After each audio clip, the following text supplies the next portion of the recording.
Going live! Going live! Going live! We are live! We are live! Woohoo! Hello! Hello everyone, how are we all doing?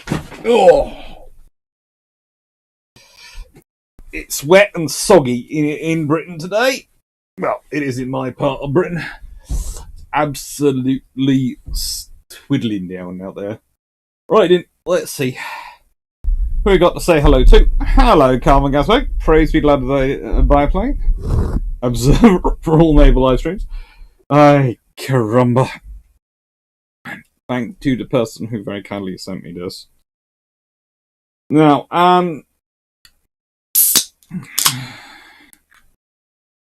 good evening, Peter Dawson. Hello, John Shea. Rufus Heller. Hi, Dr. Clark. And all, it's 9:34 in Langley, British Columbia. The clear, soft blue sky. Just a great day. If I wasn't working, I'd be out riding. That sounds good to me. Although not the riding part. I have to say, despite growing up in Epsom, home of the Epsom Derby, one of the most lovely flat races on earth, and having spent much of my life around horses and around farms and around the countryside, I have never learnt to ride. No, I haven't. Oh. One thing, quickly.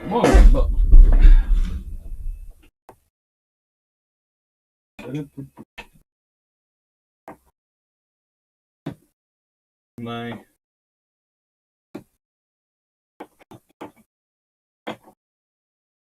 Really, it should be. There we go. That's better. Sunday, May the 16th. That's actually accurate and above my head. This shows you I haven't done any recording yet today. I've been writing PowerPoints. Good evening, Abasaski. Good evening, Peter Dawson. Talk 59. Hello. Hey there. Sent over here by Drac. Big fan of your Bilgepumps pod, but the posting schedule on Apple Podcasts is a bit spotty. Any chance of your own feed that is up to date with Simplecast? You can download from Simplecast. I will try and get it to be slightly more reliable. I have to admit, in the last couple of weeks, I've been having some trouble with Simplecast in that because our podcasts are longer than the traditional CIMSEC ones. We put them up there with CIMSEC, the Centre for International Maritime Security. And very nice people. And they sort out all the hosting costs and everything for that for us a year. We do donate some money to them, but they really like what we do, and they're really, really kind and generous with their time. And they are entirely voluntary organisation, entirely a charity. They do a lot of work to try and combat sea blindness. They are lovely, lovely people at CIMSEC. Cannot recommend them highly enough. So if you do have some free money going around, I should probably be making the bid for it myself because I'm a poor, struggling naval historian. But I should also, the honour and general niceness of them requires that I also make a bid for them, and CIMSEC are a lovely group. And you can download from Simplecast, but you have to go onto the Simplecast setup. I will try and make it more viable. You can also find them on the CIMSEC website. CIMSEC tends to post direct links to them there that you can download over. But I will try and sort it out and make it far more reliable. I have to admit, sometimes it is delayed because we're theoretically, the process of Bilgepumps goes, we record it on a Friday. I edit it on a Saturday. I upload it on a Sunday. And then CIMSEC has it to sort out all their advertisement websites on Sunday. And then they can get everything up, and then it goes live on the Wednesday. However, sometimes we don't record it till the Sunday, which means I might get it edited and uploaded that day. It might be Monday, because I have Bruships, and I have a family, and my sister, and, other commitments, which I have to deal with, and sort of, things I have to do. Dogs which need walking. buildings which occasionally need building. So it sometimes doesn't get loaded up till Monday or possibly Tuesday. And then the CIMSEC tries to do their bit, and it's a bit more rushed then. And sometimes it doesn't work when it's that rushed because they are all volunteers and they're busy. And that's just the way the cookie crumbles when everyone's doing it on a voluntary basis. That's the thing you always have to remember about with Bilgepumps. We get no money from it at all. We're entirely doing it out of the goodness of our hearts because, honestly, we enjoy it. We love it. And winding up Jamie is fun. Please try not to drive Jamie absolutely potty. No, but in the most recent Bilgepumps, we had all our both dogs there, and I think we had... Well, no, we had two dogs there. My dog, my poodle, my fluffy research assistant was there, and Jamie's fluffy research assistant was there, and Drax's fluffy research assistants were there, and also one of Jamie's daughters turned up and was waving at us, so we were having a fun time. This is the thing. We've now got to the point where, honestly, we've seen each other so much over the last year or so.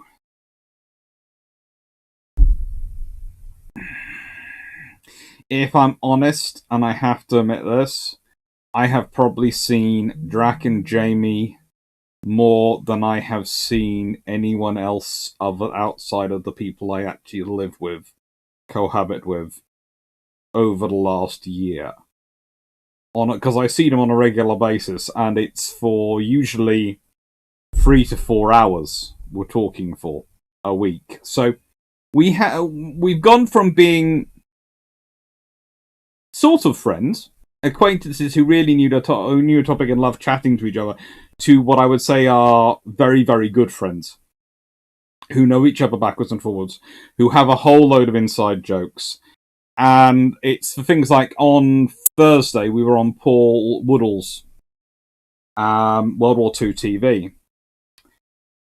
And the trouble is, me and Drac are so used to finishing off each other's thoughts and talking and just going boom, boom. We actually do have a sort of a standing rule in Bilgepumps. It's that if I can count 1, 2, 3, if you've left that gap, then we can talk in. And we're used to that, but in terms we get into that habit when we're on other people's channels, when we're invited there together. So, yeah, I've probably got to watch that, because I probably am more guilty of that than Drac is. But there again, both me and Drac are very quick speakers. Jamie can be as well. Oh, that's fun times. Hello, Doc Alpha. Hello, DGV40. Hello, Peter Dawson. Hello, Frank Spando. Hello, Avian Enterprise. Hello, Dan Friedman. Hello from my treadmill. Need to get back up to speed. I can understand that. I currently have, and you can't see it out of picture set up, I have my exercise bike, which I have been trying to work on to try and get this down a bit, because I'm annoyed by it. I've got the exercise bike working now. Good evening, Andrew Cox. Good evening, good afternoon, Blue Ship Better. Hello, talk.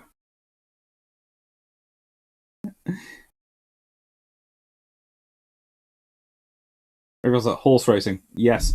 What's the St. Ledger? The St. Ledger is another horse race. There are a fair number of them.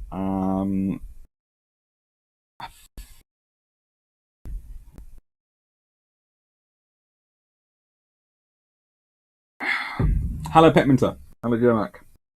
That poor Italian historian waiting to say something. Yeah, this is the fun. When we were talking Giglio, and he is a wonderful historian, we were sitting there going into it, and he was actually at one point going, "This is going to get me so much hate." And that's when I decided that when we were live, I would dive in and say the thing first, and basically go, "No, you can't say it's just an Italian historian, because a British historian is going to slam in, because the nicest way, I am bigger and a lot more scary than Giglio is. Giglio's a lovely, lovely, nice person and a brilliant young historian, and his work is so worth looking into and so worth listening to. Possibly needs to learn to speak quicker when he's around me and Drac. We'll leave that to one side. But no, Paul's a wonderful host, and that was a wonderful show. Seneca Nero, what would a theoretical 1960s battleship look like? 1960s. I will be getting books in a second because I've got had a message from someone who wanted to talk about specific books, and I'm going to mention those. And they fit with today's theme. But if I was going to answer that question, what a 1960s battleship would look like, I think you would be looking in the range of 60,000 tons, probably aiming for a range of 32 to 33 knots. May well be nuclear powered, in which case it'd be a lot faster. I think you would be talking treble 16-inch guns, but I think they'd only be mounted forward, because I think it'd be a large helicopter hangar and flight deck aft.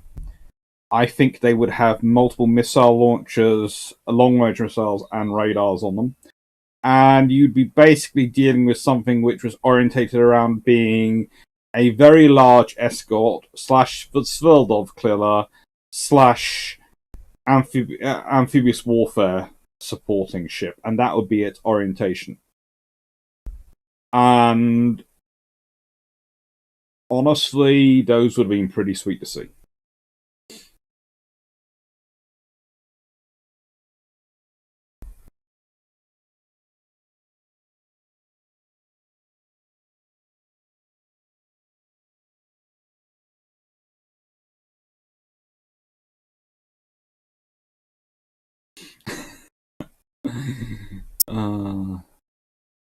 Right, fine. Would you prefer to teach students in person in a setting that would look like the bridge of a ship? I have done that. It's a lot of fun. Take students around HMS Belfast. There is a perfect space off the Admiral's Bridge, where you can sit in the Admiral's chair, turn around, and start teaching the group from. It wasn't a large class, but it was enough. I think there's some pictures of me doing that on social media somewhere. Probably Twitter. Hello. Grosowski, hello. Anuk, hello. Fork 59. How fast do you think the Ford class is when it actually has to get up and go?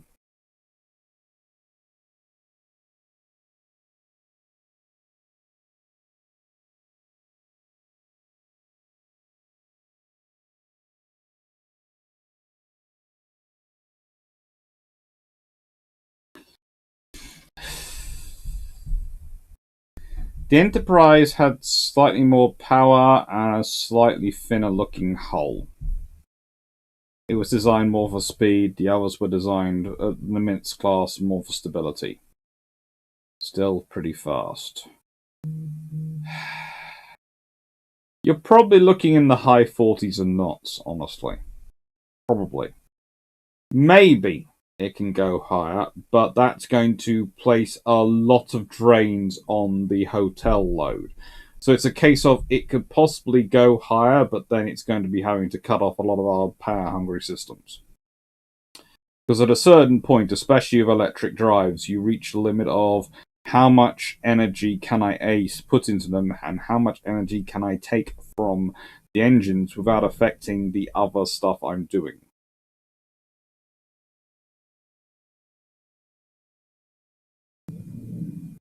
Peterson, I'll be teaching people in person bridge in a couple months. Cool, Peter.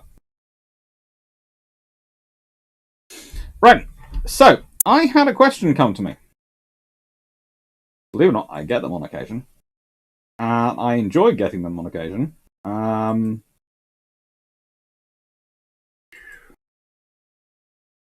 This was a pretty cool question, though. And this question was from Tom McTaggart. Now, I'm not sure if Tom is watching today. I hope he is.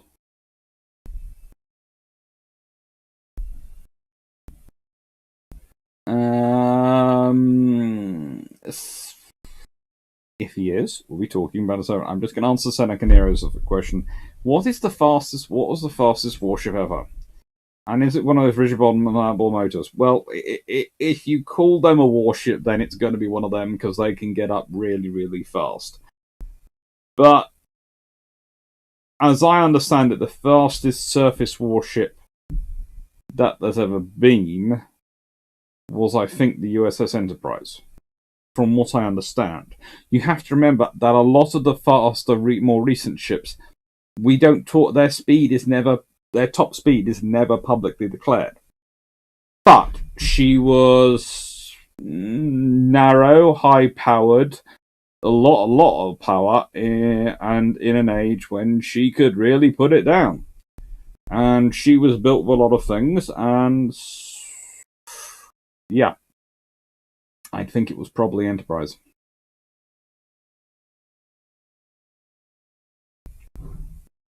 I can't guess, but that was Warrior. They got stuck in the rigging. They didn't get stuck in the rigging on Victory. They got stuck on the steps and managed to bash their head. Thank you, Doctor. Thank you, Richard Alter. Talking of 59, Hydrofoil. Again, they are hydrofoils. Mostly been used have been patrol boats.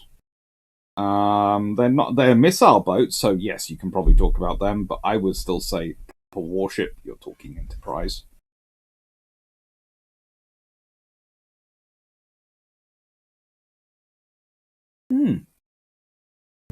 So, anyway, I had this lovely question from Tom, and it was enough of an interesting question that I wanted to talk about it. Because, do you have any suggestions for 3D modelers for sources of design drawings for Royal Navy warships of the World War I era, e.g. HMS Invincible and HMS Lion?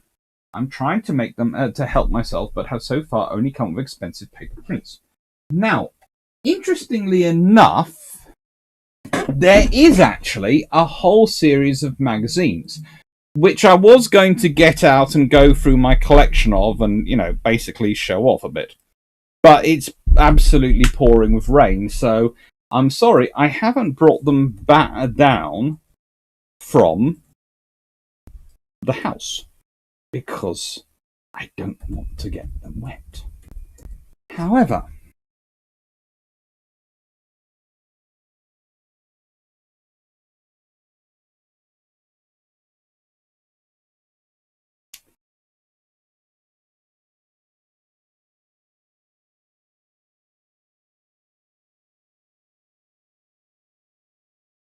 you are probably going to look for, well, probably what's best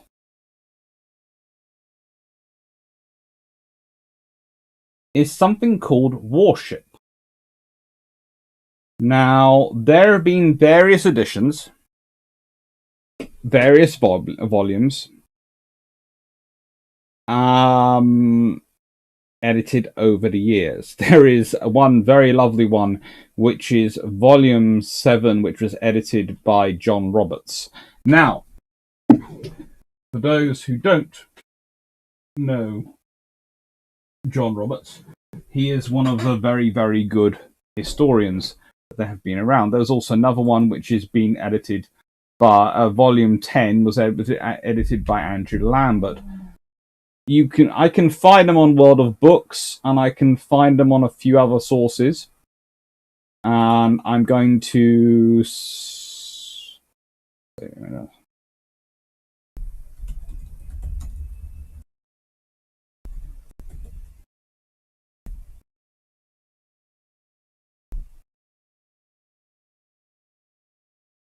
basically, I'm going to try and show them off and go, these are what you're sort of looking at.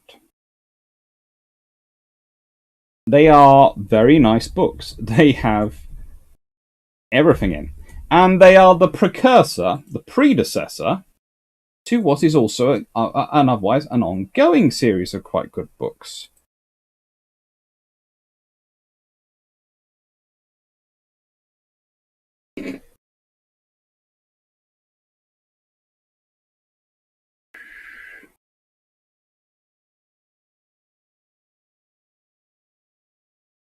Because These are the magazines and the sort of smaller papers which precede. If I can find it, because it is in here somewhere.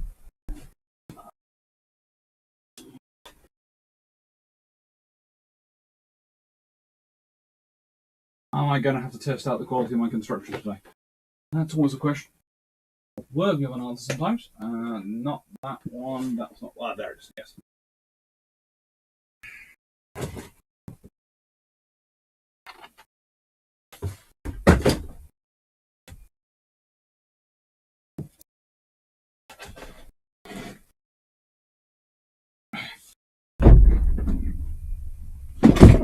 Those magazines preceded these books, which also have great drawings in them and great stuff for modelling. Then you have on top of that these, which is notice the name, John Roberts, Destroyer Cossack. Many ways the starter of the series. British Warships of the Second World War by John Roberts. I've heard I don't think it's out at the moment, but I might be wrong, but I've heard there is a version of this for the First World War coming. Again, by John Roberts. And again, beautiful plans. For example, here we have Warspite. And if ever I need to make Drac quiet, I just unfold this and go, look. And that keeps him very happy for a long time. Not saying that my friend is easily distracted by Warspite, but yes, he is. And Black Swan Sloops by Les Brown. So, that is what you can get these days. Those are some very, very good books. I love them dearly. And I highly recommend them. And Tom sent me his... he sent me an email via academia.edu, which very helpfully doesn't allow me to respond. I have to go try and track down his email and put it into my workplace email. And yeah, that's slightly more interesting.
That book. I'm just putting these books in while I remember them before I forget them and move on to our main topic of the day. And then I get called up by someone going, what are they? And I'm going, what were they?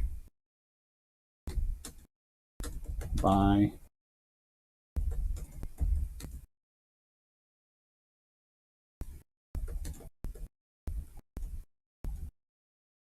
And I really do recommend this. 2021 is cool. 2022, I've heard, is going to be really, really good at this one.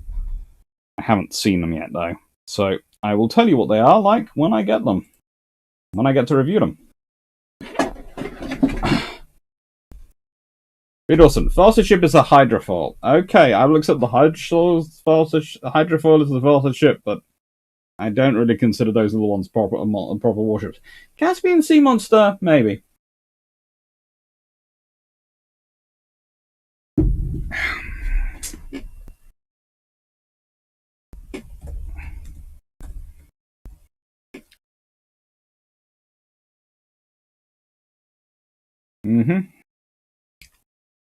Yeah. I have Warship 2021 has been, I think, sent to me to review. I think it's in my review pile. So I'll be telling you what I think about it when I read it. But it looks good. 2022, I've heard, is being worked on. And I've heard that's going to be good when it comes out.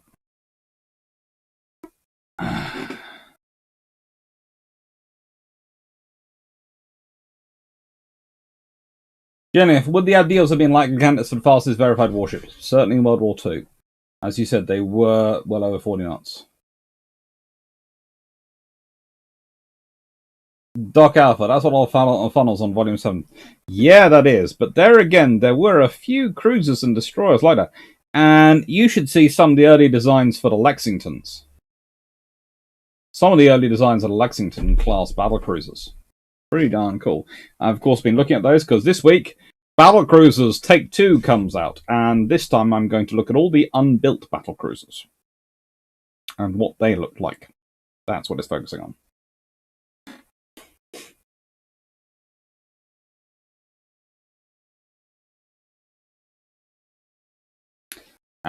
Frank Sparrow, does anyone from your family have stories about the Blitz? Lots of them.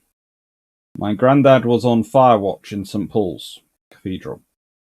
So I have lots of stories about the Blitz. My dad was, and his family were evacuated from Liverpool.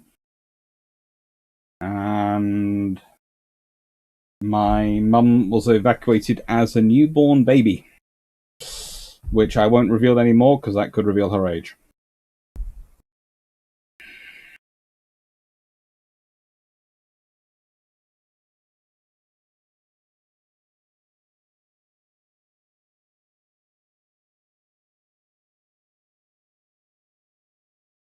French large destroyers were fast, but I had a habit of going like that into the water. So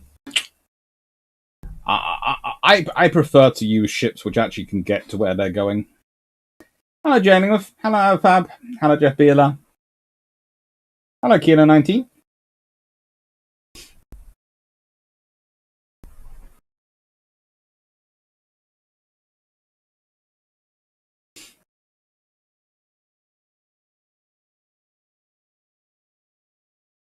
Fab. IMO classifies as Wig Vessel AG London class Operation Casimir Monster as a ship. I know I've heard IMO does. Doesn't mean I do.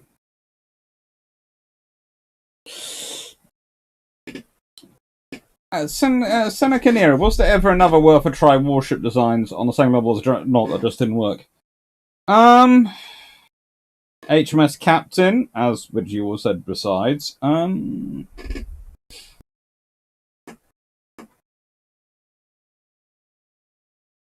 There's been a few warships which have been tried.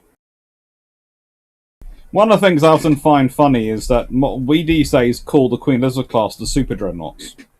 And say from then on there's Super Dreadnoughts, and then there's the fast battleships and all this sort of thing. And actually, there's the Orion class are called the Super Dreadnoughts in their time, because they're the first ones to have bigger than 12-inch guns. And then you can go back and go, well, hang on, Dreadnought very nearly had 14-inch guns. And me and Drac have had a whole conversation about how does the world change if you're starting off with 14-inch guns and your Dreadnought, and you then go your next step up. Well, do you go to 15.5? Maybe. Instead of 13.5? Possibly you go to 15.5. Possibly you go to 16, because once you're at 15.5, you might as well go to 16. It gives you a little bit more, it's a little bit more complicated to deal with, but then you'd have had a double jump, okay. But that means then when you reach Queen Elizabeth class, where do you go? If you jump again, do you have 18-inch armed Queen Elizabeth class? In which case, they're going to be bigger to accommodate it. That means you have everyone having 18-inch battleships. And then you sort of think of it going, well, hang on, during the war, the Americans keep building. Does that mean the Americans and the Japanese are building 19-inch battleships by the end of World War One? What do you end up with a Washington Treaty limit of? What do you end up with a Nelson class of? It becomes quite interesting.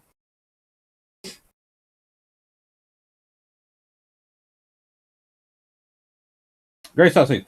On the French freeboard destroyers, I think Le Tarabelle got up to 45 knots in trials. I seem to remember it was 44, but I will not argue with you if you say 45. Yeah, 45.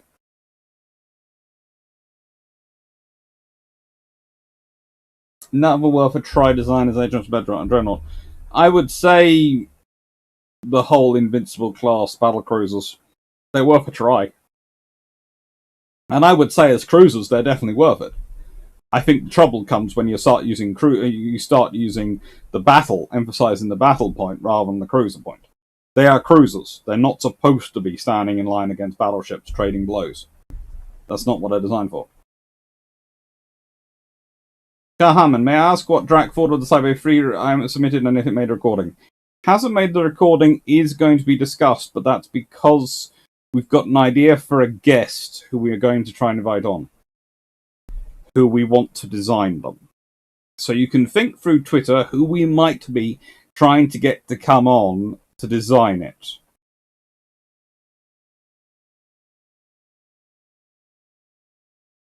Seneca, my grandpa talked about Munich burning and them seeing the yellow sky 100 miles away. Yeah.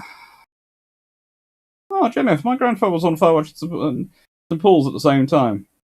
Yeah, probably knew my granddad. Garham, Reblitzeries. I have heard one about Germans meant to bomb Tredegar Steelworks near where I was born, and that the squadron leader had all the planes drop bombs on the hill instead. Yeah, they make some weird mistakes. Mainly because the British try very hard to make them make mistakes. Well, Foster, it is interesting to watch the stacks increase the speed of ships and then slowly decrease back down to a single funnel as technology improved between the wars. It's all to do with boilers. Okay, small tube boilers take up a lot less space than large tube boilers. And I get into this and base it in the Dreadnought videos. And basically the whole point is, when you have small tube boilers, you can pack them together closely, so you can have them go up in a single stack. But if you have large tube boilers, you have to spread them out more, because they take up more space. And then you either have to devote a lot of your internal volume to trunking, to bring the smoke up, or you have to have more stacks. And usually you go with more stacks. It's that simple. Carmen, he then waved at the person who saw them and flew off. Interesting squadron leader.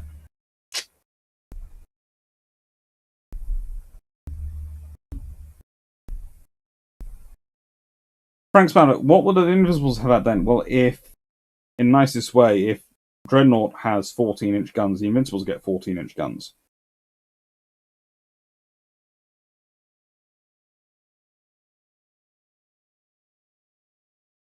Coming re 14-inch Dreadnought. What about 4 treble 18-inch Queen Elizabeths? I think it would be probably 4 double 18-inch Queen Elizabeths, and I have a reason for that. Jeff, is there a maximum barrel width due to blast effects on the rest of the ship? There is a maximum barrel width due to really practical caliber, and really 18 is about hitting it. 20 you can sort of go to, but if you're considering a 20-inch 45, so a 20-inch 45, think about how long that's going to be. That's 900.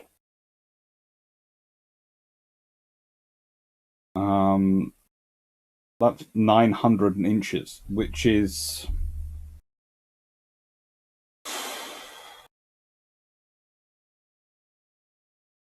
I'm working it out. That's 900 inches, 30 centimeters equals 12 inches.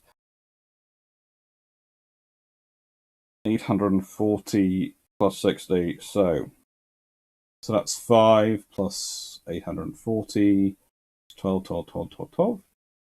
That is 7 times 10. 75 feet long.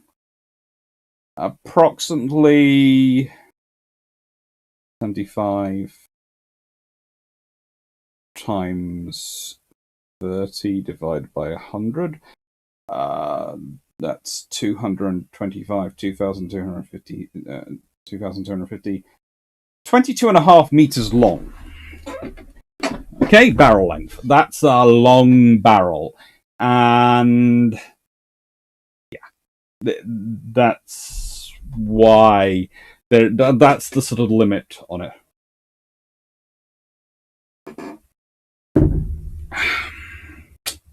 Thank you, Carl, for giving me backing up the maths.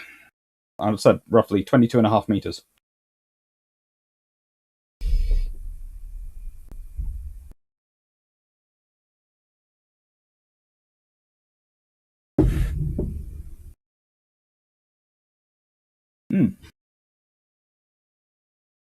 Damn, I don't use Twitter, so I need another hint, please.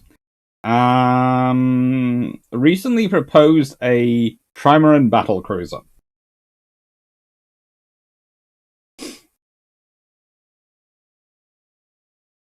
Doc Alpha, if you mention 20-inch guns 3 times in a row, it summons the ghost of Lord Fisher. That could be scary for many, many, many politicians in the United Kingdom.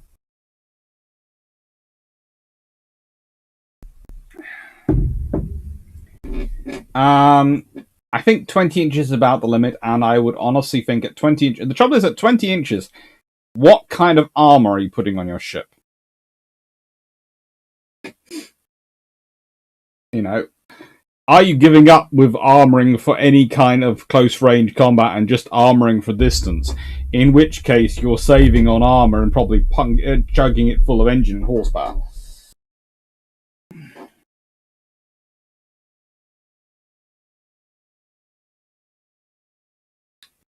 Great Dominion. When it said that Luftwaffe dropped mines on British soil during the Blitz, what exactly did people mean that? Were they actually dropping landmines or mostly misplaced naval mines? Mostly misplaced naval mines they were trying to drop into canals and rivers. Didn't always work. Didn't let. I think you would have seen a rise in caliber and quickly see them drop back to 16-inch standard just for ease of manufacturing. You'd think so, but I have a feeling once they got stuck on the 18 inches, they'd probably be sticking on the 18-inch. 16-inch becomes ease of manufacturing, but, you know.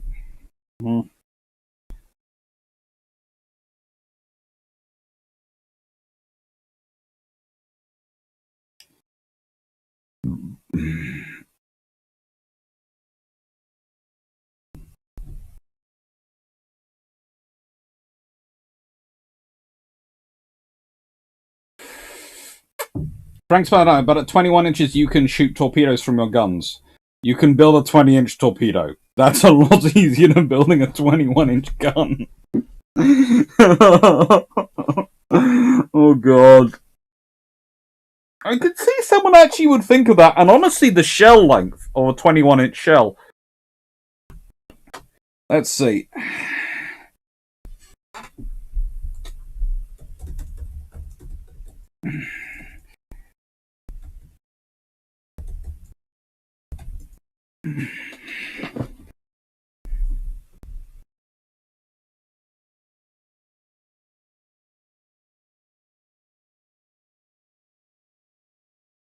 Well, let's see.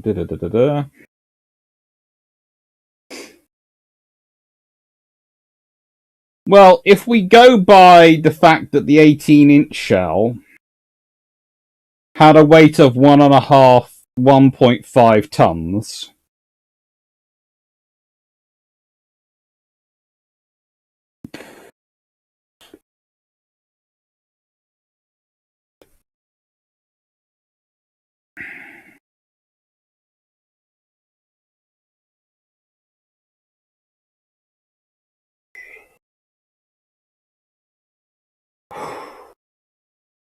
So that's pi r squared. Sorry, it's turning into a math session quickly, but it's kind of interesting. So that's 1.5.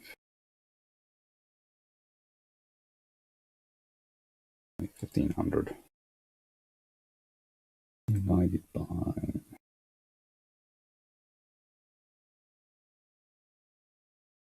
oh, I need the full scientific one.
You're probably looking at roughly a 2.1 ton shell. So, yeah, in a 21-inch gun.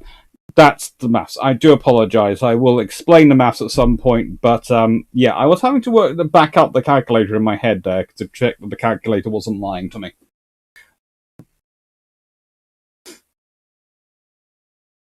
Hello, Manly6040. Hello, Dutop Derek. My mom's family left London in the Blitz and ended up in Luton. It's not always a happy story. Yeah, mine went to family, I think, down in Somerset. Come, so if you ever do a video on shorts and the Sunderland extension, contact me at local museum is their old house. Base. Have access to my original pics and can... Ooh, props and instruments more. Ooh, I might do that. That's interesting. Why not just make an 18-inch torpedo or 16-inch? That would be easier. Seneca Norrie, unified armament. Torpedo tubes are the same size as your main guns. Aerial torpedoes are mostly 18-inch. That would make sense, you know, an 18-inch... Oh, God. How's my life descend? If you're firing an aerial torpedo through an 18-inch gun, you're going to need... it's probably actually easier to do it in a 21-inch gun because you could include the same mounts as a 18-inch torpedo, but could actually protect it against the damage. Because it would need some sort of after casing to stop the propeller being mucked up by the explosion. So that it would have to come out, the casing would have to come off, it would have to hit the water at the right angle and then run in. But that would be scary. That's completely off today's topic. But, yeah.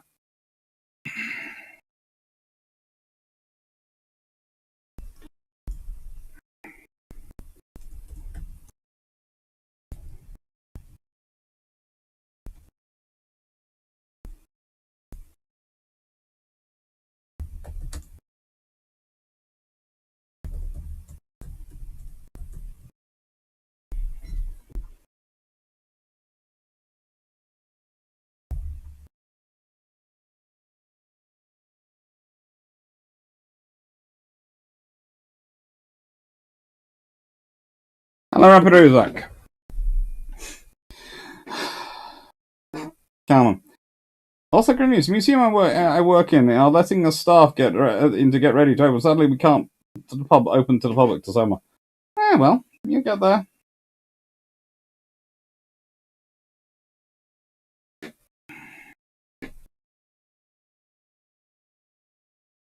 You're a Sabo round, in other words. Yes, pretty much it'll be a Sabo torpedo. Try saying that 10 times fast.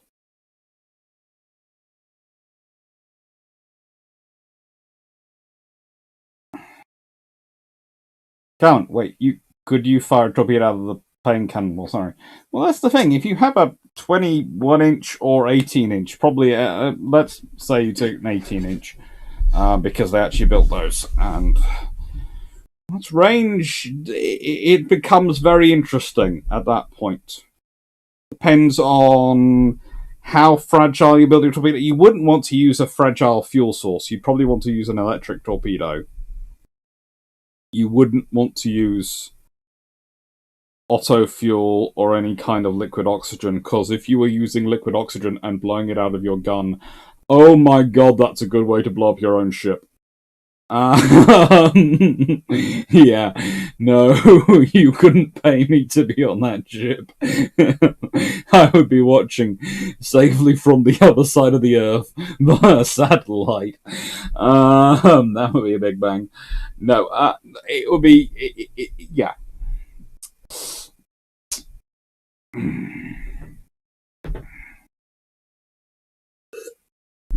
It's an Econerin. No, right, it's not derailing, it's Bruships. The whole concept is I am Bru and I answer questions and give you example books. And these books today are about easy reading topics.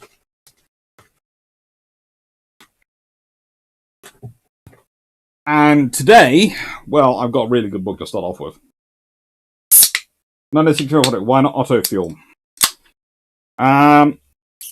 Because the force of the explosion of going through the chamber, loading it, ramming it home, firing it, all those things could well make the auto fuel go bang inside your own barrel, if not inside your own gun, if not inside your own magazine. The whole point when shells are bad enough. No. It's there are limits to what stress you should put yourself under. Hello.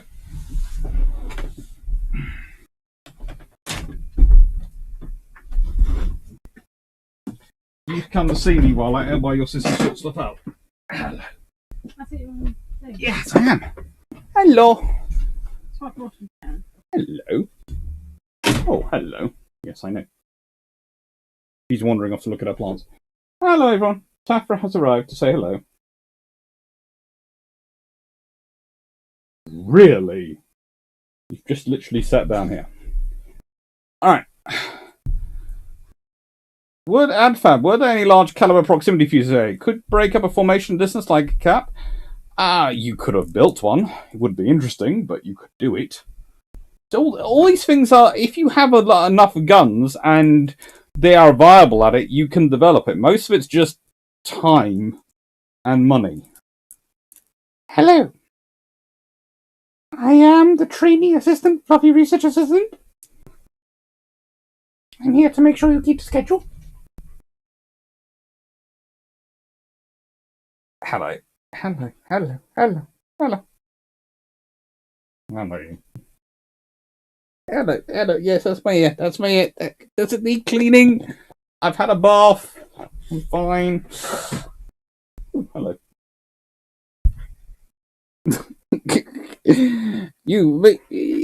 Hello.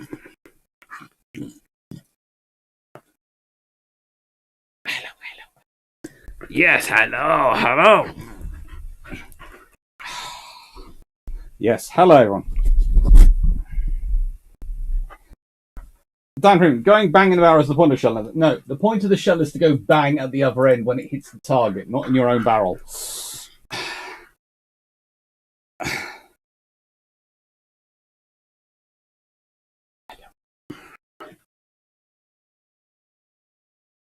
What is the caliber of a bottle of iron brew?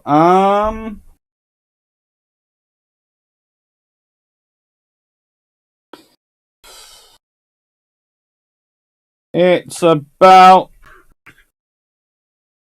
Well, I haven't got one here, but that one's about the same size as the base of it, so that's about 3 inches.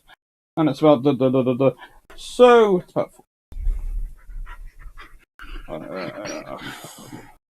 it's about a 4-inch 6.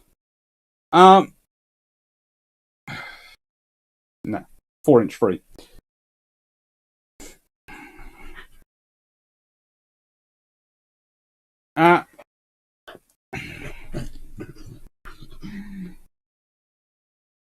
Carmen, is that a Pembrokeshire Corgi? Must come pet cute dog. Yes, he is. He's very cute. And very friendly. And he likes to say, scene stealer. Yes, definitely scene stealer. Also, like the fluffy research assistant, very keen in licking up my armchairs. My armrests.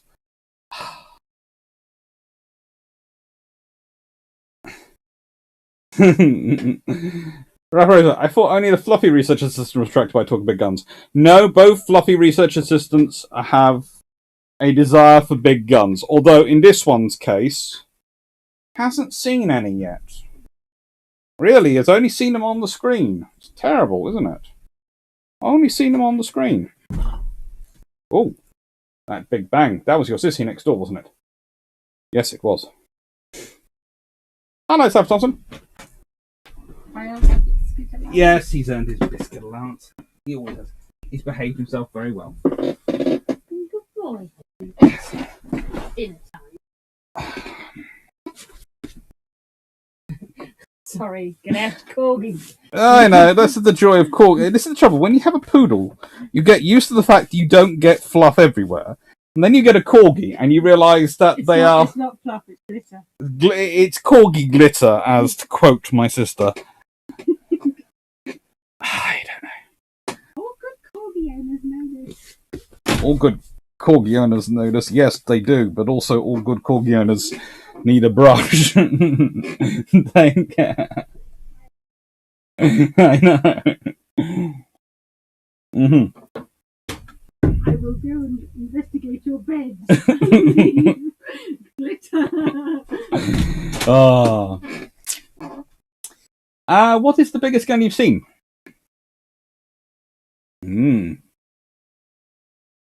It's possibly the Imperial War Museums. The guns outside Imperial IWM. But there's quite some big ordnance sitting up at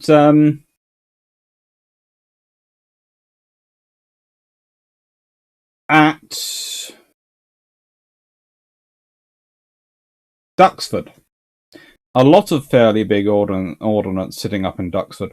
And to be fair, there's a very rather large, correctly shaped cylinder around the back of a fishing village down in Cornwall, which, of course, is where HMS Warspite finished up. And it reminds me of certain things, but without doing possibly breaking and entering, I wasn't actually able to get that close.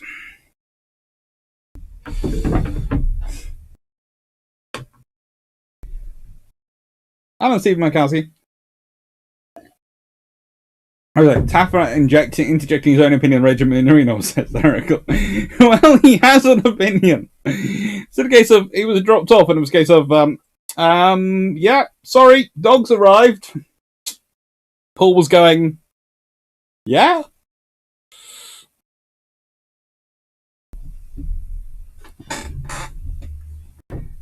Come on. He reads. May I suggest a Vanguard booklet of around 40-50 pages as an easy read on my wire? It's a good one. Adfa, what caliber do you think all railguns will get to? It depends. If they kept developing, if they hadn't had World War One and they kept working on them, and then, let's say, World War One had happened into mid to late 20s instead, you could have seen some very big guns and some very big railway guns. Because remember, railway guns tended to, how do I put this, borrow off ship guns. So, But, yeah. A lot of corgi glitter.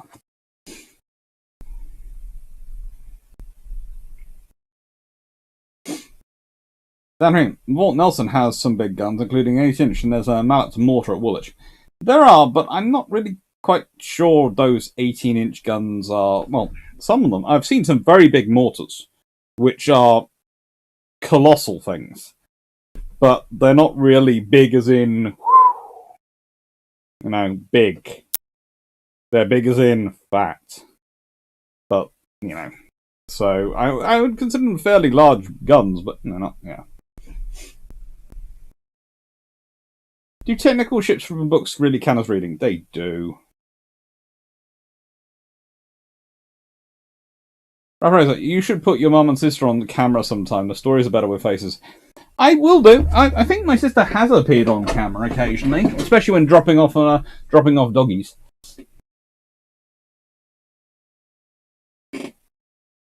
She likes to pop in.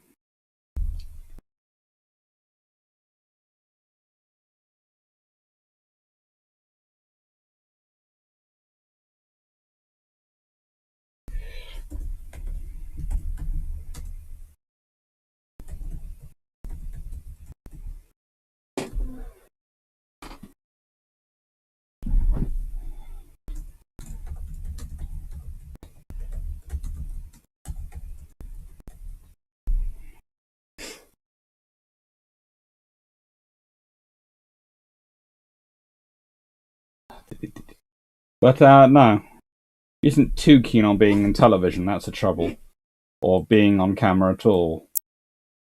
I do keep suggesting she do some TV programs because she's a wonderful engineer at her job and wonderful with what she does. But no.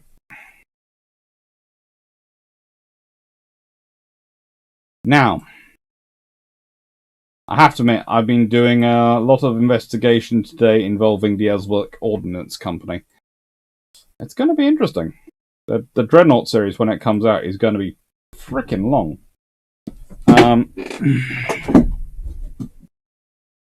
It's up to...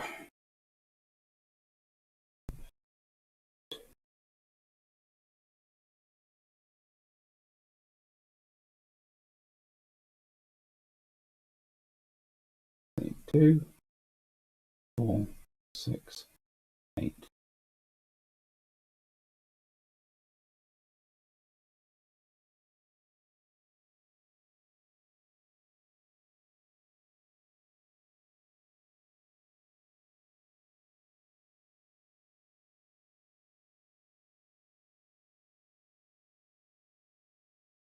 Up to 14 parts. The Dreadnoughts, 1905 to 1914, and roughly 107 slides. So there's it's a rather long and weighty thing. It's going to be covering while I'm away.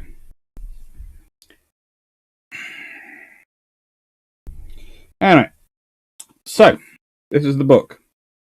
The Struggle for Sea Power, the Royal Navy versus the World, 1775 to 1782.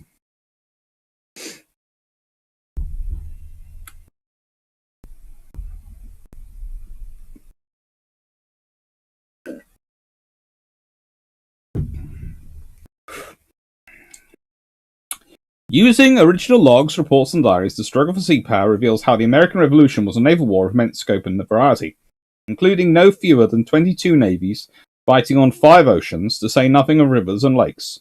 Not until the Second World War would any nation actively fight in so many different theatres.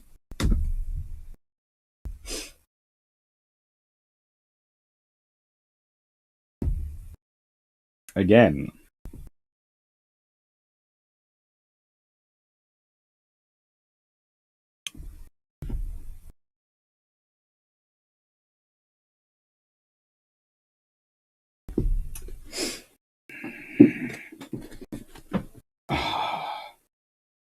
Cool. Tanaka, what caliber do you think the modern rail guns will get to? Not railway guns. Rail guns.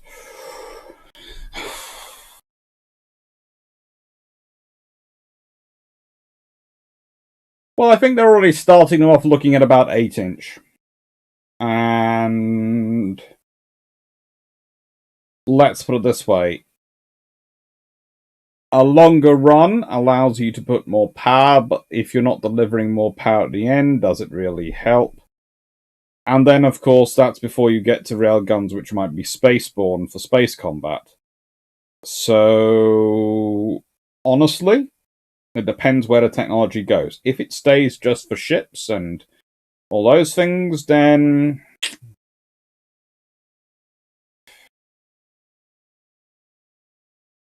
I wouldn't be surprised. In fact, no, let me put it this way. I would be sincerely shocked if it didn't eventually get to I don't know, 400 and something millimeters, i.e., roughly 16-inch area. I'd be very shocked if it didn't. Maybe not in my lifetime, but I'd be shocked. However, if you're talking about space combat, well, then I'm making a slug which is supposed to have momentum enough to cross a vast distance of space and import damage when it gets there. Now, admittedly, it's not going to have to deal with friction, slowing it down, so it should keep increasing in speed within a certain realm of reality. Then that's going to get a lot larger.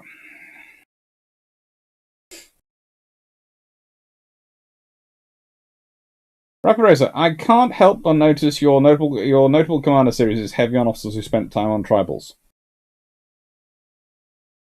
It's kind of self-selecting. The Royal Navy kind of selected the best ones of the best they could get for the tribals, and then told them they were the best of the best, and they're supposed to act like it, and then rewarded them when they did act like it. Am I familiar with the supergun researcher Gary Bull? Yes. Right. 9 to 640. So, Dr. Luck, you're thinking don't use auto fuel cause boom. I'm wondering what sort of hydrofoam will survive being launched from a gun. We're talking torpedo. We never said it was a smart torpedo. And again, you might end up having to have protection for the things which comes off.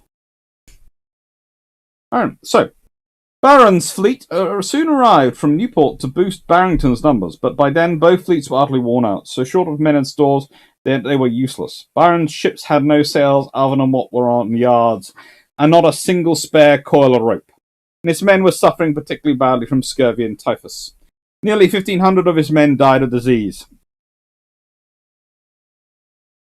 This was part of the same epidemic caused by overcrowded guard ships that ruined Charles Hardy's fleet in 1779. And they had run into a shocking series of storms. There surely never was so unlucky a fleet, wrote Grant. Later, however, luck was only one reason for Byron's condition. His orders to pursue D'Estaing, wherever he went, did not take into consideration important things like repair facilities and food supplies. His unexpected arrival in the West Indies put immense pressure on British naval resources, just as D'Estaing had on naval resources when he arrived unannounced in Boston in 1778. Byron's fleet immediately consumed 1,800 tons of naval stores, which had been sent out the previous year for the Caribbean Squadron. These two examples are an important reminder that a flexible naval strategy only worked if there were sufficient resources in the likely operational locations, and the best British resources, as they always had been and always would be, were in home waters, not 3,000 miles away. In this respect, neither the French in America nor the British in the Caribbean were actually able to cope with sea power that they were attempting to wield. With the main naval forces fighting in the Caribbean, the situation ironically calmed down because neither side was either willing to take the initiative or capable of doing so. When they were in Boston, the French had taken the opportunity presented by such a lull in proceedings to enrage the Americans, and now they took the opportunity to enrage themselves. D'Estaing's string of missed opportunities and clear failures were starting to tell. Never will France have such opportunities again as we have had, lamented one bitter Frenchman. It was a campaign that was mortifying to the last degrees by the folly of our general, on every occasion he having had the most favourable opportunities of signalising himself. Like-minded French officers formed anti-D'Estaing cabals, and his name became mud in Martinique. He was openly abused in the streets, and rumours circulated that he was mentally unstable. It is unclear if they were true, but one thing is quite certain: D'Estaing's behaviour throughout the campaign of 1778 indicates a man out of his depth, both the strategic situation, as influenced by the practical restrictions of seamanship, and also with the specific seamanship challenges he faced fighting the British. He would still have a shot at redemption, however. The difficulties of wielding sea power had caused the French to fall out with the American allies, and had fractured the relationship between the commander and his own fleet. It also caused them to lose St. Lucia, a key Caribbean island. Even more worryingly, similar problems had begun to affect the war and their empire elsewhere. In fact, by 1778, their entire position in India was under threat. It's a good book.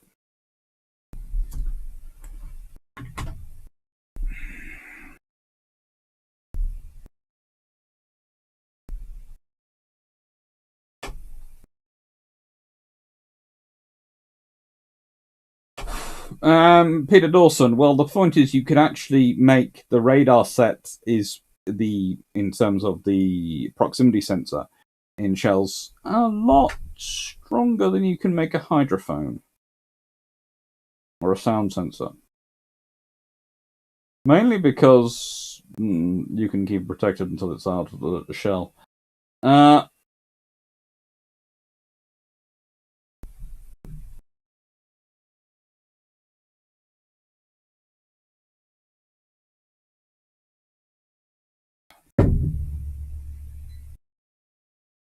John, how do you think the USN will make up for the loss of Bonhomme-Richard? Build enough for America?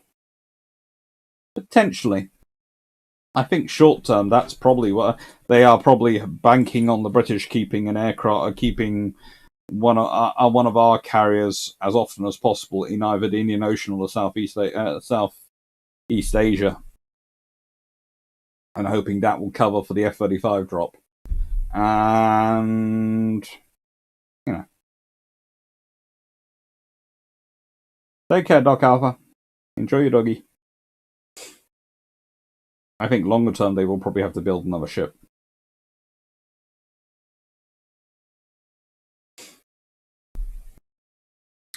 And probably delay the out of service entry of one of the older ships. So it'll probably be a case of that's how they'll cover it, because that's how they have to cover it.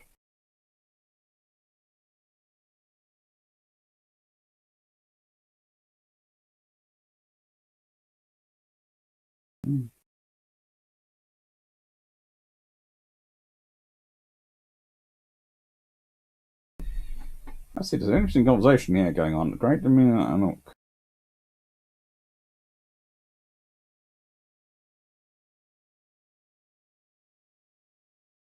Oh, yeah.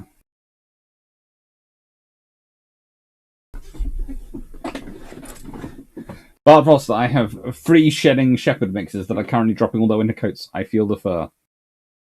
Yeah. Then there's real gunboat. I would try 533 or close to VLS diameter with sabred shells, if not launching missiles. I think we've already talked about that in Bilgepumps, and that certainly is a potential distance it can go, but I don't. That's a point at which you're hybridizing the system. Right, couldn't a space railgun be smaller because the shell is so much faster? Yes and no. It could be smaller, but there's a point of diminishing returns. Where is what's your accuracy going to be? And so if you want to funk into a spaceship and cause a lot of damage, having something slightly bigger helps.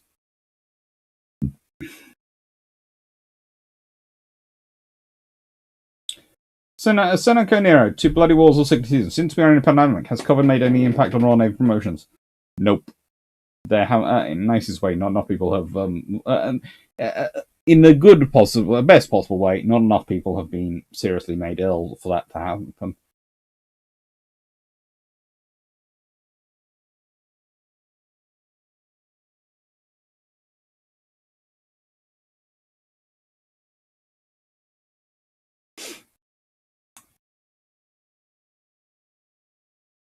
Dan Freeman, think one of the Crown Colonies class self-engaged by a torpedo running on in the Arctic. Yes.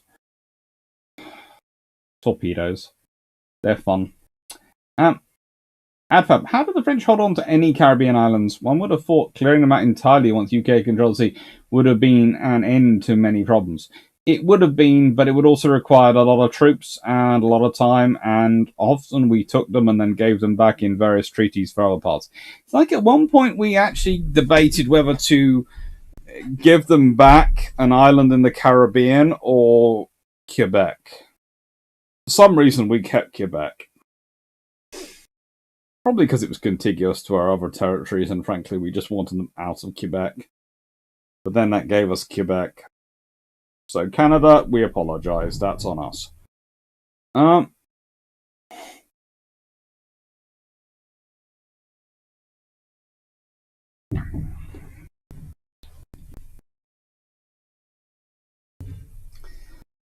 Damn Premium can't. It would be nice if the US gave the RN a discount on some Mark 41 launchers for Type 45s.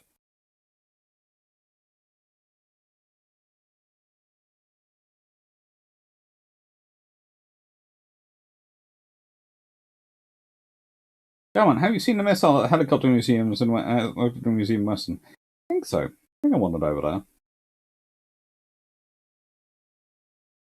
I'm beginning to think Dr. Clark and Drac are trying to take over my free time. I sense a conspiracy. Let's put it this way.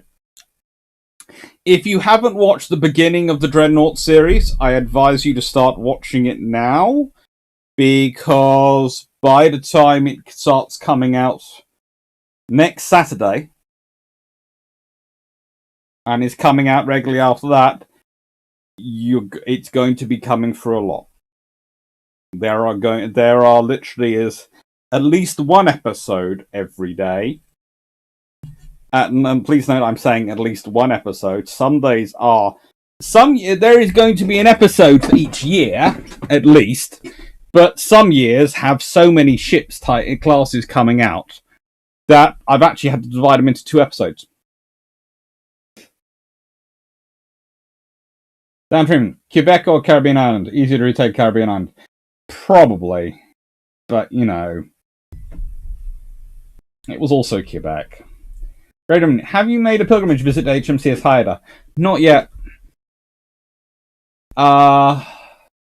Honestly, I had the money saved. I was saving up the money. I had half it saved. And then COVID hit.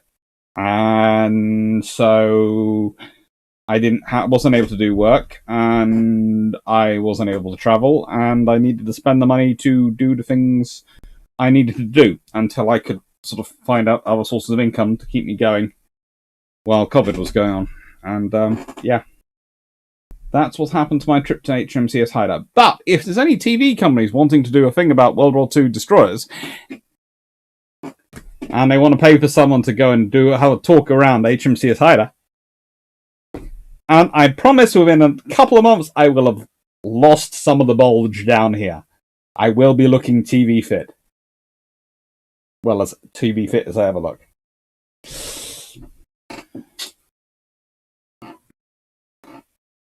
Hello, decision. Not sure why anyone needs to apologise for Quebec. They did it to themselves.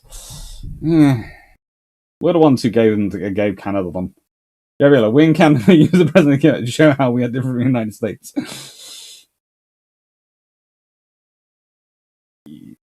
It works.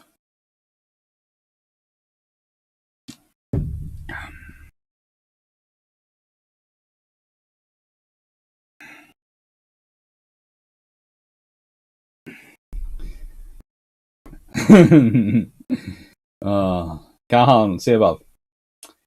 Yes, I've seen a missile description. The problem is you will steal HMCS Haida. I will not steal her. I'll merely borrow her for a few personal visits. After making sure she's fully loaded with torpedoes and I have a viable crew for at least one 4.7-inch gun mount. There again, I could just take Drac with me. That would man a 4.7-inch gun mount.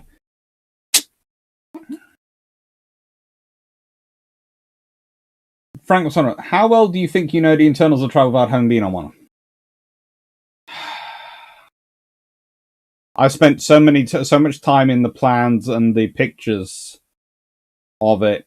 I know it as well as anyone can from a theoretical basis and from the way others have described them. I would have liked to have gone around her. If you read the book, I hope I've covered it up, but you will see what section was supposed to involve me going around her and going around HMAS Vampire. That was the plan, but I didn't manage to get that.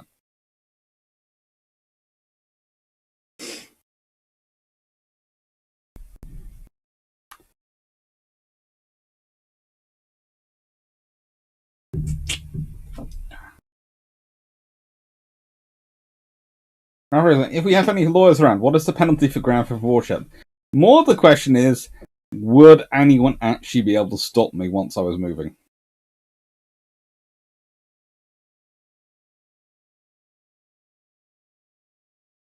Haida has no propellers or 4.7-inch guns these days, just 4-inch and 3-inch. In nicest way, I can find a 4.7-inch mount for her. I will find that. And as for the propellers, give me a few minutes and some scuba gear. I'll get that sorted.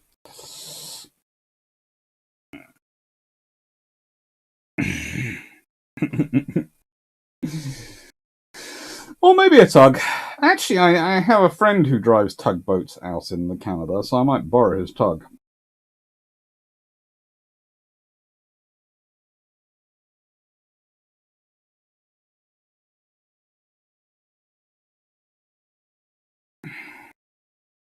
Thanks, man. If you had gone on Haida before publishing, would you put your pictures in the book too? Probably. Pictures of me on HMCS Haida. Probably would have put a picture of that. Me on. That would have probably been. It's going to sound strange. I would probably put one picture of me on HMCS Haida, probably on the front cover, and a picture of me on board HMS Vampire on the back cover, something like that. I wouldn't have put them pictures in the book. It wouldn't be pictures of me in the book, because that's not the type of. That's just not my personal taste. But I would have used them on the sort of, not the cover, but the inside cover leaf bit. You know, when your cover comes out and you've got a little bit of splurge about the author, I think that would have been quite nice.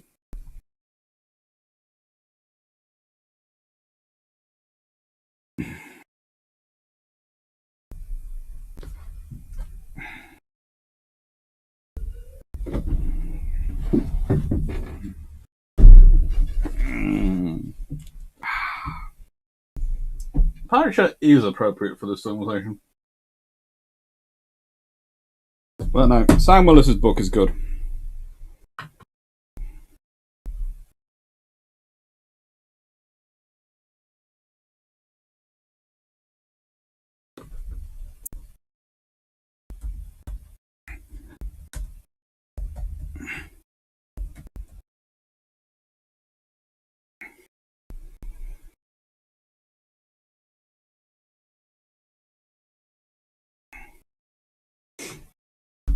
Pictures of you aboard ships are good for a sense of scale. Potentially. So I can go, I'm exactly 6 foot.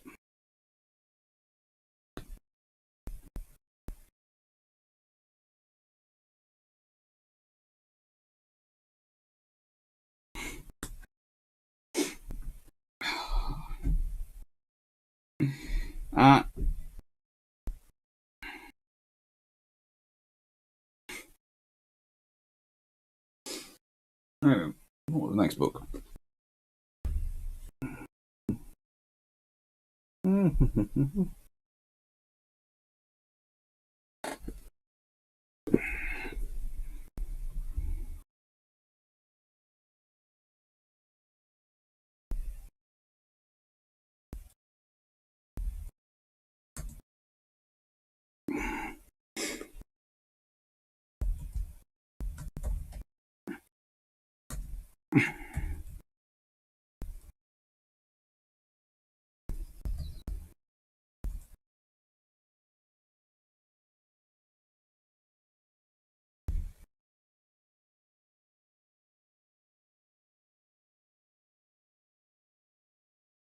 Great room.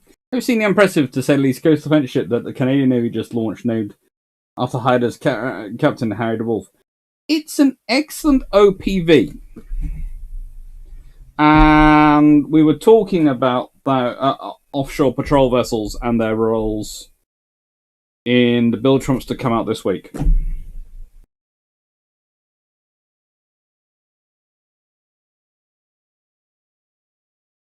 And yeah, it's good. But you see, the trouble is for Canada and for the waters they've got, to be an OPV in those waters, you need to carry a lot of stuff and have quite a big ship with a lot of fuel and a lot of things to, keep it going. But the trouble is, unless you are prepared to massively increase the crew and the cost, you can't really have a lot of heavy weapons. Now, myself, I think they could have gone with about a slightly heavier armament, but I can understand why they've gone with the ones they have.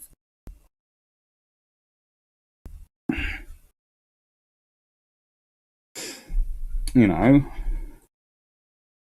they are.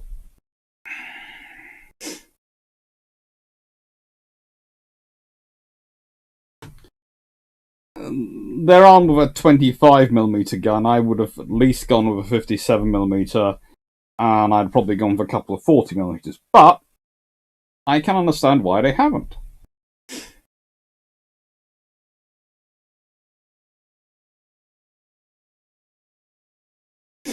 Sorry.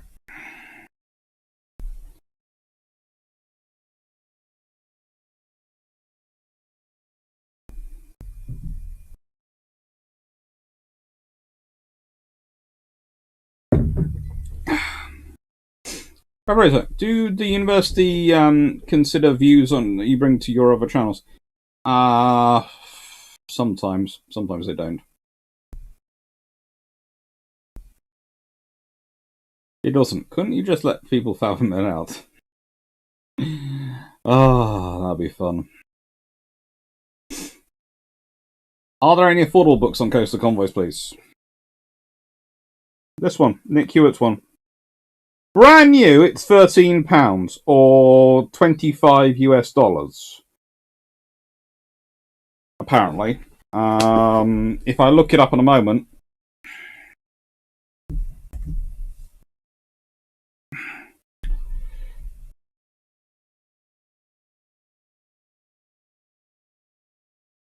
It's currently less than £10. And if I'll put a link into it underneath the text for this one if you're looking for it, because they've got, I can get a link for it set up pretty easily.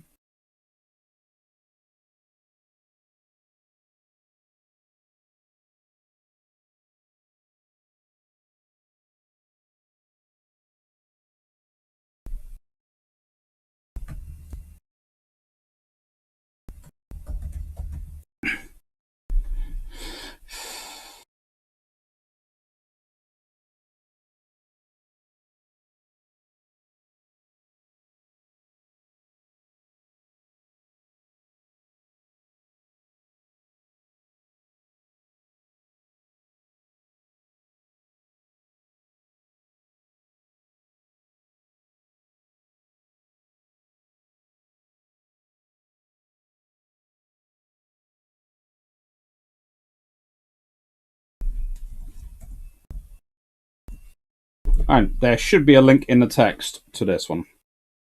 And it is about £10. So honestly, for a decent, that's for the paperback version. The hardback version is apparently £6.53, and the Kindle edition is £4.99.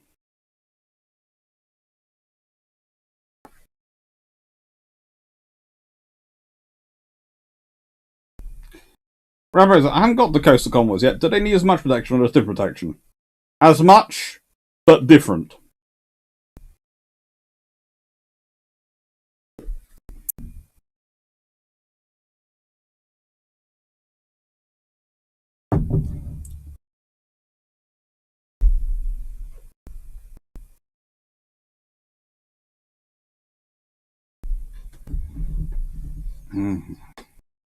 What does it need the guns for? Well, the reason I'd have had a 57mm fitted to it would be to give it a little bit of an air defense profile, just in case. Because you see, if you're in these ships are designed for high Arctic work for the Canadians, and that means occasionally they rush up against the Russians. And so having something which has firepower to potentially deal with aircraft and looks a bit more pouty than a 25mm makes sense to me on that front.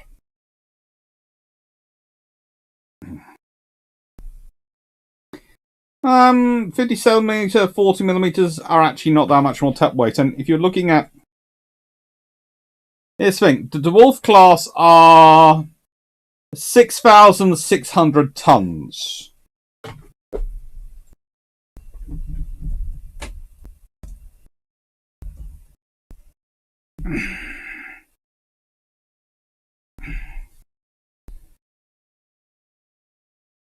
Let's go with a 57mm from BAE.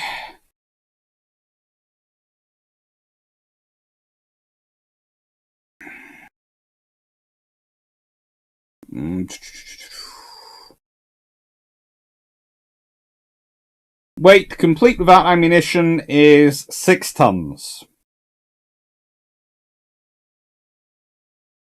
Don't take this the wrong way, Jeff, but if 6 tons is going to overpower your 6,000-ton ship in top weight, then you have a problem. If I'm being really 7 tons, let's say, because it's 6.8 tons, so yeah, 7 tons. No, I don't think that's going to overpower anything.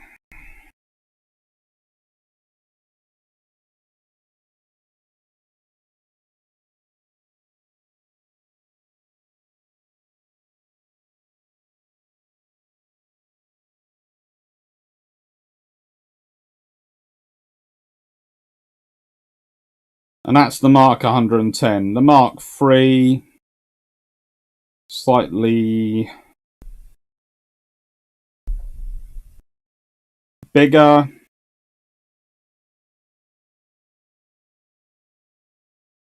Is about, including weight of 1,000 rounds, is 14 tons. So, if you've got the Mark 110 or the Mark III, that's your options.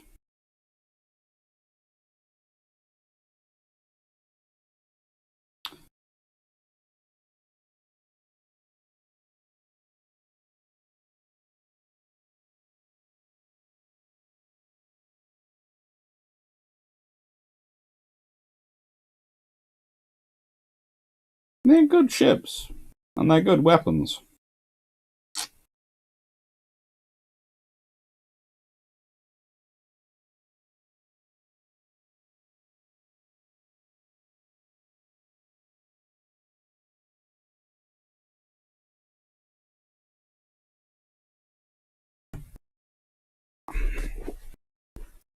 Come on, where can I buy the hardback for £6, please? I must buy the hardback, is much better. The hardback is available on Amazon. They're all about. If you follow the link I've posted, that should take you straight there. Dylan, no, the 6 and it's only a 21. Yeah. Basically, factor in the Cyclone ASW chopper though. That's still not gonna take it over. It's 6,000 tons.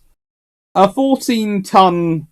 Even if you'd gone for the maximum gun option of the 57mm, the Mark III, the 14 tons, that would still have not affected it in terms of top weight, especially the way that ship's designed. That's what I say. That wouldn't have caused. It wouldn't have caused any major headaches for the naval architect to put in.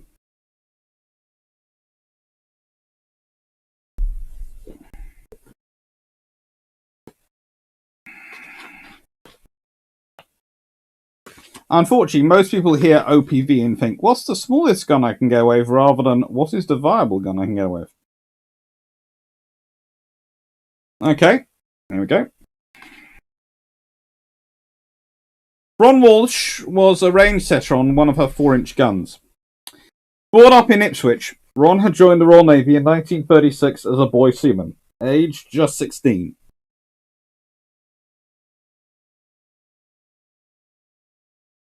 A run-in with his captain on board the cruiser HMS Glasgow had caused him to desert in 1938, but he returned when war broke out, his misbehaviour being quietly expunged from his record.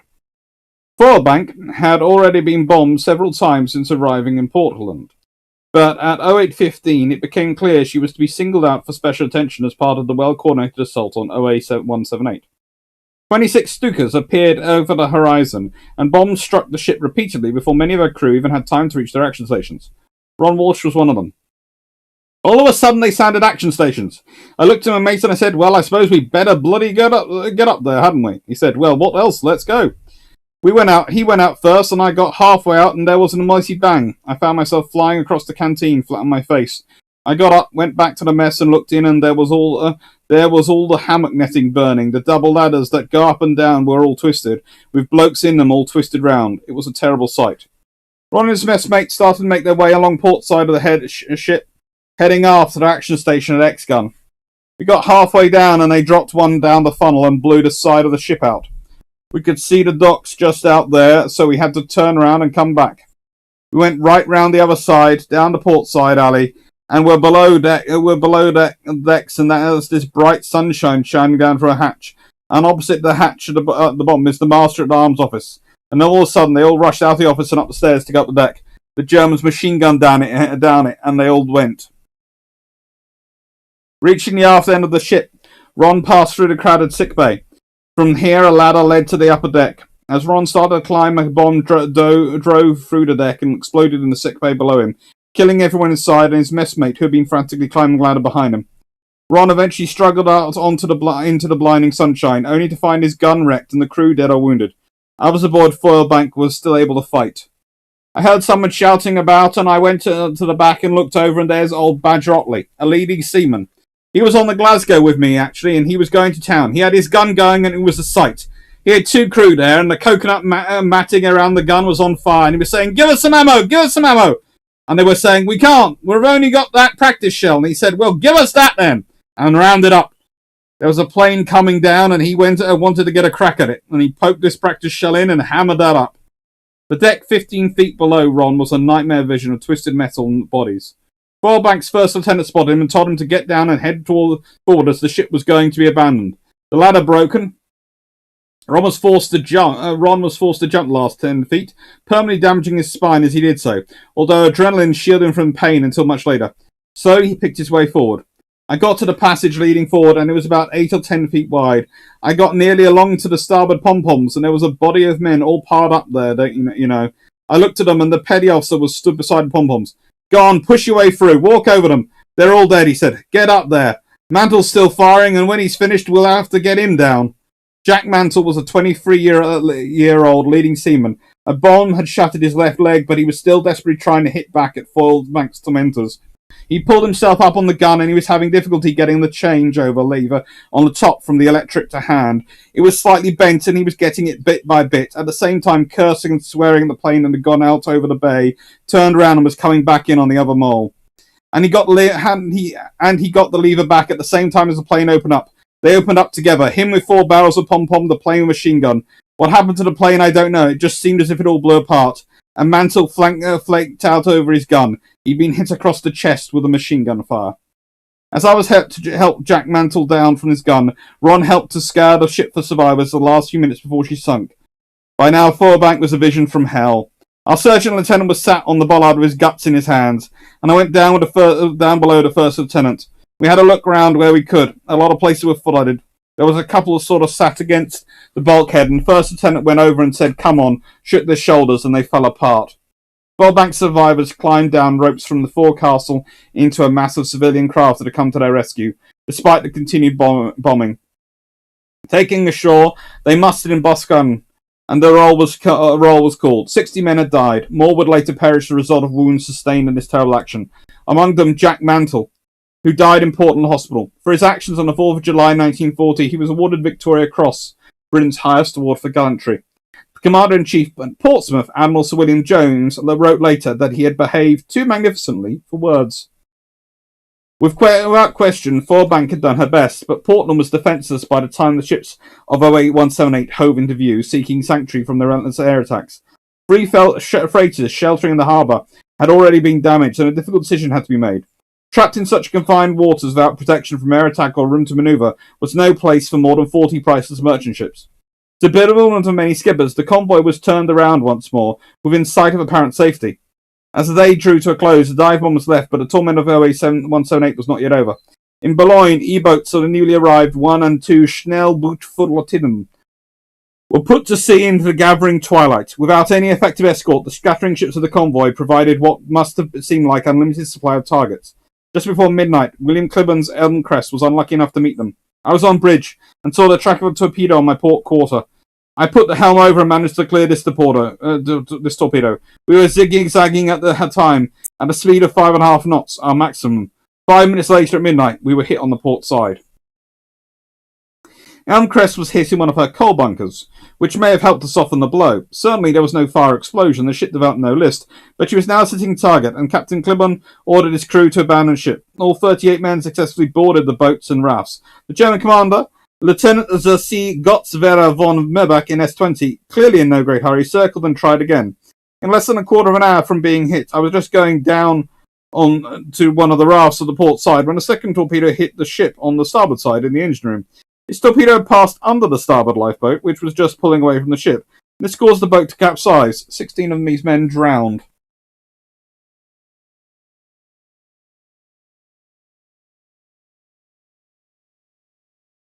The second blow was all that Elmcrest could take, and she broke in two and sank in a matter of seconds. Von Merbach departed, leaving the survivors alone in the dark. 6 hours later, a Dutch coaster rescued them. It's a very good book by a very good historian. Nick Hewit. Jack Mantle VC, that'd be. Yes, it was.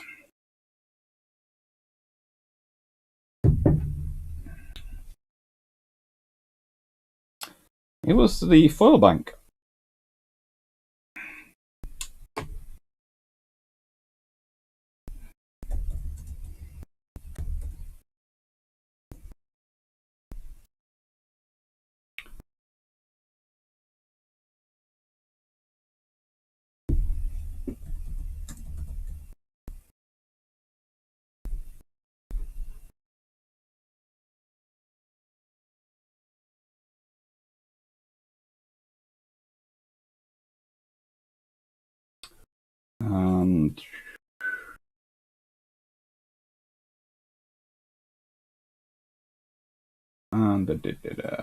Foil bank.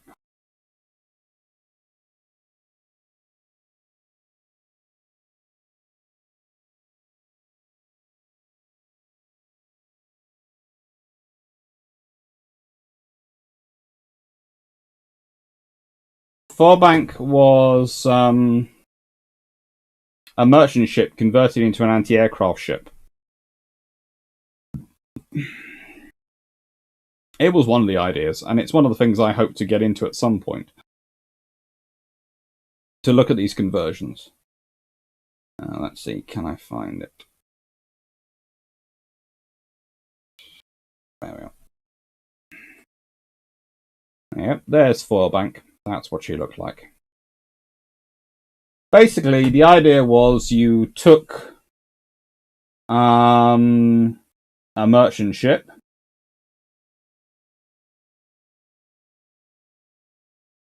and you go, right, and are you suitable size? Then we will convert you. And she's armed with 2 quadruple pom-poms, some 0.5-inch machine guns, and 4 twin 4-inch guns, high angle mounts. She's a good little ship.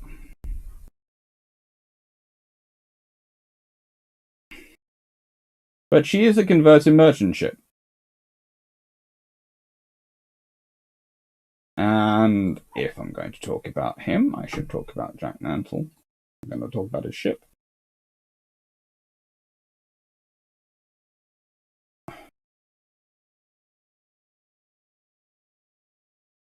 I think I've got a picture somewhere of him. Yes, I have.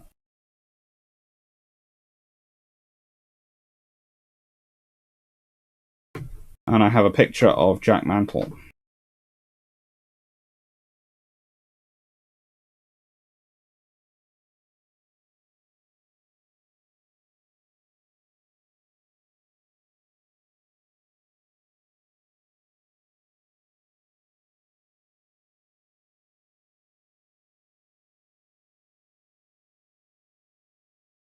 Given a VC.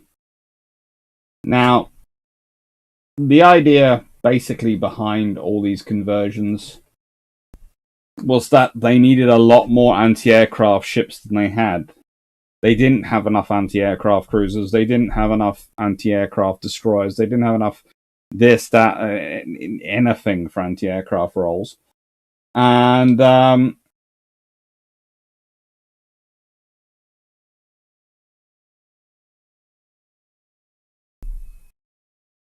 she was basically recently converted when she was in Portland in June 1940, sent to Portland in June 1940 to be worked up basically for full anti-aircraft duties, for going out with for coastal convoys, because that's what these ships were for. Plodding along the convoys and basically going, hello, we're here. We're here to provide you protection.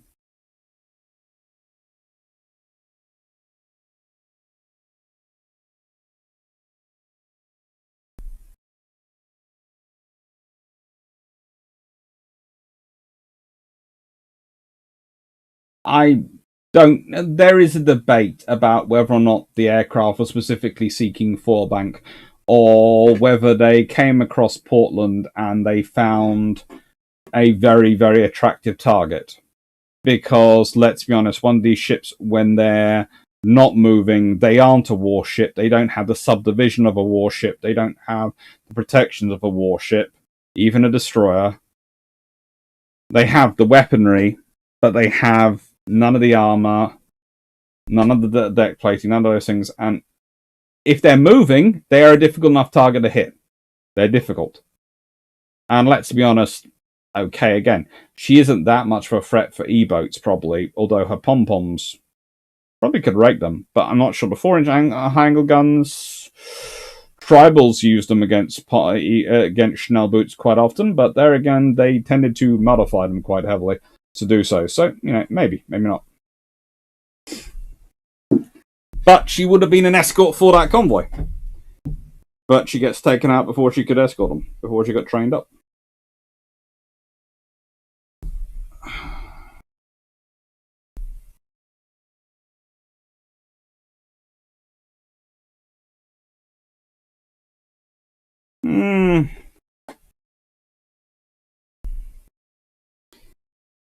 Rapid Razorback. Did Coastal Command provide air cover for Coastal Convoys, or was that Fighter Command or the Fleet Air Arm? It tended to be Fighter Command, but it tended to be their bigger aircraft operating through Coastal Command. Later on, some of the fighter squadrons were pretty much permanently attached to Fighter Command, to Coastal Command, but it was they were always part of Fighter Command.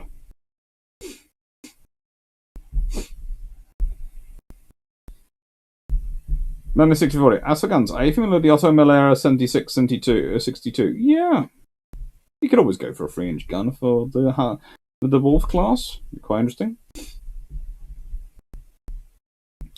Alright, I know Medal of Honor stories are plenty exciting, but VC stories always sound insane.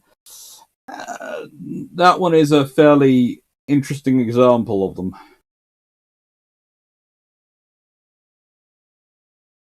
I don't think that leadership's that bad, Stafford.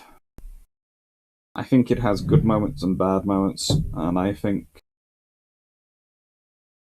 the thing is, we can afford to all be wandering around, going our own little ways at the moment, because that's the world we can live in. We don't have any kind of existential threat. Well, how do I put it? Visible to everyone existential threat that requires we all pull together. Although people certainly make a case for various existential threats every now and again. The Great Dominion. Coastal Command did have fighters, both fighters and mosquitoes. They didn't have those in 1940. They get those later on, and they're always part of Fighter Command. They're on secondment. There's always a...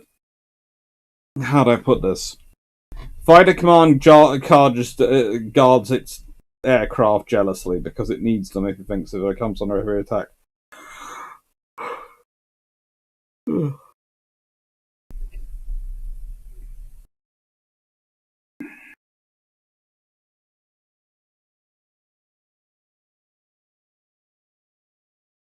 Trouble is, once you get into a 76mm gun on the Harry de Wolf class, right?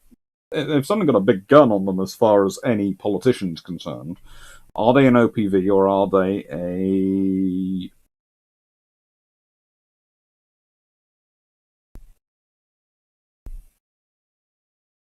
frigate or a corvette? And why haven't they got missiles on them? And your 6,000-ton ship can very quickly turn into a 7,000-ton ship, which has a lot of stuff on it, which it possibly doesn't need for the role it's going to do, and it requires a lot more crew. Neviana, what was the role of Portland Naval Base situated as it was between Portsmouth and Plymouth? Seems redundant. Pretty much it's a working up facility for both bases.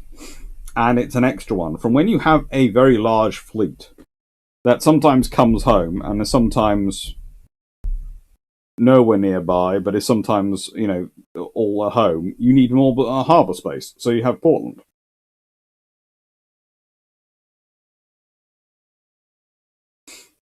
In 1940, Coastal Command has ensigns for just about all its duties. Yep.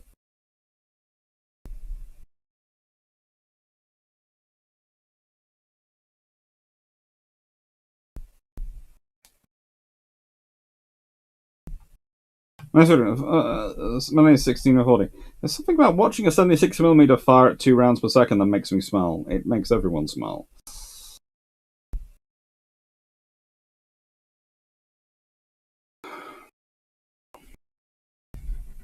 And fair, mosquitoes and bowfighters would make a mess of E-boats trying to attack Convoy, especially if radar equipped. Yes, they would. But with radar equipped mosquitoes and E-boats, that would be later in World War II. This was 1940. That is one of the things I tend to try and point out to people when people go, oh, when the Royal Navy enters World War II, it has Swordfish as its strike aircraft. And the Japanese, when they enter World War II, they have the Zero. Well, the Japanese enter World War II in 1941. Near enough makes no difference in 1942, considering it's December 1941. The Royal Navy enter World War II in 1939. They have the Swordfish is the strike aircraft, yes, but they also have the Albacore coming into service and the Barracuda under development. And honestly, if you'd had it going on if the Royal Navy had been able to avoid war till 1941, with the pace of the increasing pace of armament and development, they would probably have had the Barracuda in service when they started war in 1941. So it's a bit unfair. It's the same when we start talking about what the fleet is like in 1940 and the stuff for convoy protection, etc., in 1940 versus what it's like in the later 1940s. For example, and the one I often tend to give.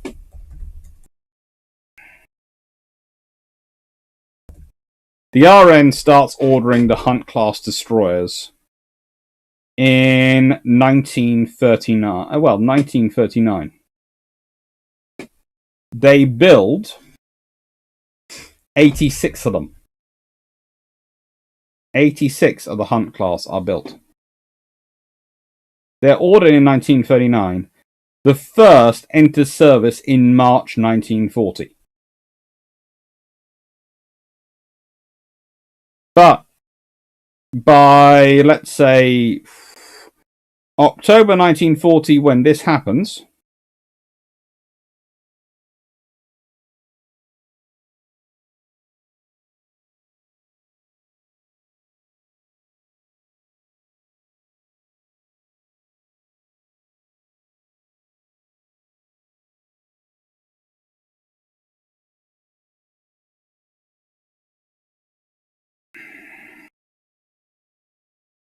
they have roughly 10 of those in service. So that's what happens to the Royal Navy. They rapidly build up. The last Hunts come into service in 1943.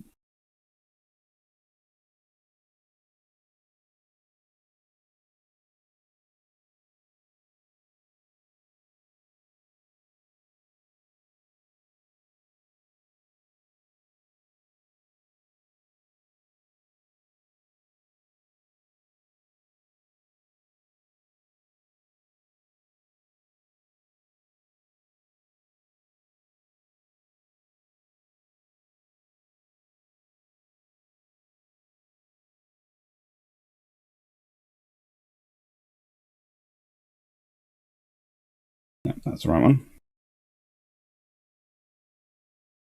See, this is the difference.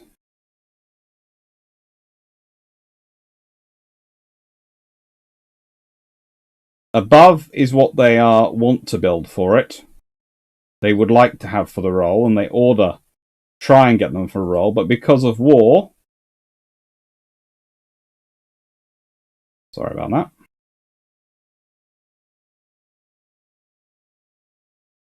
it doesn't happen to go that way. It's not that easy. War comes and they have to start fighting it.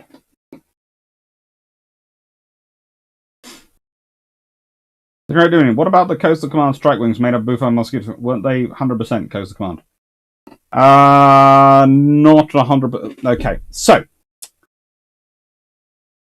they were operationally Coastal Command, and for the most part, quartered as Coastal Command. However, Fighter Command, as I always understood it, retained the ability to recall them should they need them.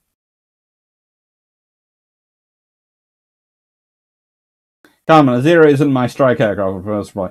Well, yeah, that usually is my reply, but then I have to get into explaining what the Japanese strike aircraft were, and I don't get to make my point, which is World War II happens, but it doesn't happen to your timetable. It happens to the timetable that it happens to. That makes sense.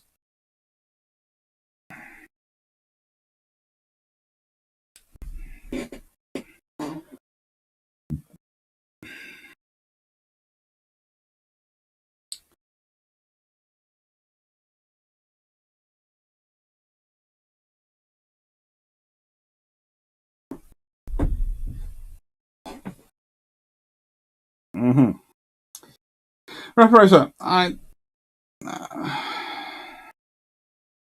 Clark, I think you or Drac could have fun exploring unsanctioned and unauthorized upgrades to warships and the universal tendency to grab anything not tied down to do said modifications.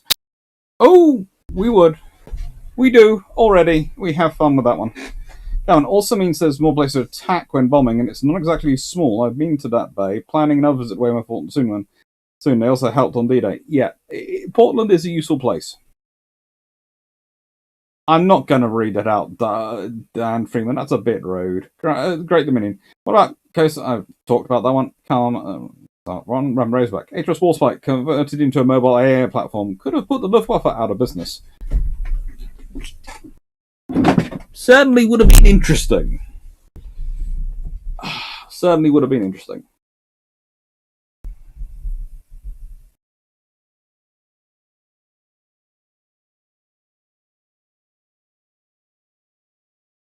Yeah, 25mm gun is a small secondary job. There is some thought they will get the Halifax 60mm as they leave service. More guns require more crew in a Navy short on staff. All true.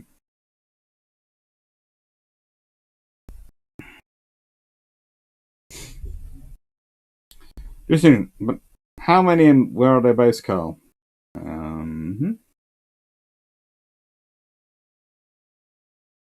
Carl Gasmo, Mosquito, but in 1940 Beaufort and from inline in 1940 Bugafota.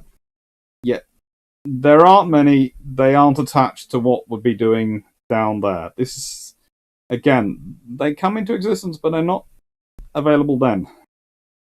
Opinion on the Bangor class, please. They were cute minesweepers, I think, from memory. The Bangor class? Let me just check. Let me check the Bangor class, because the moment someone asks me about some class, I will then immediately my brain goes, are you sure you're right? Yeah, they were minesweepers. Oh, they are cute little ships.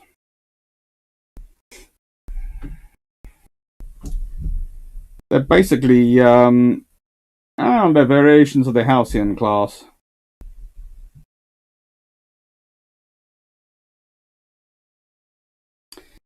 Basically, sloop minesweepers. At the small end of the sloop minesweeper range, but yeah.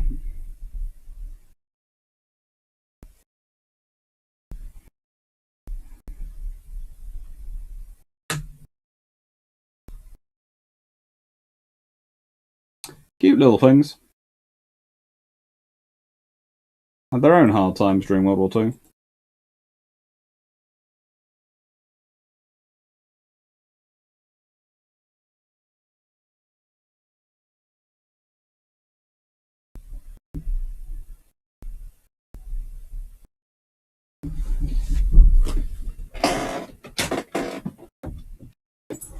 Hello, you.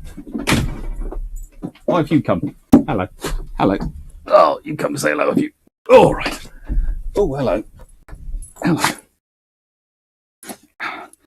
You heard we were talking about big guns and you weren't here earlier, did you? Yes, you did. All right. Hello. If I miss a question, it's possibly because there's a big fluffy tail on the way. Right.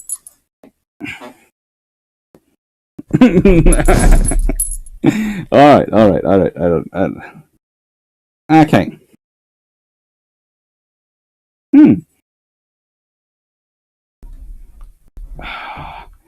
I now have visions of Warspite Swordfish trying to tower into the air like a giant glider, the wings made from the mine defense booms and tropical warnings.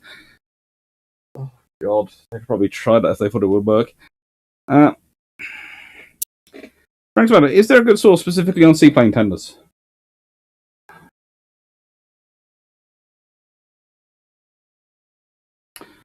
The British Naval Aviation book by Norman Freeman, British Aircraft Carriers, is fairly good starting spot on it. It's a fairly good entry one. There aren't many which are fairly good entry points, but that one's a fairly good entry point. Oh. Hello.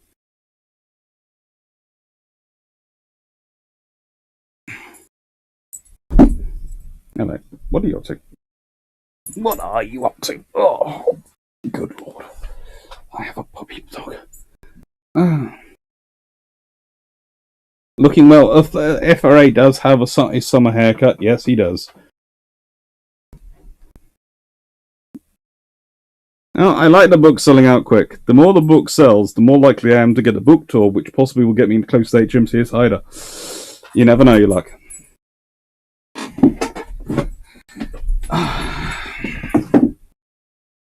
Oh, that's what you're after. No, you're not getting that.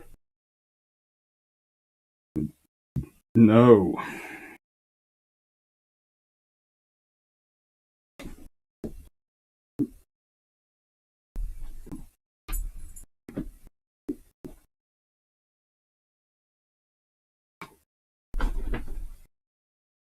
Hmm?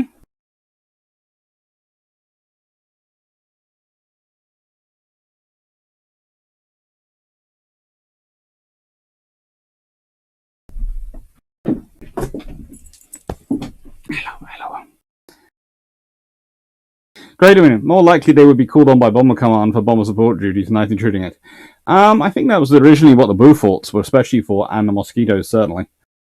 They were the bomber versions rather than the fighter ones. And we're not getting references then when you try to give them some books to get on. Yeah, it's fun dealing with people who insist that, you know, basically they know one version of history and that's all the history they need to know. And you go, no, it's a little bit more complicated than that. Yes, the fluffy research decision here. The doggo wants tennis ball. Yes, he does, but he's not getting it. He's not. Nelly. What are you asking everyone for down the camera? To send you more money for tennis balls or something? Is that what you think? If you stare lovingly down the camera, everyone will send money for more tennis balls for you because you get through them very quickly. You know, most dogs do not chew up tennis balls quite as quickly as you do. I know you enjoy them. Kuru Papa.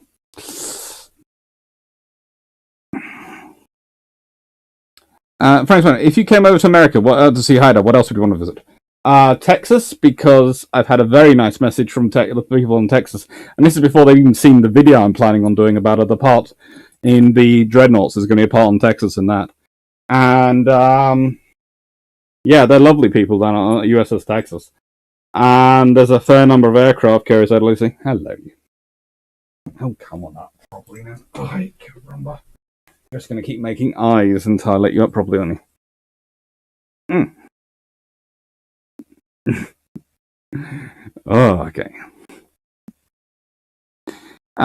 So when are you starting next book, and what will it be? Well, currently I've got an edited book project I'm working on, and I'm starting a book on sloops, which I have to see if the publishers are interested in. And I also want to try and turn my PhD thesis into a book, so I'll have to see which one they like the idea of first.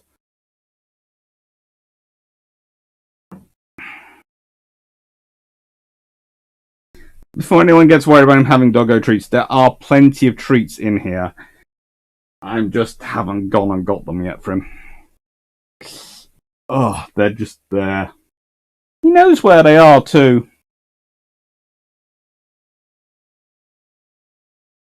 Road trip clips were cool, Stafford.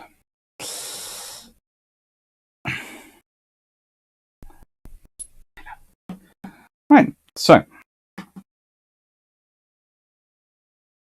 Let's take these away. The tennis balls and Lambert. Thank you, Dan. You going to say thank you? Alright, you are specifically letting me get up because you've realised that there's a small cunning problem in your cunning plan, right? The cunning fault in your plan is that if I can't get to the biscuits, you can't have the biscuits, can you? And I can't get to the biscuits because they're currently buried by books.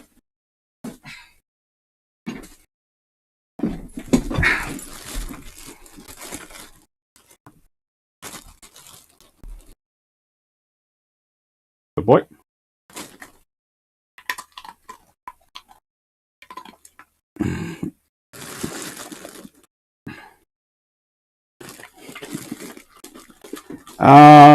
He has to have the doggy safe tennis balls. I'm not sure if there's any difference between them and the regular tennis balls, but that's what he has to have because he chews through them so much. So we get him the doggy safe ones, i.e. if he swallows anything, it isn't going to hurt him.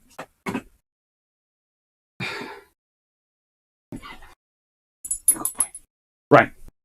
We do another book. We shall do another book. Oh, we shall. How about this one? What do you think? Good book? Good book. Do this one. All right. We'll do it. But you can't read it. Not allowed. No one else understands bark. Good boy. Right then. So.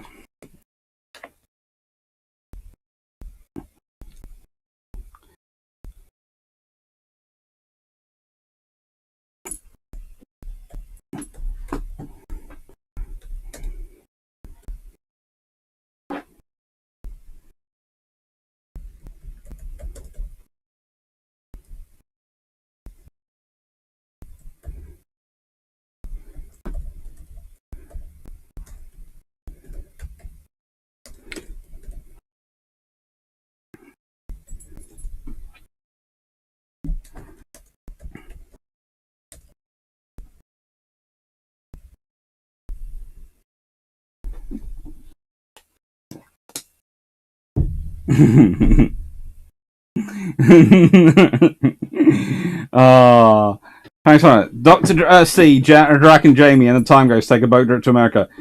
Who has which role on the boat? Oh, good lord. We'd probably let Drac have engineering, because he'd enjoy that one. I'd probably take navigation, and Jamie would probably take helm and telling us we're doing the wrong thing. No, he'd be organising us and trying to make sure we kept to an actual squadron schedule. Adfab, always surprised the Battle of Ashunt happened, as one would have thought Coastal Command would have pounced almost the moment the Germans left port. You would have thought, but they tried and they failed. So it got left to the Royal Navy's destroyers to go, this is a night action. You are ours.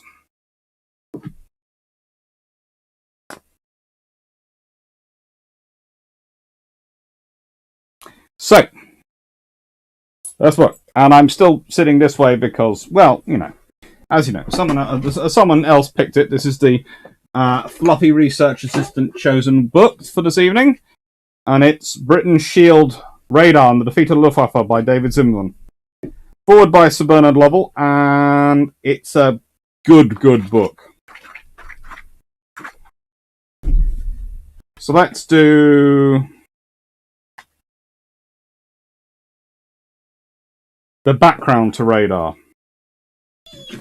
I know. Scientific background. The state of technological and scientific knowledge about radio waves meant that the discovery of electromagnetic means of detecting objects at a distance was almost inevitable in the mid-1930s. Radar, in some form or another, was under development in at least 8 different countries before the Second World War began. These projects all had their separate origins, because most work on radar was undertaken as classified military projects, but all built on the scientific research that can be traced back to the late 1880s. In 1887 to 88, Heinrich Hertz demonstrated that shortwave radio signals could be refracted or reflected. Hertz made these observations during his famous series of experiments which proved James Maxwell's theory of the existence of electromagnetic radiation at a lower frequency than light. He used as a transmitter a spark gap device, in which electricity jumped in a small gap between 2 metal plates. This happened suddenly, and a visible spark could be seen. Maxwell had predicted that other unseen waves moving at the speed of light could be created by oscillations of the electrons jumping the gap. Hertz constructed the first receiver of these radio waves, a wire loop with a small gap. There were brass knobs on each end of the loop at the gap. When the electromagnetic waves generated by the transmitter reached the loop, a spark was observed between the gaps, similar to the spark from the transmitter. Hertz concluded that the second spark was created by the passage of these unseen electromagnetic waves. Once detected, Hertz then demonstrated that these were electromagnetic waves because, like light, they could be deflected and refracted. Hertz's experiment with radio signals just 60 centimeters in wavelength. This aspect of Hertz's experiments was largely forgotten by the end of the 19th century, when attention shifted to the study of very long-wave radio waves, between 600 and 200 meters wavelength, which Marconi had demonstrated could be used for long-range communication. This switch to long-wave occurred because radio signals at these frequencies appeared to follow the curvature of the Earth, and there existed very powerful transmitters in this frequency band. Short wavelengths could not be generated with much power and were thought to travel in a straight line. This appeared to limit the maximum effective range of radio signals, of at least less than 200 meters wavelength. It had the unfortunate consequence, however, of limiting research into radio waves that were prone to being deflected, refracted, and, most importantly, reflected. Modern radar developed as a logical progression from the improvements to radio and later television technology. During the first 2 decades of the 20th century, major developments were taking place in radio. Radio was transformed from being a scientific curiosity to being a vital part of international telecommunications. Among the many technological developments was the radio valve or vacuum tube. Based on research of British engineer J.A. Fleming and the American Lee De Forest, radio valves in various forms were becoming the basic component of radios by 1920s. Valves could convert DC to AC, act as a voltage or a current amplifier, or perform as a frequency changer, and using the heterodyne principle, separate audio and radio frequencies or act as a carrier, placing audio sounds onto radio waves. This jack of all trades was rapidly developing during the 1920s, with vast variety of new tubes being introduced on a regular basis. Most importantly for our story is that the radio valves became available to amateur or ham radio operators soon after the First World War. After 1918, wartime restrictions on the use of radio by amateur enthusiasts were gradually relaxed. However, access to commercially valuable long and medium wavelengths was severely restricted. Instead, radio hams were given access to a variety of shortwave radio bands. These enthusiasts soon discovered that shortwave radio was not restricted to line-of-sight transmissions. In November 1923, 2 American amateurs established two-way radio contact with a French ham operator in Nice. These results were quickly duplicated by hams throughout the world. Although the cause of this phenomenon was not understood until 1925, these long ranges were made possible by the shortwave radio signals being reflected by the ionosphere, a previously little understood layer of the upper atmosphere.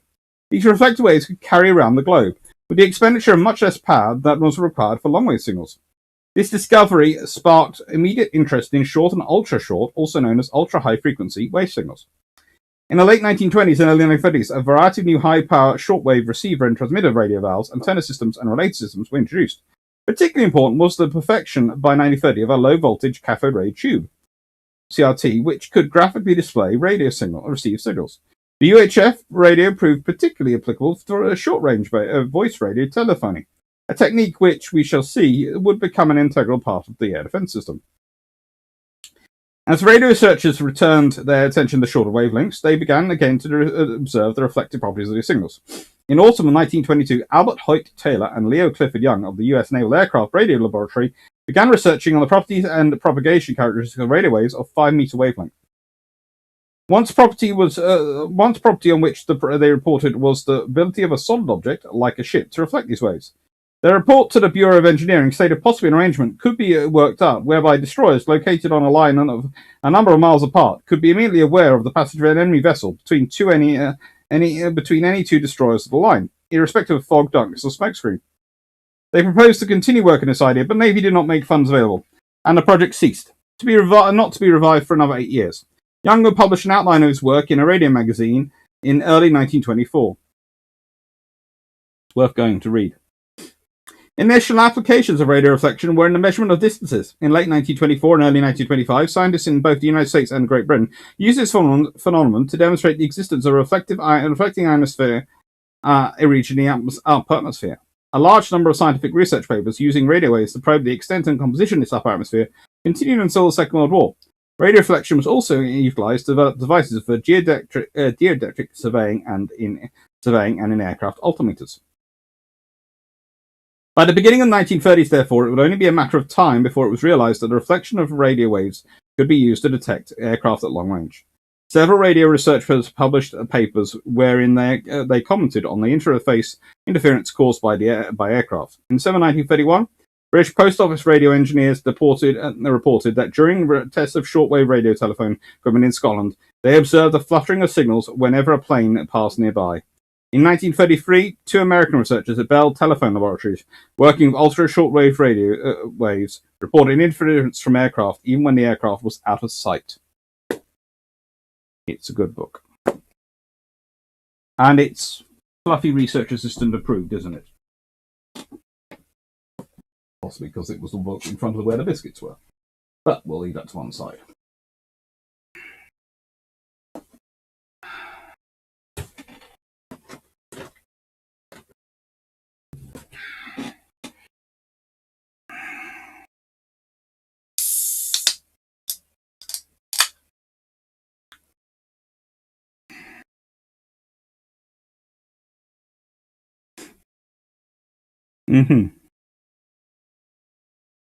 Peter Lawson, the aircraft sent in Germany to protect bombers of night fighters. Yeah. Stuff Thompson, Dr. Clark, have the assistants had the Kong tire pull toy? I think one of them has had that. They do like their toys. They do like their toys. Jeff Miller, my money is on Dr. Clark unilaterally declaring himself historian in residence on Haida. There is already a historian in residence on Haida, a very, very nice Canadian gentleman who is lovely, and I have a lot of very nice conversations on occasions.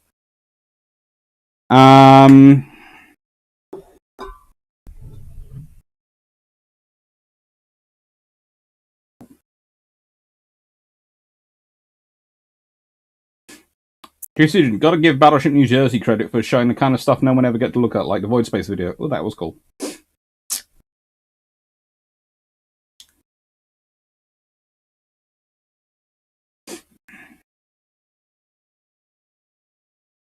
Do you know what I know? With how slow it's getting at work and how much maintenance there, I'm looking for great reading material. We all are.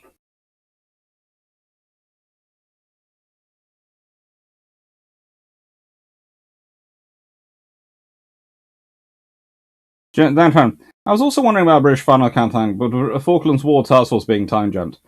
If the Falklands War Task Force was time jumped, let's be honest, to the Battle of Denmark Strait or something, that would be kind of interesting. Because what they've had, if they any of them have anything that could actually do something to the Bismarck, I don't know.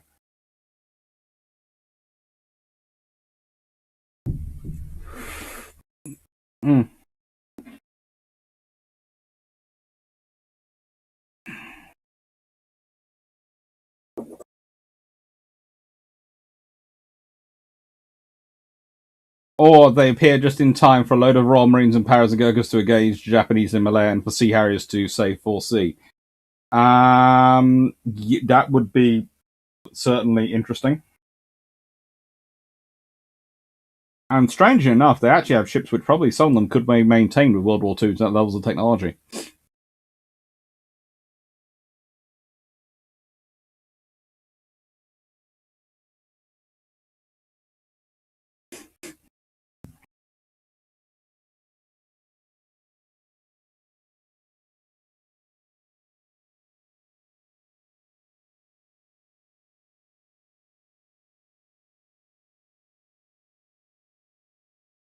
Whatever happened to the stereotype that historians are bad at maths? I teach engineering history. I have to deal with engineers on a regular basis. If I wasn't able to do maths in my head, I would be in a lot of trouble. How come no World War II AWACS? Simple inability to pump out enough power through the valves? Pretty much. They managed to get surface search radar going quite well, and it starts to detect airborne early warning, but honestly, World War II just comes at the wrong point. Again, yeah, I have a feeling if World War II had started in 1941 for the British, I think you would have had airborne early warning.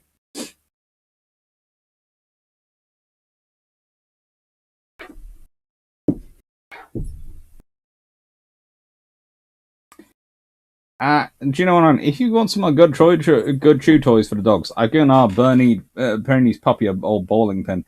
She loves it. Yeah, probably be quite good, but it's it's the two fluffy resistance. It's the fact that whatever one can do, one has has a bit more trouble with, the other one doesn't have any trouble with. So we have to sort of wander around them.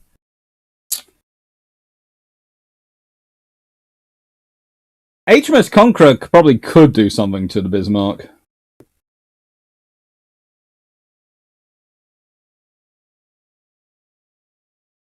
A few nuclear subs in World War II. That would be interesting for the Germans, because the British have a lot of torpedoes going around which can work on those subs, because those subs are all designed to be able to take World War II vintage torpedoes as well. So they don't need any fire control updates, etc. They just need the torpedoes. Nuclear-powered ships wouldn't need refueling for a few years. Give them time to work it out. And frankly, it would allow the British to wipe out the German submarine fleet in short order. Hello, Shulmac.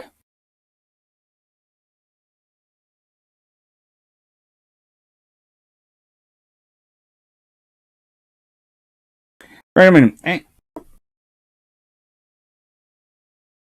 Any comments on the use of tribals during the Korean War? They were some Canadian tribals, I think, got involved, and some Australian tribals got involved. Mainly, it's HMS Unicorn, which is the things having fun. Jeff Miller, Julian Thompson takes over Malaysia land defense. He would be very junior, but he'd probably do it anyway. Sharky Ward air defense. Sandy tries to convince. Sandy would probably have to head home to brief the Ministry of Defence and explain what was going on. Michael Clapp would be the one who would be given the job of managing Tom Phillips and Force Z. That would be interesting.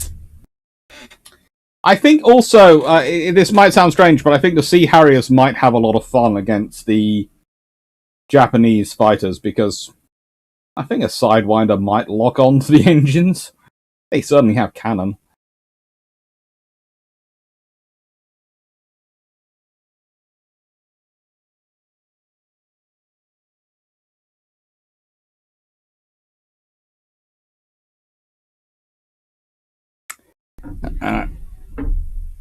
So.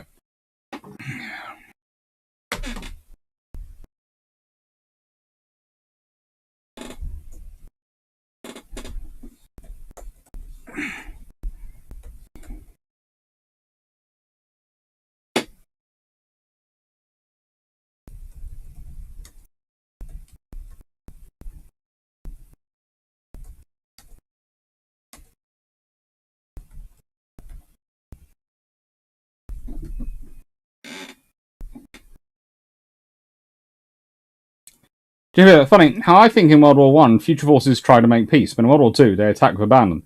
Nature of fighting more absolute. I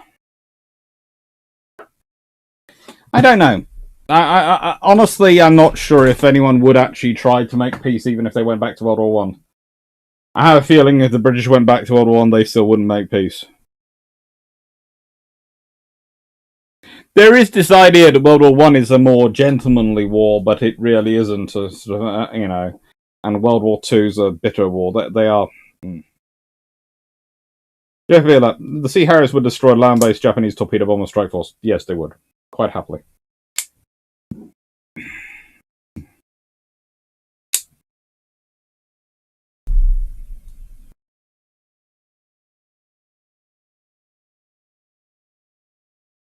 To be honest, lots of the aircraft down there could have done that.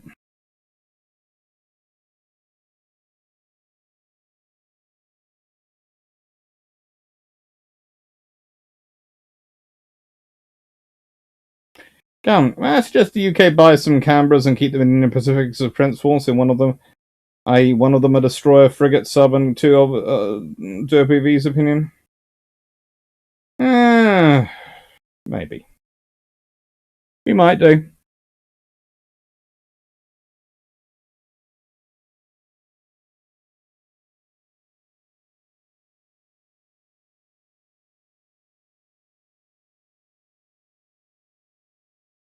Re Sidewinder and piston aircraft. Yes, even in Korea, even the early M9s were used against trucks with 100 horsepower, 900 plus horsepower, zero engine is much bigger heat signature. Yep. I remember we talked about it before, but I can't remember the conclusion. What would the other Ark Royals be called if there was more of them?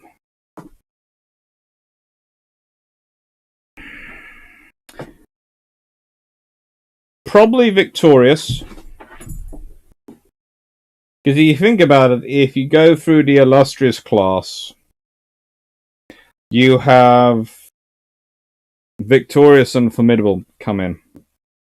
And you're supposed to, if you consider it, there's Illustrious, there's Indomitable, Indefatigable. There are a lot more names they could have used from the eyes, but they add in Victorious and Formidable. And I have a feeling that's partially because those names would have been used for Ark Royal Sisters if they'd been built. Until they run out of 30mm ammo. That's not that difficult to make.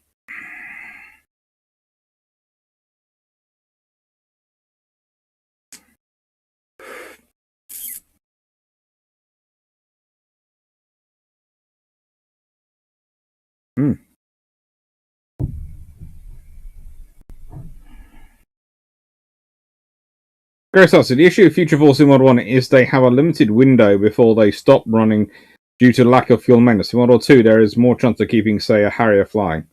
Yeah, especially early Harriers and earlier aircraft.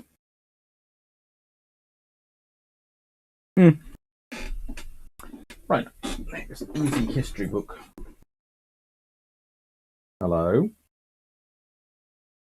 Do you want to pick another one? Okay. Okay. Alright. Oh, you diving off that way? Or you come back? Oh, you turning around that way. I decided that was easy to turn around. Alright. So, which one do you fancy? Supposed to be naval easy reading, okay? So, which one do you fancy?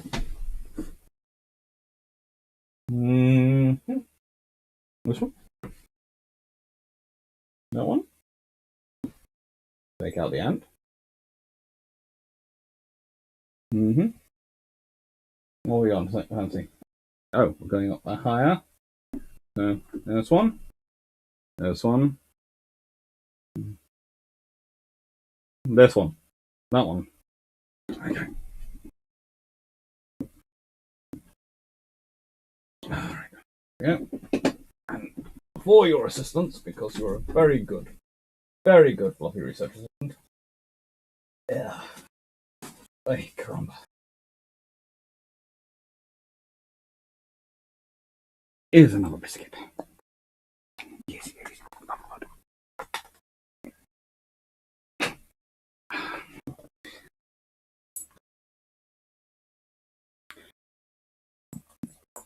Shumack, bonus question. What if Ark Royal's damage control officer had an accident and was replaced with someone competent? What would happen if she was with 4C? They'd have survived.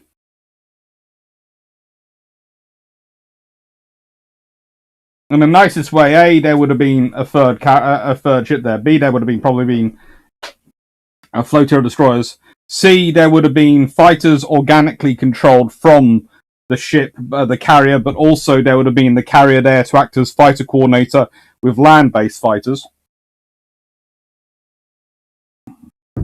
Phillips would have had his own on-call reconnaissance and strike aircraft. Yeah, it would have been a very different scenario from end to end.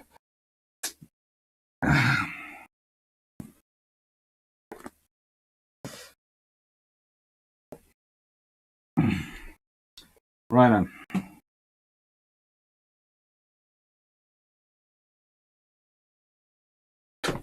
Hello, what are you looking now?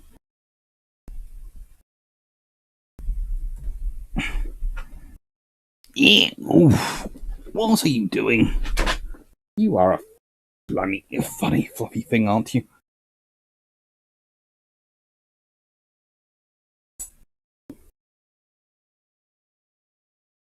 Hello. Oh, good lord, I'm trying to type. Oh, there you go. There you go. I'm not going to fall now.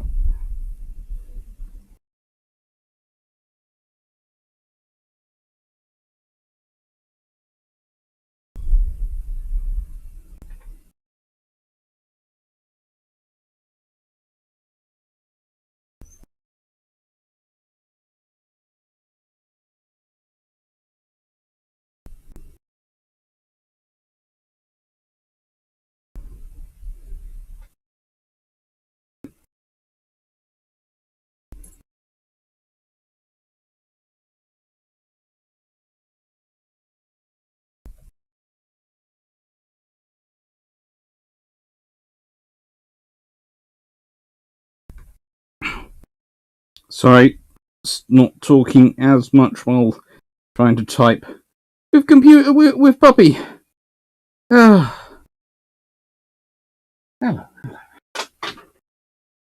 So, next book, chosen by Fluffy Research Assistant. The Line Upon the Wind.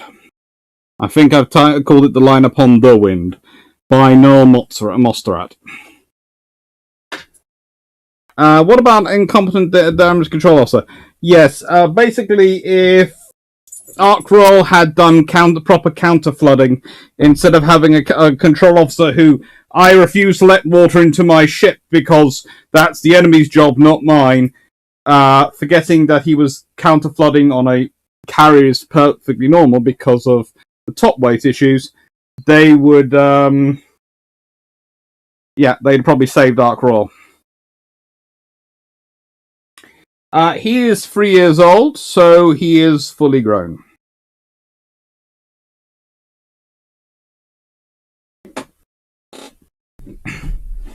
Adfab, if you have the two heavies and the point was to type the Japanese fleet, wouldn't they just to fill up the aircraft carrier fighters and recon?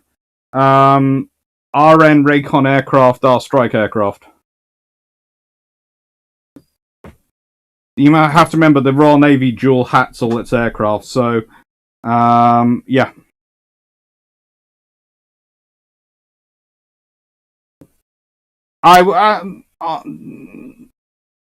Great a minute. Any comments on HMS Victoria's time as US Robin operating subliners? Go see Jamie Armored Carriers video on USS Robin. It's amazing.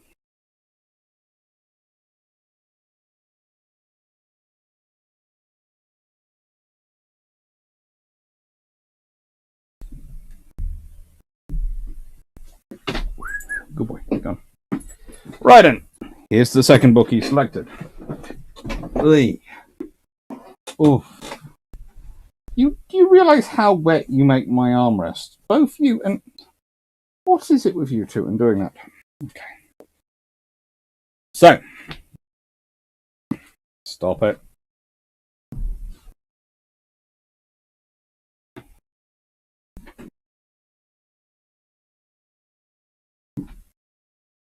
No, I can hear your sissy banging around, so maybe.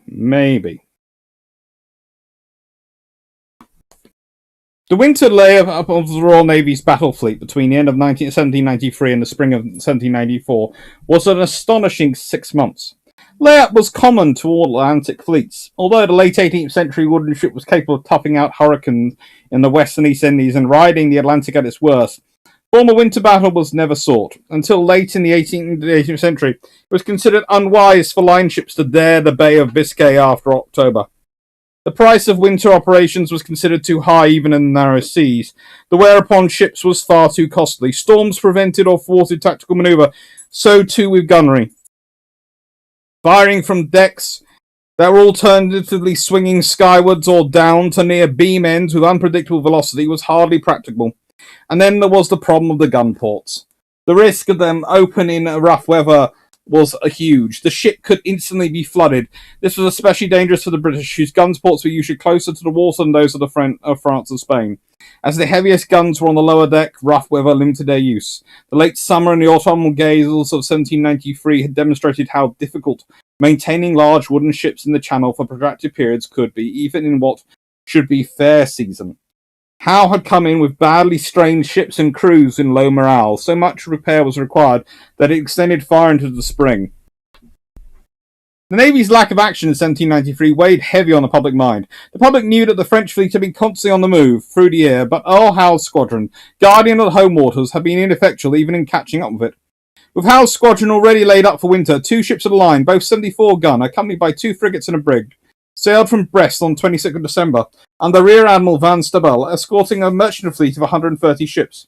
The convoy was destined for West Indies and America to bring back American grain and West Indian produce. The reputation of Howe and his fleet would therefore depend upon the interception of that convoy on its return in the spring of 1794. It would be a contest with the Grand Fleet that would indubitably go out to help to bring the convoy into Brest and Rochefort.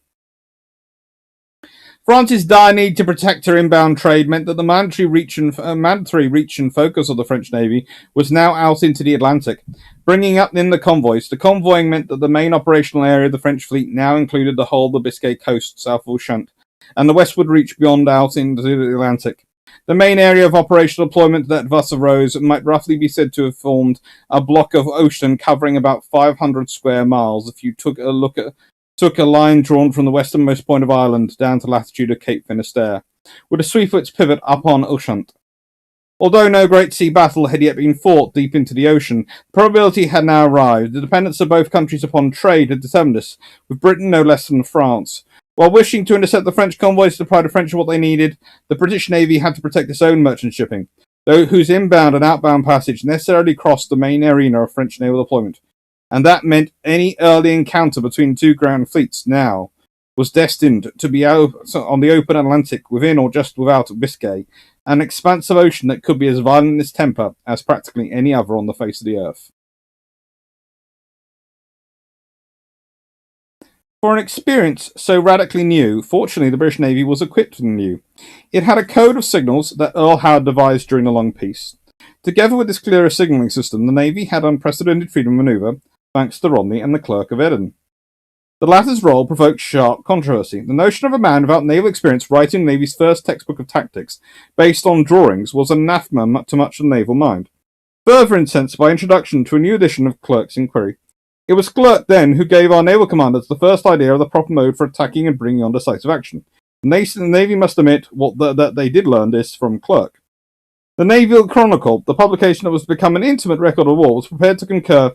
Experience had proved that we were defective in tactics, as our mode of attacking was then to range along the line of the enemy, so the van of our fleet came opposite the rear of his, thus our ships ran the gauntlet of the enemy's whole enemy fleet, giving them an opportunity to cripple each ship as it passed, at which the French never failed to take advantage. The leading principle of Mr. Clerk's system is to force an enemy's fleet to close engagement. Whatever efforts he made to avoid it would be the assumption for a reasonably good passage, 8 or for slower. For the former, its arrival could now be any day.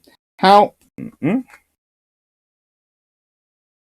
the breaking through his line of battle and cutting off of one division of the fleet from another, so as to prevent the enemy from being able to extricate himself, is recommended as certain means of capturing the division you have cut off or of bringing on a general engagement. The uniform success of this manoeuvre, now so well known, leaves no room to doubt the infallibility of Mr. Clerk's system.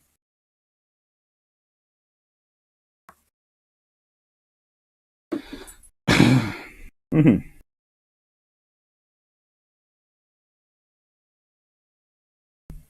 Yes, read that dog.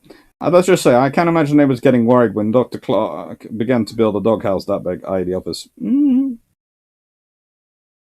Especially when you consider this is half the space. As I think I've shown you in one of the building videos, there's my sister's office to the other side of that wall.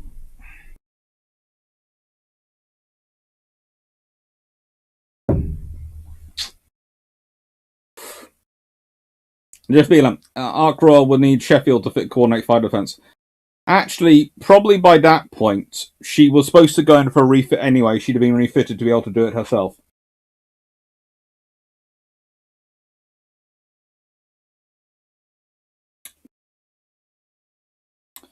Add fab if you have, again, as I've pointed out, I think already to add fab. If you have two heavies, and the point was, yeah, the Royal Navy strike aircraft are reconnaissance aircraft. Swordfish are called torpedo spotter reconnaissance. So are albacores, so are fulmars. No, so are barracudas. Fulmars are fighter reconnaissance.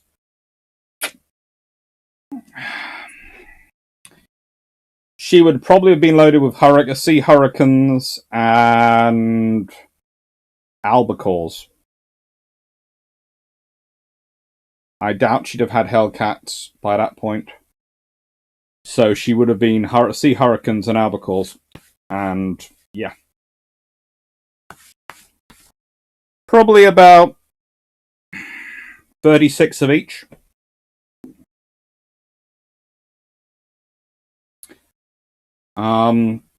Stuff sort of emphasis on the fighter force, definitely.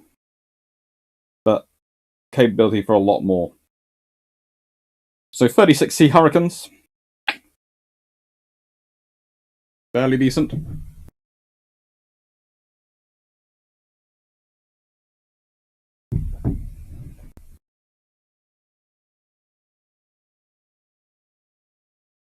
Dan Freeman, Ark Royal Full Sea. Prince of Wales had radars. Yes. But so would have Ark Royal by this point.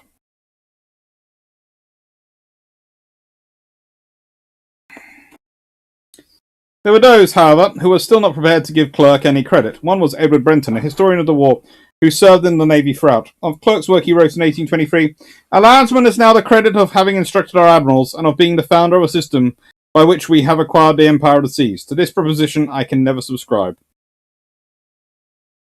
Nevertheless, all this meant that the whole idea of tactical fluency was alive throughout the Navy. It had been wanting before, but it was not now. The tactic was very much in Howe's mind at the time. So far, he'd been allowed no opportunity to emulate Rodney at the Saints. The urgent question with him on board his 100-gun flagship Queen Charlotte in the spring of 1794 had been to be whether that chance might now present itself.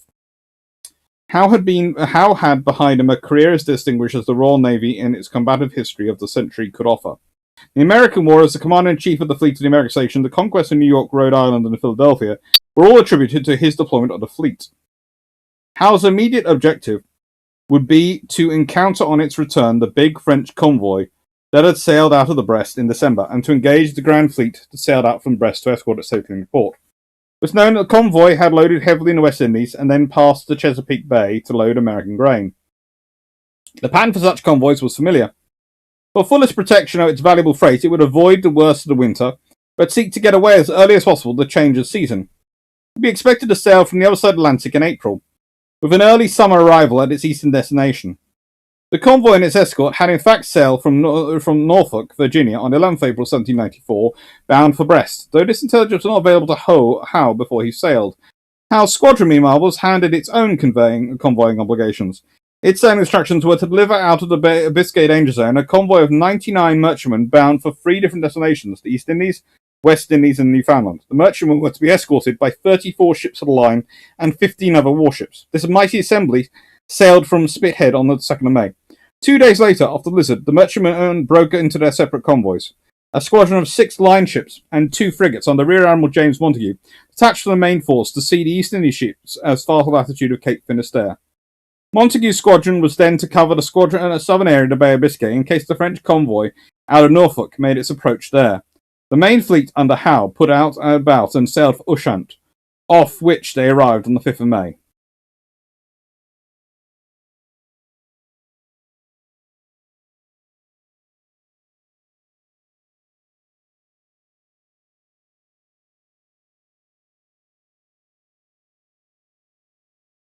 She wouldn't have had Hellcats because the USN didn't have Hellcats in 41. Yeah, that's the point. It's too early for Hellcats, so it'd be Sea Hurricanes.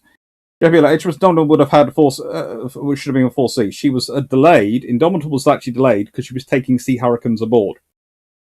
And there was more difficulty in putting Sea Hurricanes aboard Indomitable than there would have been Ark Royal due to the size of the lifts. Because Ark Royal had bigger lifts. So, this is my point. And also because of the pressure on carriers. If you have one more carrier available, i.e. Indomitable, Ark Royal going around, and she was going to be laden with Sea Hurricanes and Albacores.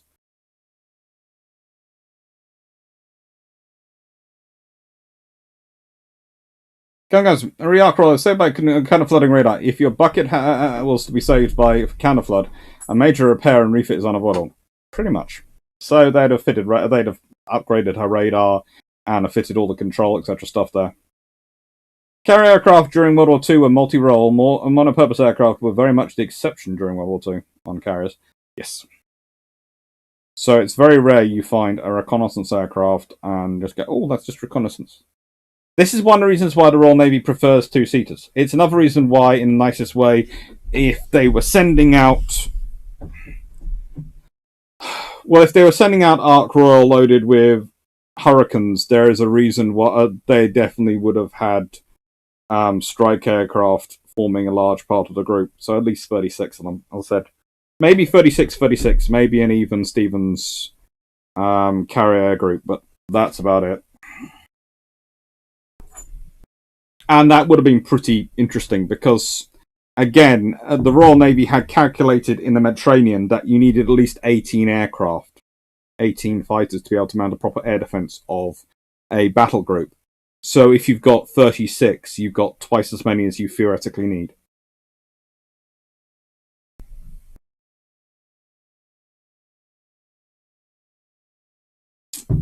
Jeff Beeler, after refit, I see Ark Royal with martlets because they would fit her in blows, but probably would have received. She'd probably had an increase in BOFAs. She had plenty of BOFAs already, so she'd probably had more BOFAs added on. Maybe replacing the .5s with 20mm. But I doubt they'd have had enough martlets to put on her.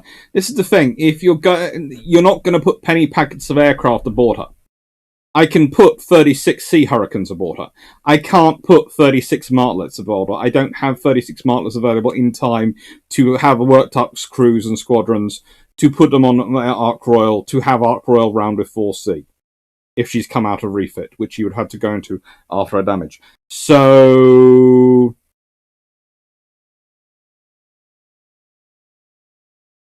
that's the point. RN martlets are USN Wildcats. The first generation of Wildcats with the RN are called martlets.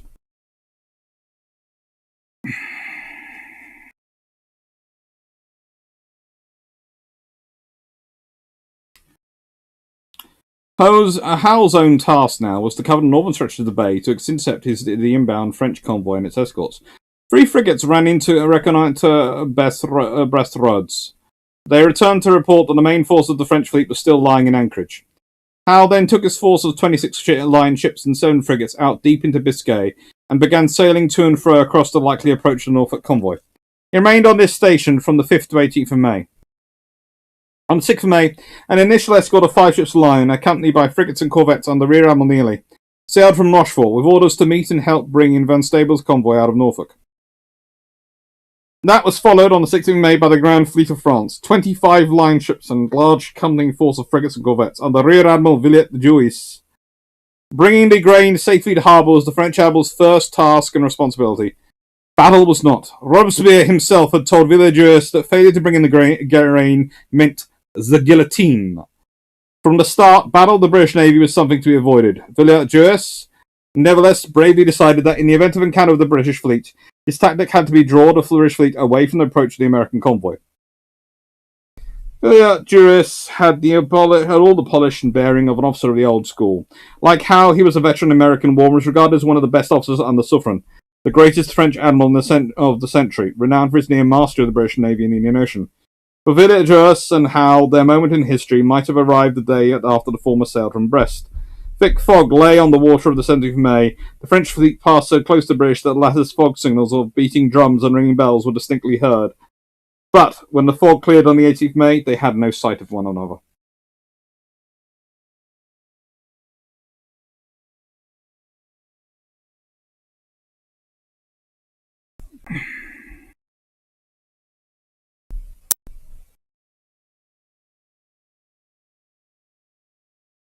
Dan Freeman, how much of our Ark Royal's air group survived sinking? I know all the personnel, but equipment, quite a lot of the equipment survived.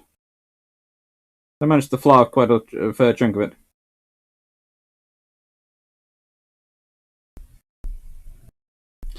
The initial British martlets were French ones, which basically got bought up by the British.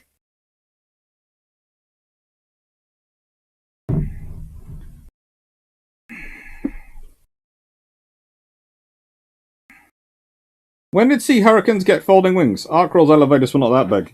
They're big enough. That's the point. They're not that big, but they're big enough. Ark Royal had the biggest elevators of any of the British carriers at the time.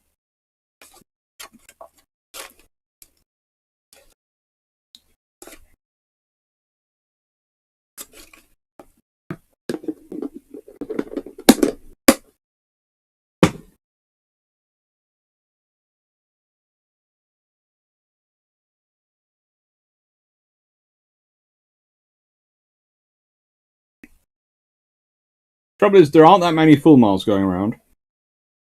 So the only fighters you could use to form an air group would be Sea Hurricanes.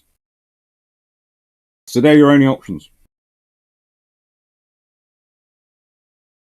Again, that's why Indomitable's delayed, because of getting Sea Hurricanes. So it's Sea Hurricanes are all that Ark Royal's getting, so Sea Hurricanes are what she'll be fitting for. She might even have some spars added on, so some deck parking going on.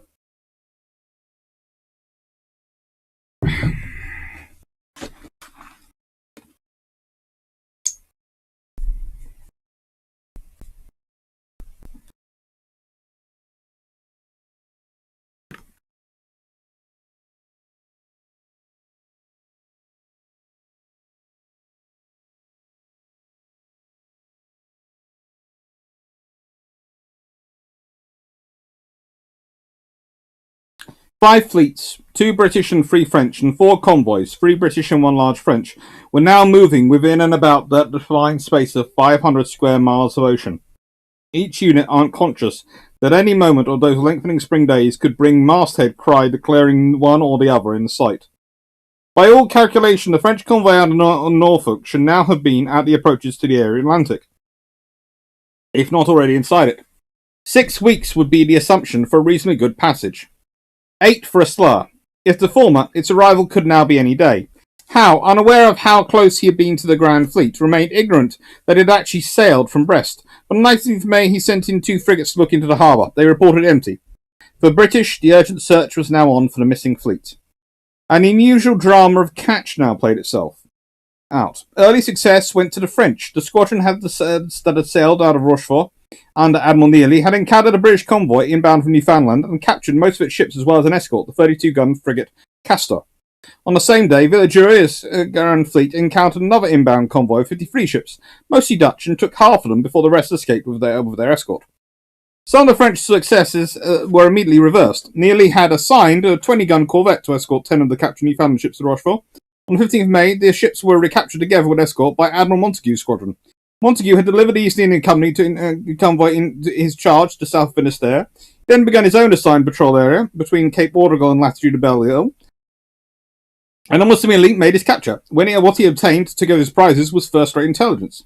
Those who had briefly been prisoners of the French had accurate information on the strength of Neely's squadron on the composition and immediate imminence of the Norfolk convoy.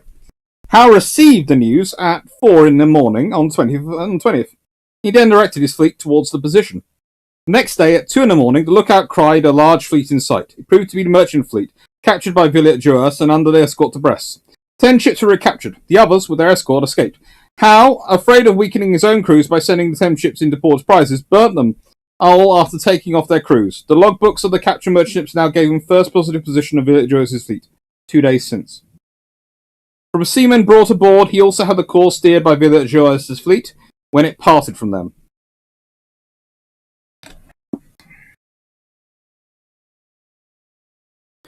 Schumack, or you could get buffaloes. No, the buffaloes were land-based. They'd be called about. The Dutch and the Australians had the buffaloes, and they were perfectly good. But if they'd been called up in time, they'd have been far more useful. So again, if you had a carrier there operating, providing fighter control, which is what they are, and their own fighters, then the land-based fighters would have been things would have been available. Trentalenko, Sea Hurricane Mark 1Bs were available in 1941, but were normal winged. Yeah, but I think just about. P. Dawson, Ark Royal's elevators were 33-foot wide lift, centre lift, and 20-foot wide fore and aft lifts. Hurricane wingspan was 40 feet. Meh. They'd figure out a way.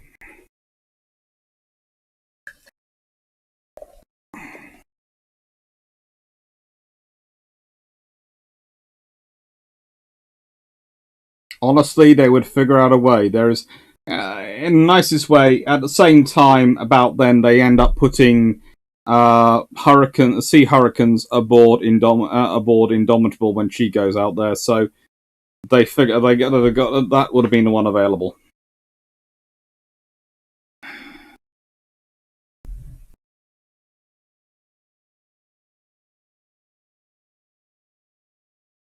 Oh no, Japanese used the Buffalo like target practice cleavage. That's not true. The Buffalo actually stood up quite well when they weren't hopelessly outnumbered or at the end of their fuel range. They did okay. Again, they were beaten by top of the range fighters when they came across them, but when they came across similar generation fighters, they held their own.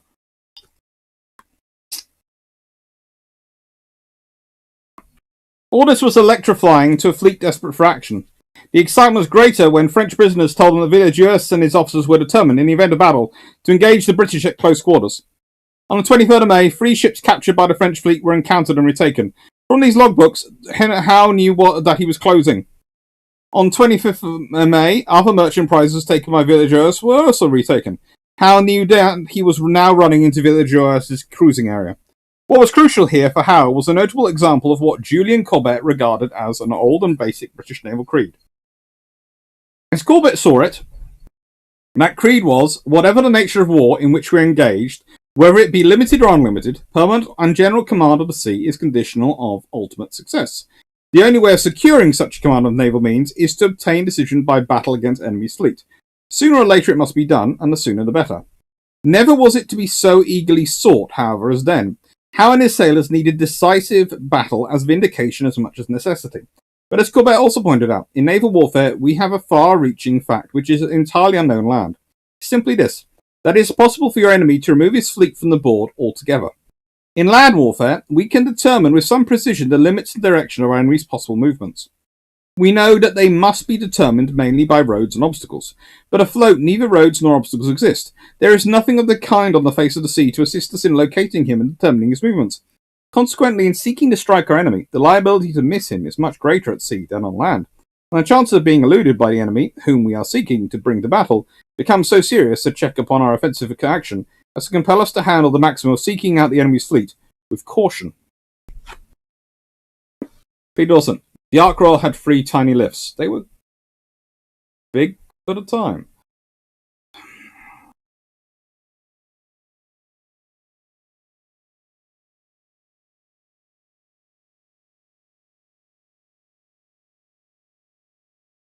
Shermack, the Buffalo wasn't bad, it just wasn't suited for the theatre it was using. Bad allied tactics and strategy were primary reason, of course. Yeah. It doesn't. The later illustrious had only 2 lifts, but they were bigger. Okay. Alright, Peter. I'm going to insist on me getting the plans out. Alright.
Right then.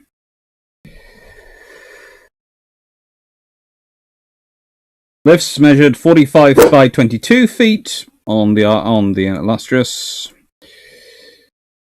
Ark Royal.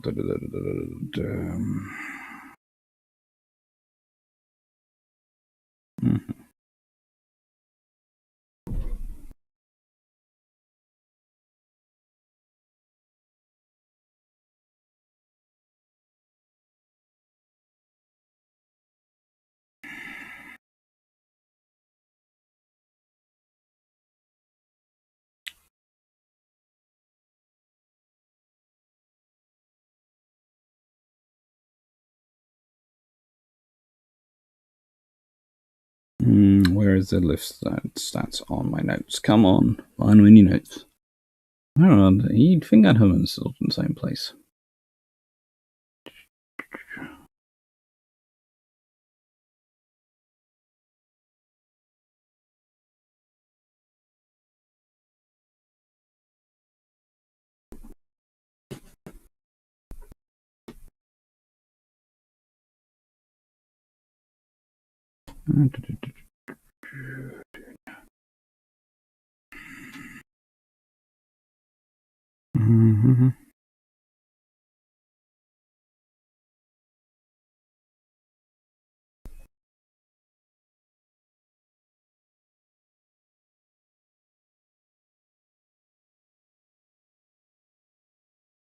Hey, by gum. Let's see.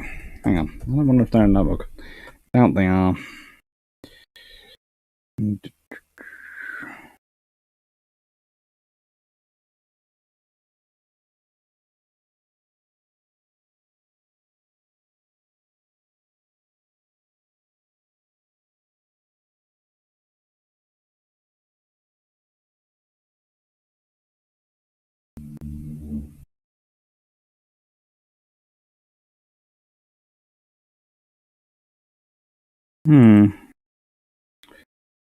Indomitable.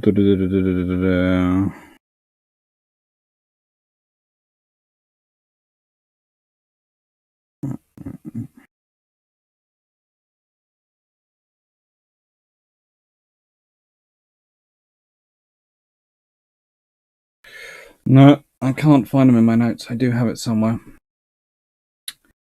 But I'm fairly sure what I'm saying.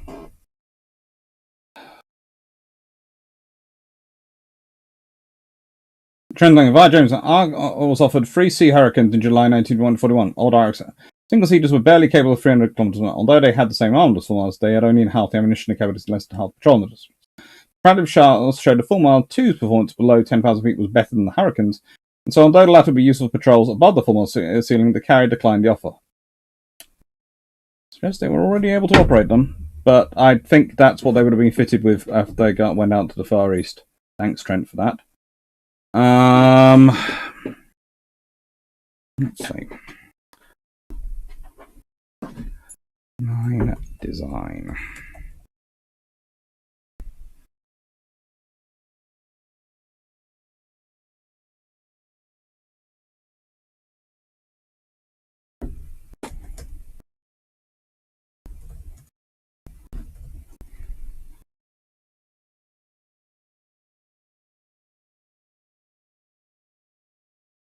Ah, found them.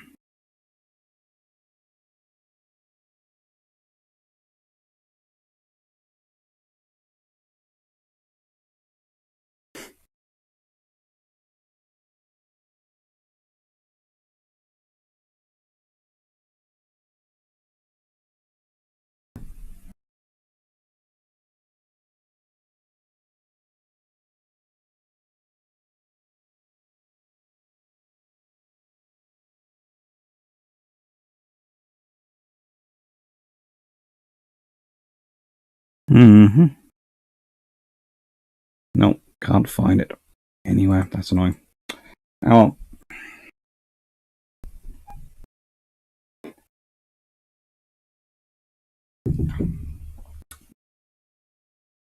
That's good. This candidate is a big for when I was made. And it was said that's good. I'm not sure what you're talking about. Mm-hmm.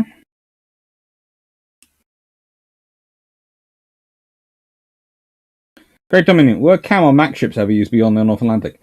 Not really, no. Trent, I'm sure the FAA was thrilled to get a free beat to Hurricanes and told, yeah, go use it as carriers. I think probably they were trying to figure out what they're going to do. What was the book that dealt with radio and radar such? Well, I did mention that. That was David Zimmerman's Britain's Shield Radar and the Defeat of the Luftwaffe. It's a good one if you're interested in radar.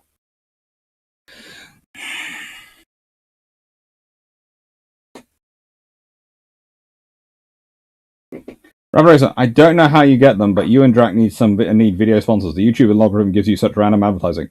Usually when I go on there, it seems to give me World of Warships advertising.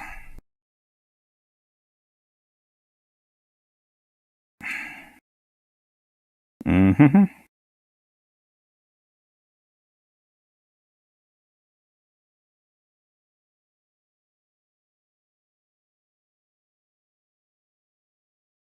Mm.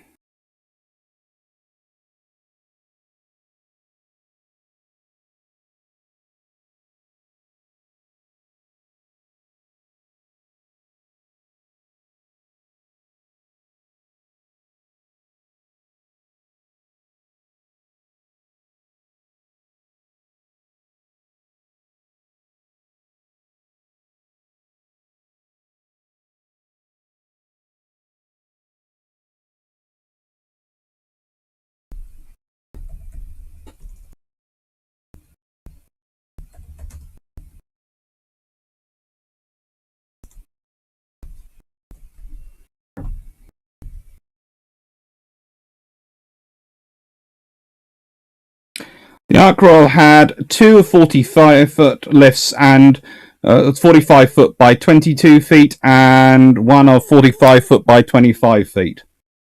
So, yeah, they are bigger.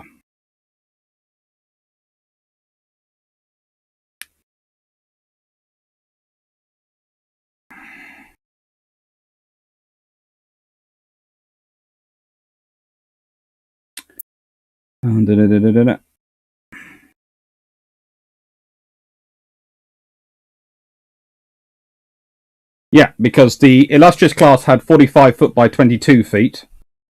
And Ark Royal had two of those. And Ark Royal also had two of those. But... Mm-hmm.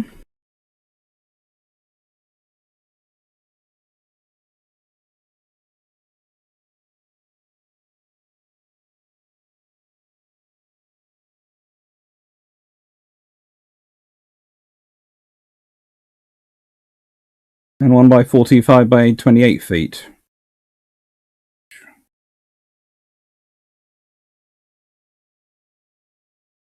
Yeah.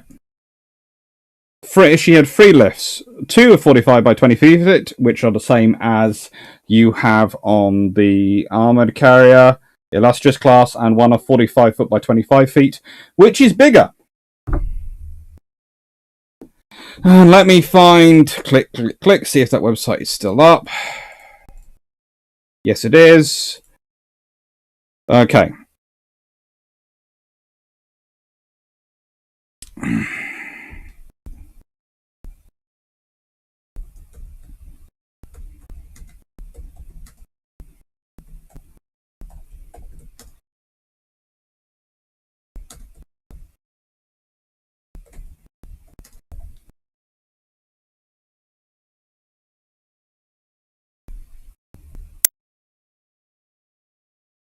You will find a link to that now below, to the site which has those details.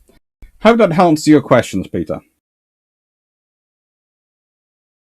Ark Royal did not have three tiny lifts.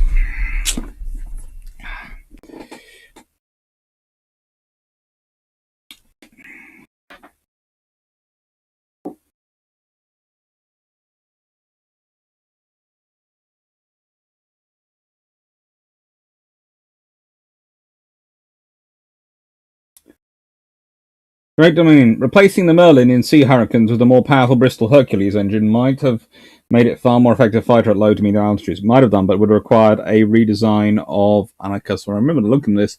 They worked out they'd have to redesign the airframe, and seeing as they were using converted aircraft rather than new builds, they couldn't get the redesign through.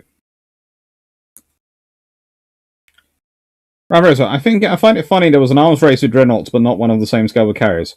Mainly because carriers come of age in a war when they're already fighting, and by the end of World War II, basically everyone who wants one has one, and a large chunk of them are built by the British. Ark Royal was due for refit in early 1942 in the USA, according to David Hobbs. That was certainly a plan in early 1941, but in the nicest way. Whether that would have survived Force Z coming into being needed to be produced is a different matter. It's one of those things. You have this plan for refit. Yes, we're going to send an aircraft carrier for a refit, but we have other aircraft which are being damaged. And if she'd already been damaged in let's be honest, HMS Ark Royal is...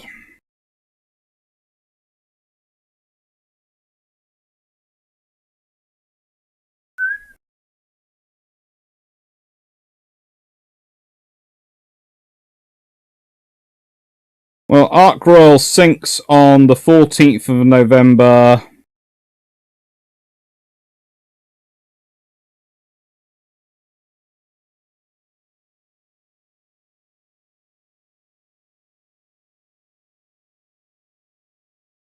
1941. So it's the thing is,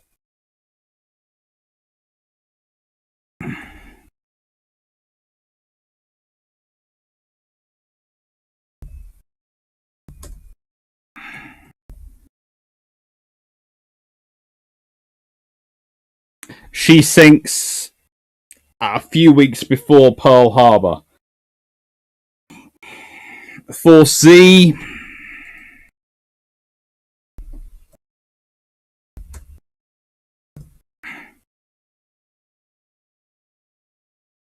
is sunk on the 10th of December 1941.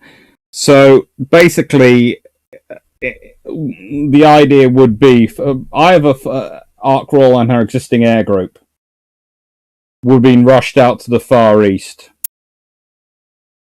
etc., after Pearl Harbor. That's the thing, if you have another carrier available. And they are trying to move Indomitable out there as quickly as they can anyway. So that's the fact, and that's it, basically.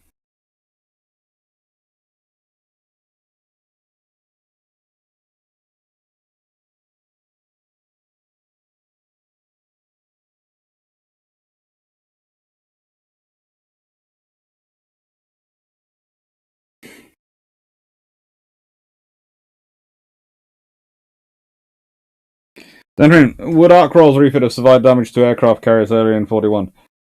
Well, that's the thing. She gets damage. She might have been going early in 1942, but honestly,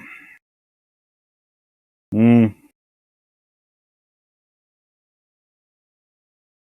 RN has a lot of plans. Britain has a lot of plans in terms of dealing with the issues that the Japanese are throwing up. But yeah, actually, achieving them are a different matter. The ocean nevertheless did possess its own signposts. There was now an example of how on the wide and empty ocean the hunter could find his quarry. Passing merchantmen of all nationalities were usually stopped for news. Their logbooks, better than any milepost, would give time, day, and position. That was how Howe now had from recaptured ships.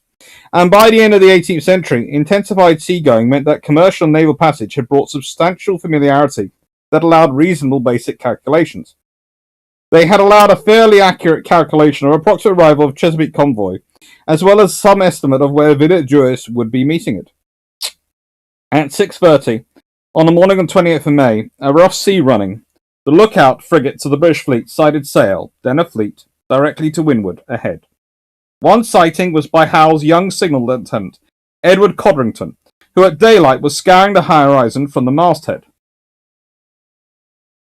They were deep in the deep ocean, some 400 miles west of Ushant. By 9, the approaching fleet was seen bearing down towards the British. Howe gave the signal to prepare for battle. Their lookout frigates were recalled. At 10, the French fleet, 26 ships of the line and 5 frigates had approached within 9 or 10 miles, then lay to. A three-decker was seen passing along line as if to speak to each ship. The French then formed their line. At 10:35, the British fleet were all round on the same tack as the French and advanced to windward in 2 columns. Shortly after that, Howe signalled that there was to be yet time for the ship's companies to dine. Thereafter, the British stood ready for action. But the French suddenly appeared to have a change of mind. At 1 p.m., the French ships made sail and began tacking. Howe signalled these lean ships, 374s, the Russell, the Marlborough, and the Thunderer, to harass the enemy's rear ships. Then, when it appeared the French were making off, he signalled for a general chase, and for each ship to engage the enemy it caught up with.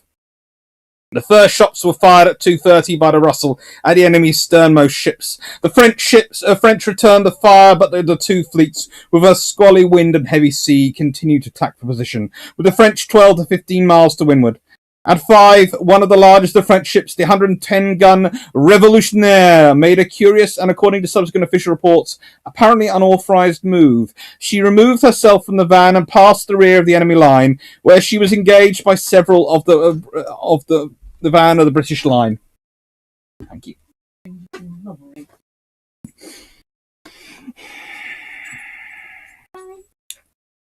Take care, floppy research assistant. Bye-bye, Fab. Bye-bye.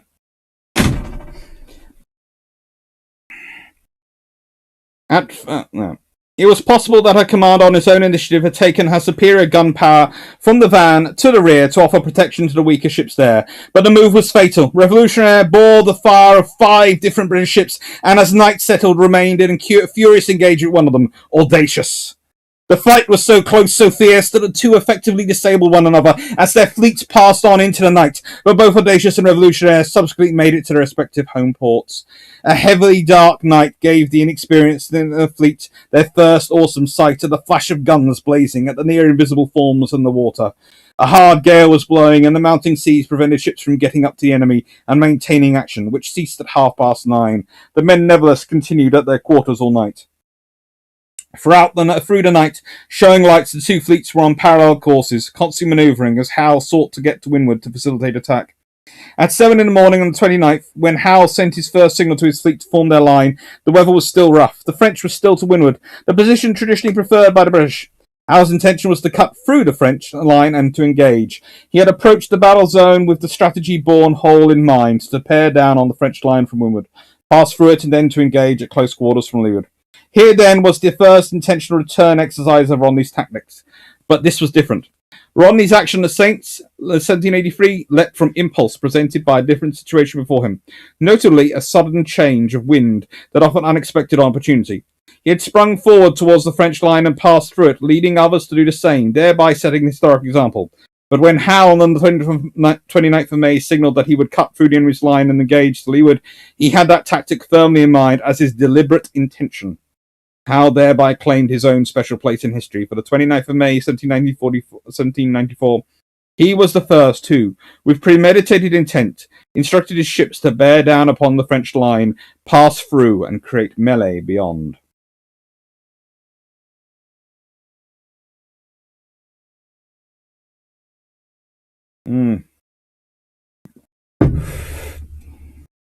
I think Illustrious had some fun in Jamaica, and I think Indomitable did as well.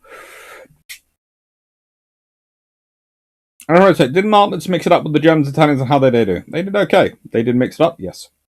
And look, didn't the Force Z intended carrier escort run aground, so it wasn't available? That was Indomitable, and she was delayed by various things, but mostly it was trying to get the Sea Hurricanes aboard her.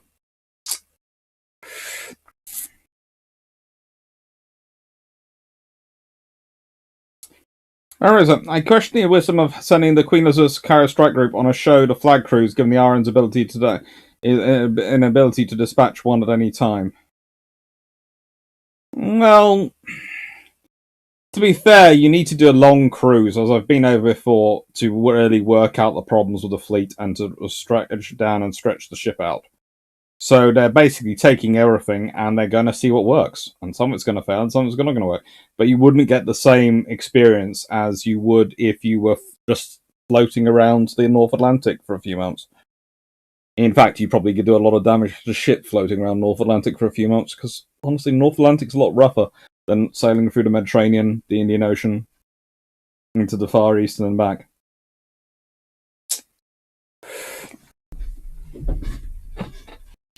Great Dominion, can you outline the main reasons why the ferry Barracuda was withdrawn from the US use in the British fleet, leaving the Far Eastern British fleet without an effective dive bomber? It wasn't needed. They were doing strikes with other aircraft that were providing all the bomb attacks they needed. They didn't need a dive bomber. We're hoping to do more in Italy with World War II TV. Really, we are.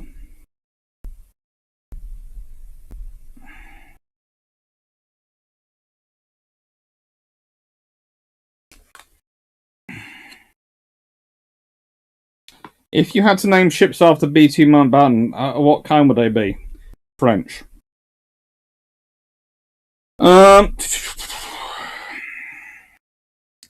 Regrettably, 29th of May was off of how little success with the tactic. The sea was still building. Heavy pitching was soon to bring down the fore topmast of one of the French ships. Howe had his line assembled at 7 a.m. The French were still to windward, where Howe wished to be. At 7:30, to gain that position, Howe signalled to pass through the enemy line and come to windward. But little was achieved, other than heavy broadsides and damage between the lead ships of both fleets.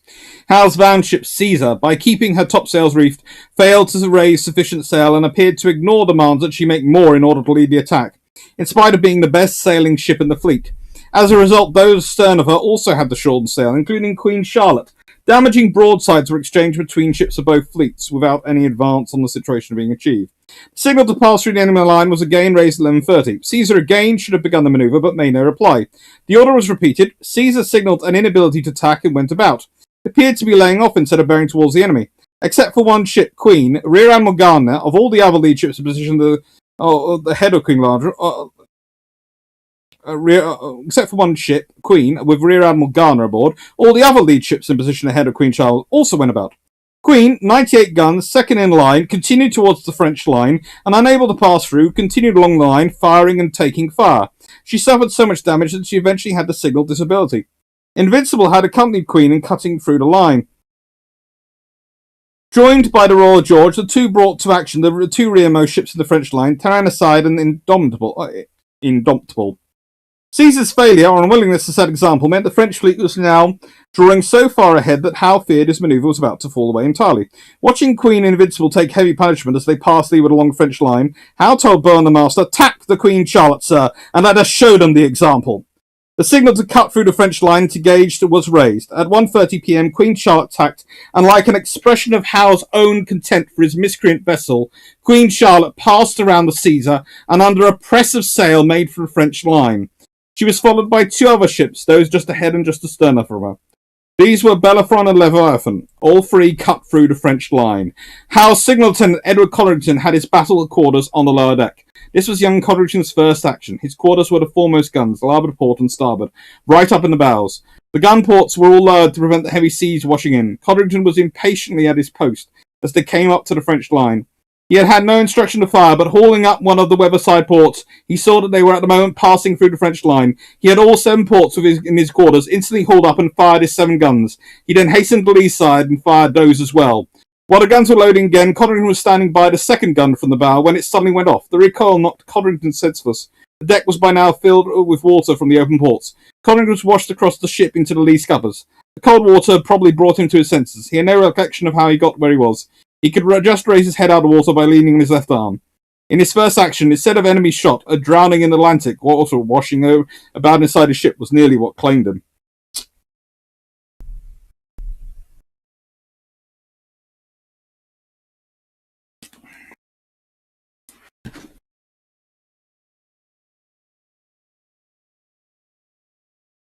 Represent, lol, that's not what I meant, but it works. Grace Hussey, that's a disservice to all the French ships, which provided sterling service to the RNO over centuries. Honestly, yeah, it was a bit of a joke, cruel joke.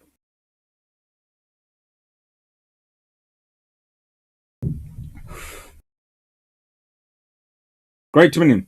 I've read that there were problems with the performance of Barracuda, particularly with that of the Merlin engine in the tropics, which was foremost among the reasons why it was pulled. There are lots of niggles with it, but ultimately, if the RN had wanted to keep it there, they could have kept it there. That's the point. If they'd wanted it, they could have kept it. If they'd needed it, they could have kept it. But they didn't want it, they didn't need it, so they didn't keep it. This is the ultimate thing. There's always, if you want to withdraw an aircraft, or you don't need it anymore, or you want to withdraw a ship type or something, you can always find a reason. There is always niggles, there are always problems, because everything is designed to be sort of best for circumstance. But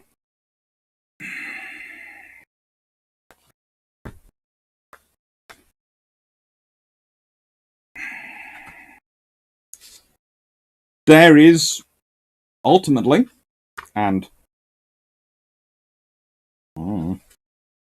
ultimately, in the end, it ends up with a very simple scenario. If I want it, I have it. If I don't want it, I have a reason to get rid of it. And that's the truth of the Barracuda. If the RN had wanted it out there, they would have been able to keep it out there.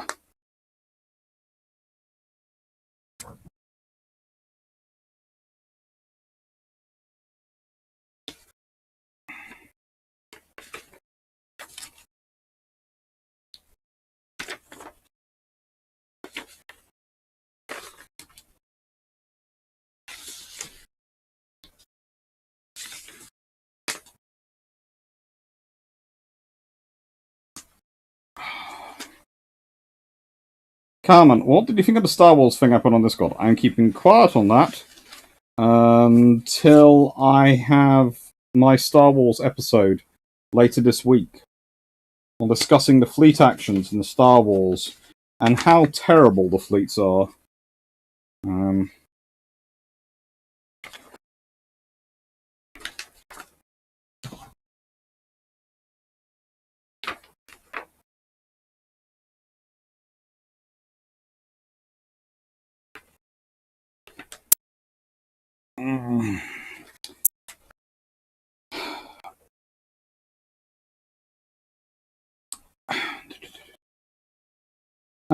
Any feelings about why the Union of Southampton aren't releasing them out patent papers?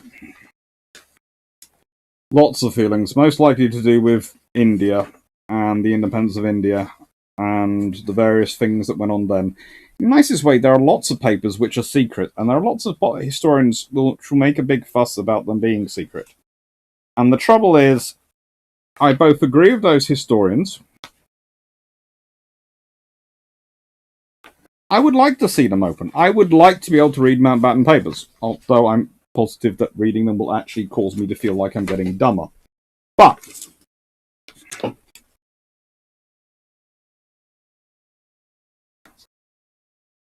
there is also, and this is the very real thing, often rules about while people are still likely still alive, while they're likely still here, we prefer not to read. We would prefer not to read the papers. And the trouble is, if those papers do touch on people still alive, who were involved in the decision making then,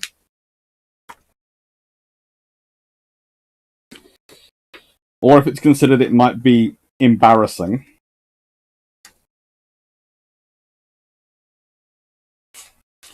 it happens. Now, before you think I'm being rude, I'm not being rude. My printer has run out of ink, and I tried to print off my stories, which I needed for tomorrow.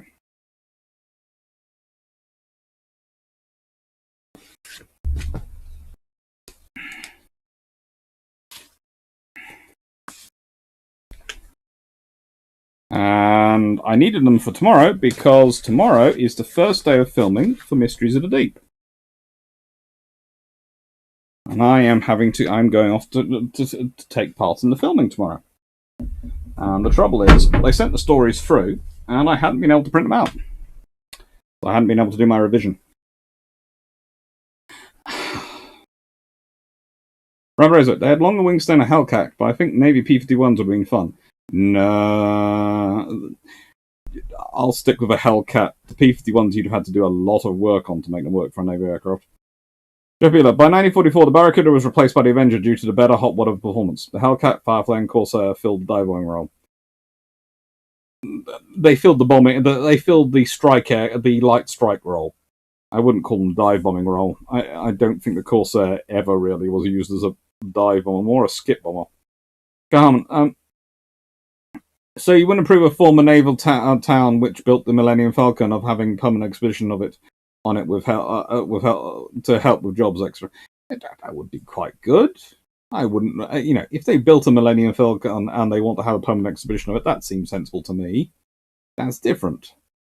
But as I said, I am reserving judgment on Star Wars. The Millennium Falcon is not really a ship of the line. The Millennium Falcon is at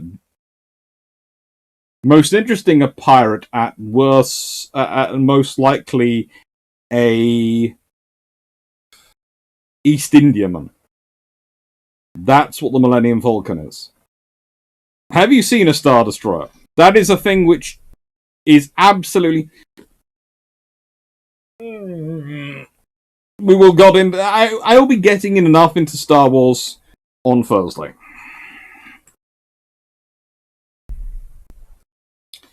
That's got the Information Commission has demanded papers released in full. The government has refused to comply. Yeah, the government will win. It's actually the Southampton University is refusing to comply based on the requirements of government. And that's the thing. The Information Commission doesn't have the right to invalidate the Official Secrets Act and the various acts which go along with that. So it'll get interesting.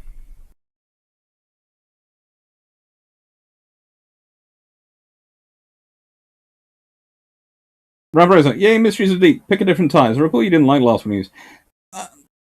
I'm deciding shirt and tie this evening.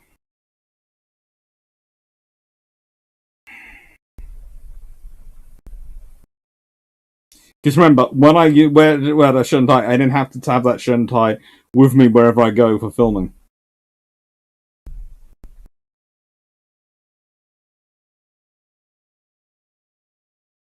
I just wonder whether a modified YT 1300, i.e. Millennium Falcon, counts a cargo aircraft for a light tramp freighter by today's standards. Light tramp freighter.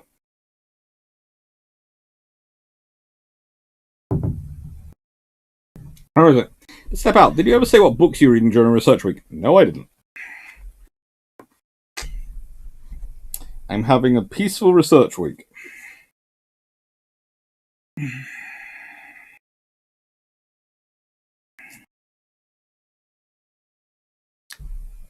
Queen Charlotte, followed by Bellerophon and Leviathan, went through the French line. Howe signalled for a general chase. The battle continued unevenly, confused by weather, tactical disorder, and the scouring of disabled ships. A distinctive incident came when Admiral Villiers put his whole line about in order to rescue two heavily disabled ships, Tyrannicide and Indomitable, that were in imminent danger of capture by the British. It was a bold challenge to which Howe was unable to respond. Unsupported, Howe had near him only Bellerophon and Leviathan, both badly damaged. At 4, he called the other ships about him and sought to give cover to 2, Queen and Royal George, that were crippled and struggling, and towards which Villiers appeared to be making. The vans of the two fleets thereby ran within shot of one another again. The exchange was brief. The action finally died at 5 that afternoon. The British had lost a total of 67 killed and 128 wounded. Howe had lost only one man killed aboard Queen Charlotte, one of his lieutenants. Here in this indecisive encounter was fully demonstrated the difficulty and risk of engagement in heavy water on the open sea. Howe's own ship, Queen Charlotte, had taken in a great deal of water through her ports, as Edward Corrigan discovered. The pumps had been working through the day and would get busy all that night. Queen had taken the heaviest beating. She had lost her master and 21 seamen. Her captain had lost his leg. The 6th lieutenant and 25 seamen were wounded. Her hull was taken many shots, but none so low that they brought up in the sea. She had lost her mizzen topmast and foreyard. Her mainmast, bowsprit, and fore topmast were badly shattered by shot, but by nightfall a main topsail yard had been got up for a foreyard, a fore topgallant mast for a mizzen topmast, and a fore topgallant yard for a mizzen topsail yard. New sails were bent fore and aft. Queen was then reported ready for service. These astonishing efforts by battle-weary men who had hardly set their Eden for 2 days can seem scarcely credible when one tries to imagine that struggling to restore motoring life to a shattered masts and yards on a breaking sea. At last sight of one another on the sunset 20th of May, the two fleets were about 10 miles apart. At dawn on the 30th, the French were still in sight to northwest, but on a different tack. Howe demanded a report from all ships on the readiness to renew action. All except Caesar reported themselves ready. Howe then signalled to form line in 2 columns, and the fleet bore steadily towards the enemy, but fog descended so heavily that no ship could see the vessel ahead or astern. Fog thus gradually scattered the fleet. It did the same to the French. The morning of the 31st of May found the weather clearer. Through the day, the fleets drew slowly closer. At 5 p.m., they were about 5 miles apart. Movement in the French line suggested that Villageurs was preparing for battle. Howe had similarly signalled engagement of the van, centre and rear of the French line. A full general action appeared imminent to carry them through the night. At 7 that evening, Howe hauled up his fleet, having decided to avoid night action, to avoid the sort of misunderstanding of his signals already experienced, especially with the Caesar. Maintaining line and a full press of sail, the two fleets stood on parallel course, westward through the night towards the dawn of 1st of June. Villageurs was now buoyantly confident, the more so since his fleet had been augmented by new arrivals from Admiral Neely's squadron. By this time, too, Howe should have had support from Montague's squadron, but a failed rendezvous had left the two ignorant of each other's position and situation. As hoped for, the next day came better than previous two. The weather had moderated, the sea was smoother. At 7, the two fleets were about 4 miles apart. They were in perfect parallel. Both fleets had taken heavy punishment from 3 days of action or near action. But the French, the 110 Revolutionaire, had already been towed away to France. The 80-gun Indomitable and 74 Tyranid were so badly damaged that they were under tow, though still the fleet and ready to deliver firepower. The British too had sent one ship home, one ship Audacious. Most of the others had suffered loss and damage. But as day dawned, Howe had what the British always wanted, the weather gauge. He had zealously been manoeuvring during the past 3 days to obtain it. He could now attack from windward. The wind was south by west. The French line ran east to west. Breaking from a parallel course for their descent to cut the French line, put the British on a heading of northwest. This meant a slanting angle of approach to the French line. On that approach, the British ships could expect heavy exposure to the French fire. Between 7 and 7:30, Howe sent out 2 signals that declared his plan of attack. He would cut through the enemy's line and engage to leeward. There was hoped this time the plan would be more determinedly exercised by Howe's captain than it had been on the 29th. The French hove to await the attack. Howe arranged his line. Caesar was still to be the van's ship. Frigates and small craft were positioned behind the line. 3 frigates chosen as repeaters of signals would move with the line. The British then hove to as well, and the fleet was ordered to breakfast. Shortly after 8, the fleets moved to engage. On his quarterdeck, Howe observed one of his midshipmen, a mere child, standing in what he deemed to be a dangerous position. "You'd better go below. You're too young to be of service here," he told the boy. "My lord," replied the blushing boy, "what would my father say if I was not to remain upon deck during action?" He didn't go below.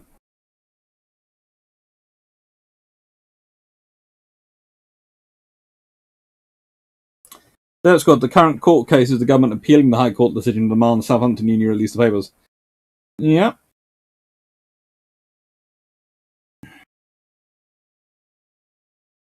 In line with the Information Commission's ruling, the government doesn't really have a legal leg to stand on. The Information Commission has evaluated the and deemed no reason to withhold it. I don't think they have read it. I don't think the Information Commission has actually read the documents. I don't think they've been allowed to. And they've made a judgment. And, yeah. They'll lose. If the government decides they really don't want to put it out, they will lose. The Information Commission will lose. There'll be an Act of Parliament passed. The law will be changed. A one-line bill.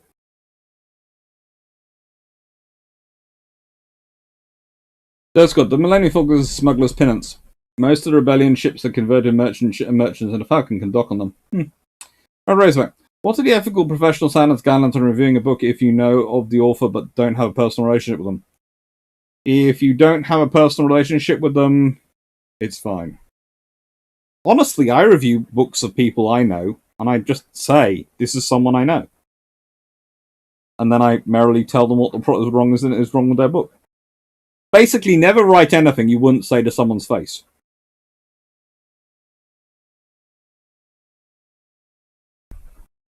Calhoun. That's good. Kind of like an old fishing trawler drifter with originally a railway boiler and retrofitted with Prince Eugene-style high-pressure turbines.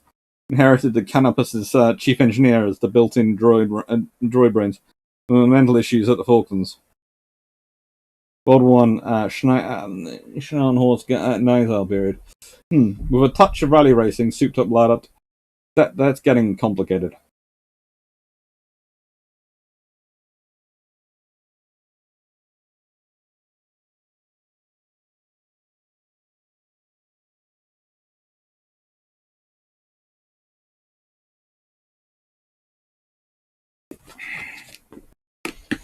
No, it's fun times.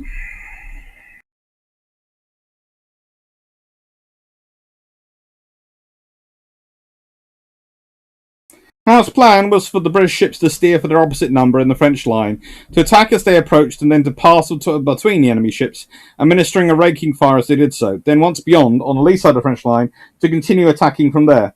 Raking shot, contrary to broadside, passed lengthwise end to end of the ship. The random havoc it would create included officers on the quarterdeck, the rudder and the wheel. Howe's signal unfortunately offered discretionary power. Those captains unable to effect his intention were at liberty to act as circumstances may require. As he brought the signals down and surveyed a battle line that appeared to be holding as accurate as he ever could hope for, Howe remarked to Queen Charlotte's master, "I now shut up my signal book, and I trust I shall have no occasion to reopen it today." Unfortunately, he had to open it almost immediately, after the French van opened fire just before 9:30. The line then no longer held its form. The problem again lay with Sealers, which should have begun the manoeuvre. Instead of bearing down to run through the line and engage the French van ship to leeward of it, Caesar had its main topsails aback. Caesar was firing, although it lay still short of its proper firing range. This was the same performance that had been witnessed on the 29th. In holding back, Caesar affected the entire van. 4 other ships had back fore and main topsails, thus arresting their advance. An inevitable conclusion was that Caesar was exercising the option that Howe had allowed his captains of acting as they themselves judged necessary in the circumstances. For a year now, Howe had been severely critical of Caesar's captain, Anthony James Molly. Events of the previous 2 days had done nothing to make him think better of the man. He had misgivings over retaining Molly and his ship as the van of the fleet, position of distinction as well as responsibility. But the captain of the fleet, Sir Rogers Curtis, whose station was aboard Queen Charlotte of Howe, had pleaded for Molly to be kept. Now, with Caesar once more at fault, out of line, Howe tapped Curtis on the shoulder and said, "Look, Curtin, there goes your friend. Who is mistaken now?" That preoccupation had to be quickly passed over, for Howe was more immediately concerned with making his own cut of the French line. James Gambier, captain of the 74-gun defence, had been the first one through. Howe was slower because Villiers' flagship, Montague, was his target. He intended to cut through the line immediately astern of the 120-gun Montague, regarded as possibly the finest ship in the world at the time. To reach Montague, however, meant that Queen Charlotte, on closing with the French line, found herself running almost parallel to it. This in turn meant running the gauntlet of 2 other ships in the line, Vengier and Achille, both of which directed fire on her as she ran in past them at 9:30. Queen Charlotte set topgallant sails to carry her past them more swiftly. Howe wanted Bowen, the master, to bring Queen Charlotte as close as possible to Montague as they passed astern of her. As Queen Charlotte cut through the French line and passed between Montague and Nick's line, the 80-gun Jacobin, Bowen took her so close that the French ensign aloft was brushing Queen Charlotte's mizzen rigging.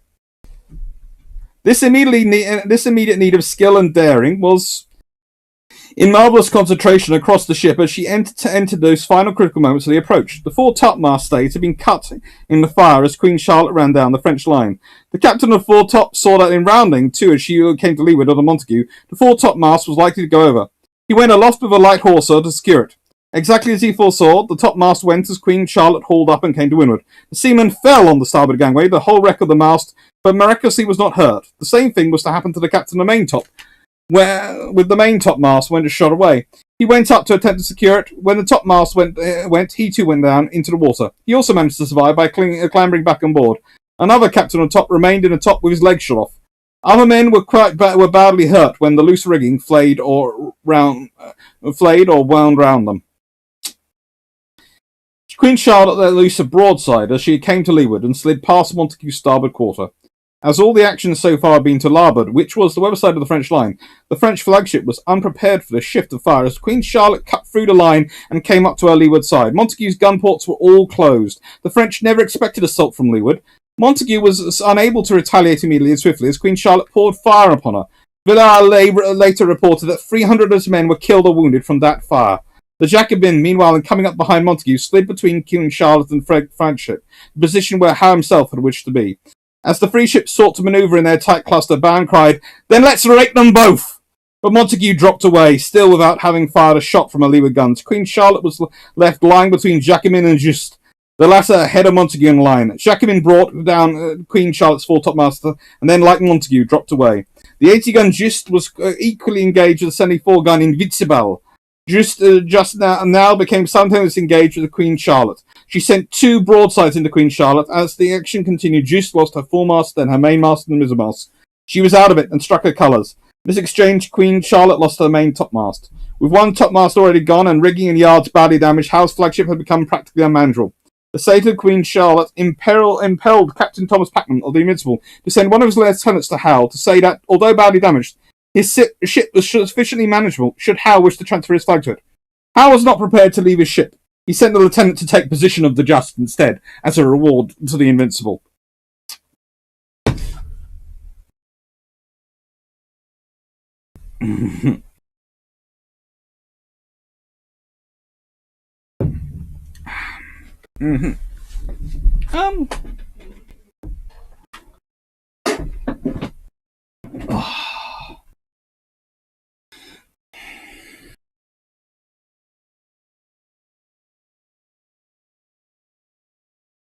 I have an idea when the Sea Hurricane got its...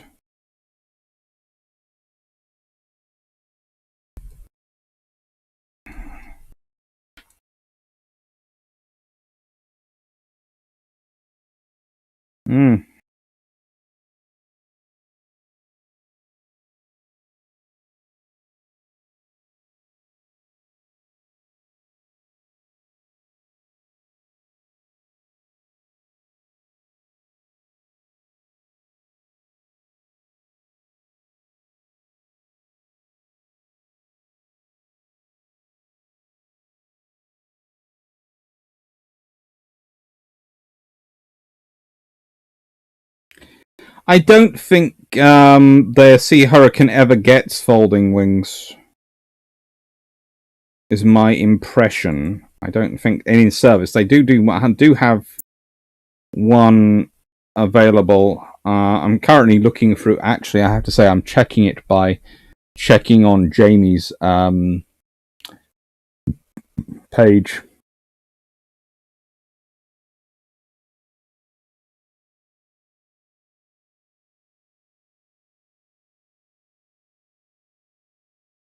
Only the older carriers, such as HMS Eagle and HMS Ark Royal, could stow the unfolding Sea Hurricane with below deck. HMS Indomitable, with its large forward lifts, would not be complete until 1941. Illustrious, Formidable, and Victorious would be so limited to deck parks of only 6 or so machines. Yeah. Basically, by the time they're getting into the idea of having folding wing Hurricanes, they've got a steady supply of Martlet as they become Wildcats, and then Hellcats and Corsairs. So they don't ever really get it, I think.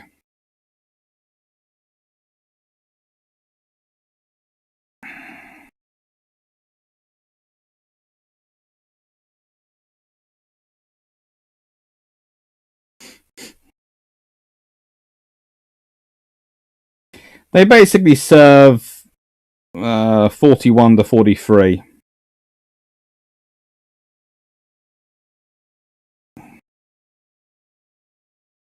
But I don't think they get folding wings. I'm looking at the wing designs now. They don't get folding wings. They did design them with folding wings rather on the style of a full Mars folding wings, as that was felt the best for the design, but they didn't do that.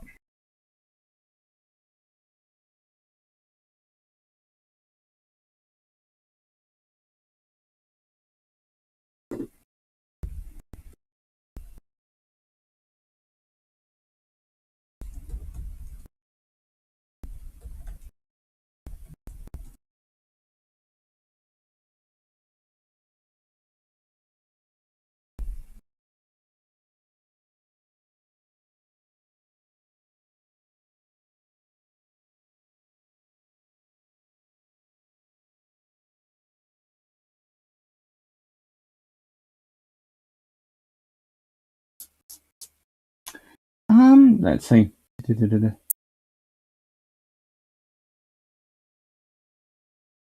Concentrate on this. Dr. Clark, I'm sure if it's demand is sufficient, a Zoom or Skype call could be arranged to talk naval stuff? Possibly. Depends. And there are various options. There's always Discord.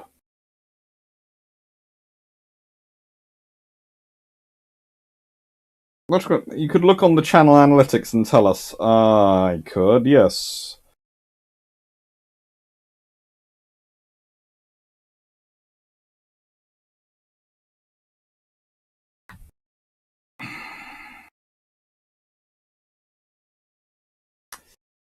I can look. I'm just looking now.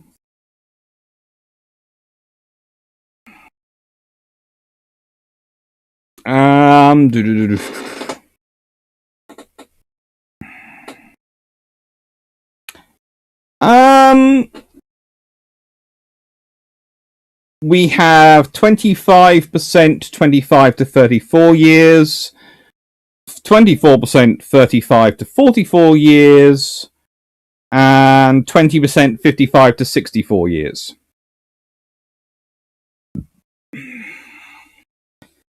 Strange enough, we have a slacking off in 45 to 54 years. They go down to 16%.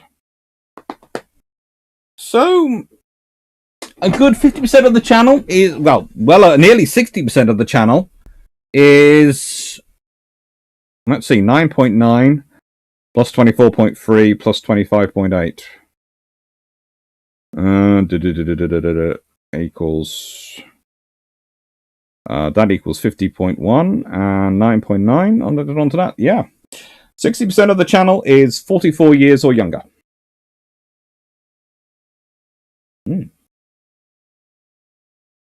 Nebula, I can see Ark Royal leaving from US refit with a full load of US aircraft. That could well be the case. If she goes there.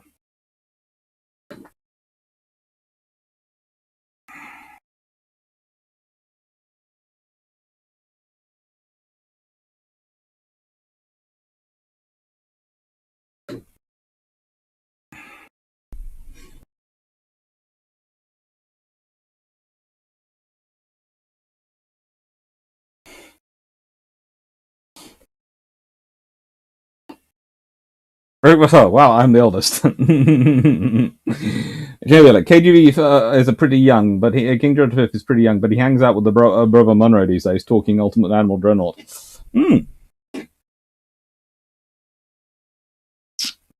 Which I plan on getting when I return from my research trip, and then using to do some more specials on Dreadnoughts. Because I plan on using it to design my Dreadnought when I get back.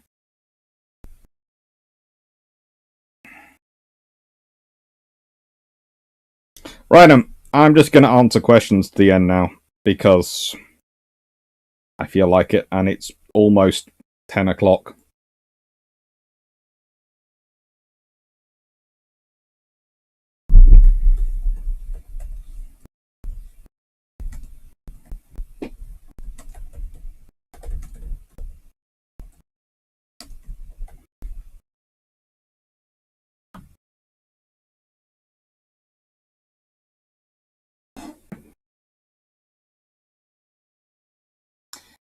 I'm aware there are servers filled with our personal info used to market software, but I try not to think about it too much. I try and ignore it as much as possible as well. It gets problematic if you don't. Thank you, Colin Gosberg. I will check it up later. Oh.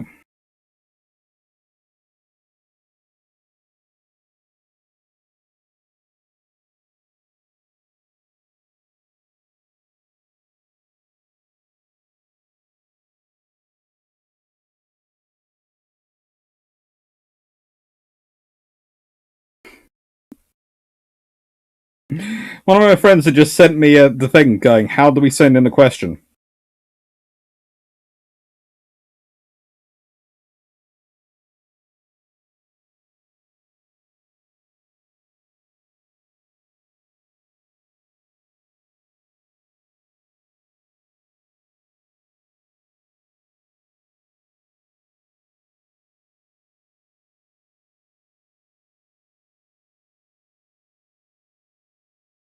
Hmm.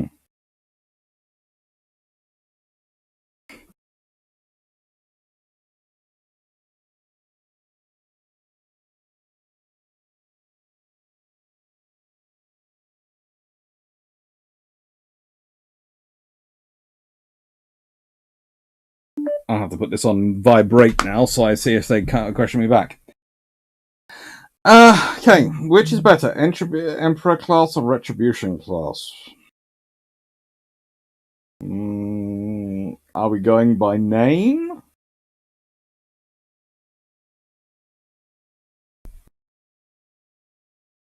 You know, what do you want to get better in what category?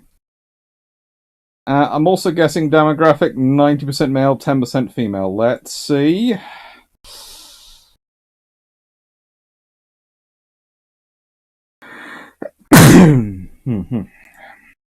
Okay, let's check this question. I don't think it's quite so clear cut, because I know quite how many of my female friends and pals watch this.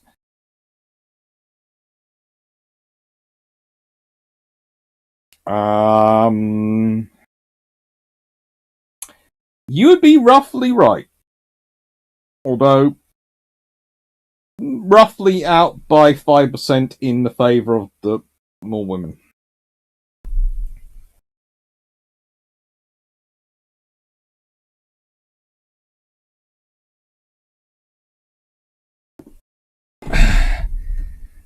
Favourite, mostly unknown, RN battle.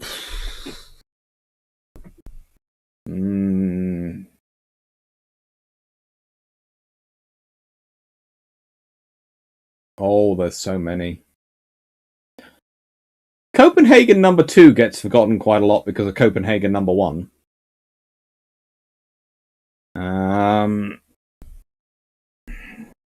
Narvik is always interesting in terms of there are people who know it, and people who know it really well. People who don't know it don't know of it at all.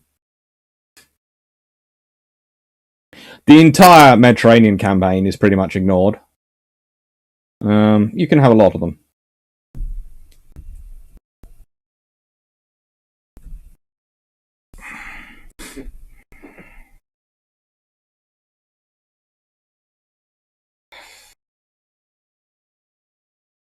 Well, the Emperor class are always cute in terms of the Warhammer world.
I would probably prefer an Emperor class, but it's more closer to a battle carrier than a proper than a battleship, whereas the Retribution is more of a battleship.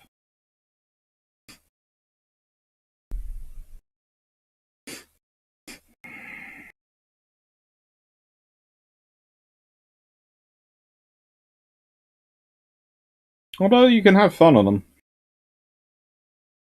I swear Drac has some of these models.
Mm-hmm.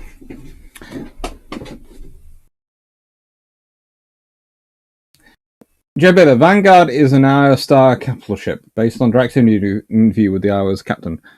Vanguard is, as I think I said, is a sort of cruiser-orientated battleship. So maybe, yes, that would make her an Hour class based on interview, but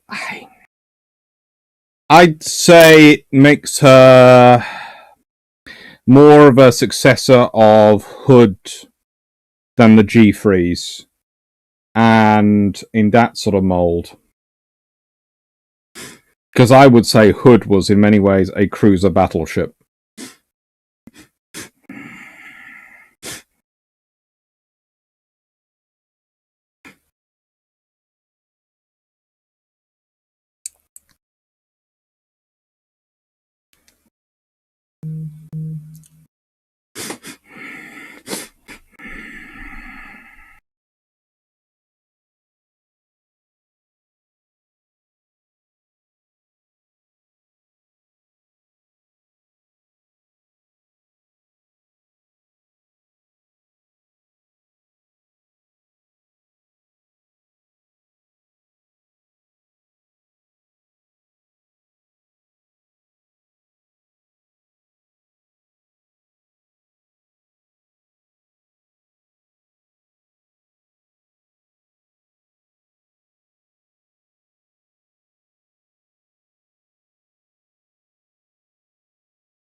Anyway, right, so.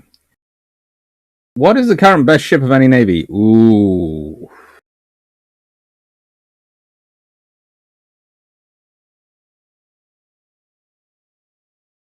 That's a difficult one, because it depends what you want.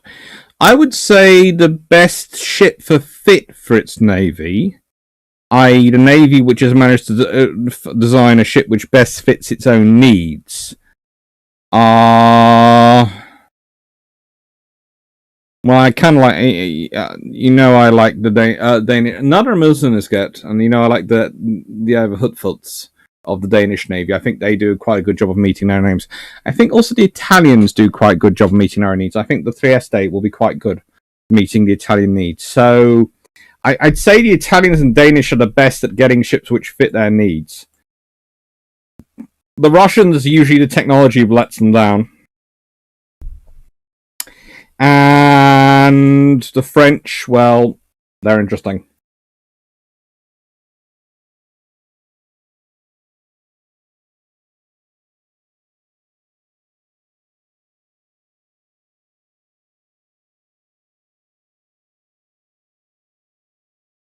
Sure. So since my list of trick questions from Quora to Troll AC doesn't want to load, we shall talk about why cruiser carrier hire is the best thing ever. No, that's more likely going to wind up engaging strategy than me. Are AdFab are in action during the Russian Revolution? Most have forgotten they are, but there again, they don't really get up to as much as they'd like to. That's good. First, you call the Blackburn ugly. Then you call the Emperor class cute. Can really go some people. Well, they are. Honestly, this is going to sound terrible, but the world of Warhammer and some of their ship designs, I really do look at and go, are you sure you're designing a spaceship? Yes, I know you're supposed to be using magic and technology and all these sort of things going melded together and some sort of thing, but you wouldn't design a ship like that.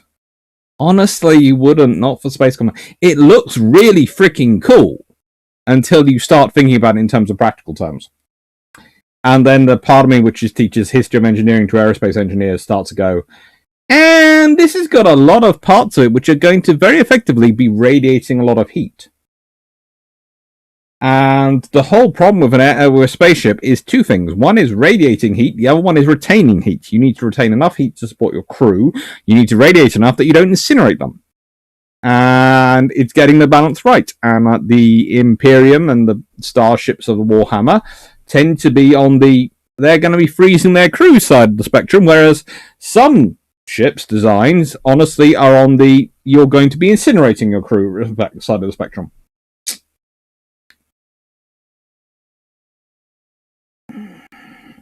Dan, how much earlier would Inskip award the Fleet Air Arm back to the RM need to be to allow the FAA to have a better lineup for September 1939? At least 2 generations of aircraft back, so take it 6 years back from there. So it needs to be 1937 is when it happens, so that implemented in 1939. So you would need to take it 6 years back from 1937, so you need to take it back to about 1931, 1930.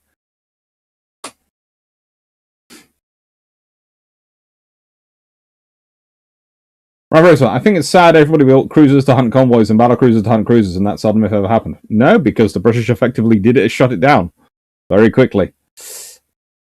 Dan, Hood was an odd tier of ship. The only seriously over treaty limits capital ship built for about 20 years. Yeah. Mainly built before treaties and then ignored by everyone when making treaties. Thank you, Bug Guy 8829. How well do you think the US Navy and Royal Navy would have done in World War II if they swapped fleets from the beginning to the end of the war?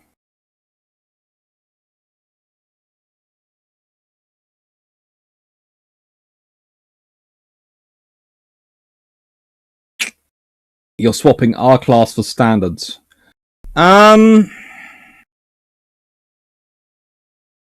Honestly, there aren't many American ships I would like to take into the early Mediterranean in the early years in 1939.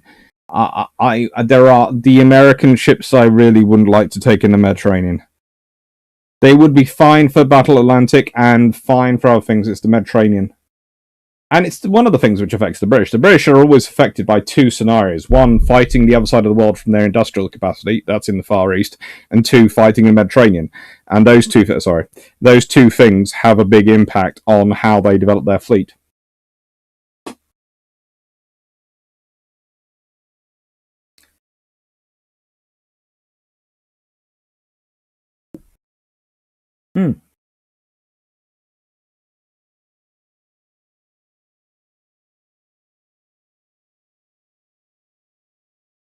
Now, a future video idea: top 5 unrated class of the 20th century. Could be fun.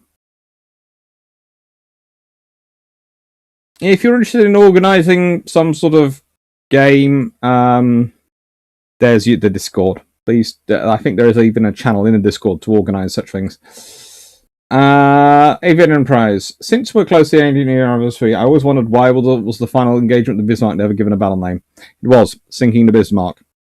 That was literally enough of a battle name. It's also in the middle of the ocean, so frankly, there's lots of arguments over where it's close to. Let's be honest. Naval battles tend to be named by the piece of land they're closest to.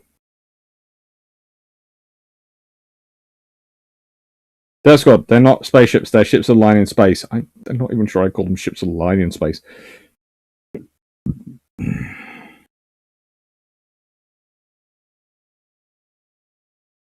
Death Squad, a lot of the new RN carriers will be sunk by land-based aircraft attack. HMS Victory at Trafalgar is like HMS Warrior at Jutland.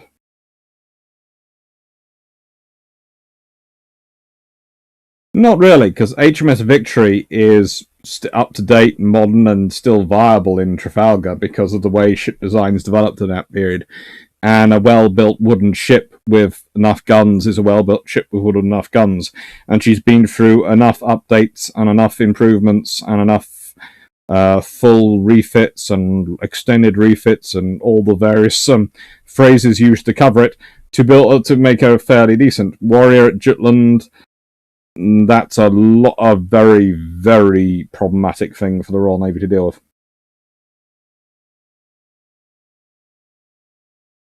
Brent Wallace, combat versus Mahan video. Also, would you command a 4th rate, new frigate, or Razé around 1815? Ooh, I'd want a Razé. I'd like the heavy guns, but I want the speed and manoeuvrability. So, give me a 4th rate which has been cut down, please. And heavy base, heavy battery. Jeff Beeler. Hello, Brent, by the way. Victory was easy to upgrade to the new standard, though. Lost the Lantine Mizzen and gained 68-pounder cannon raids. All sorts of fun things she gained. Here's a good one. Why was the British Royal Navy so terrified of German battleships in World War II?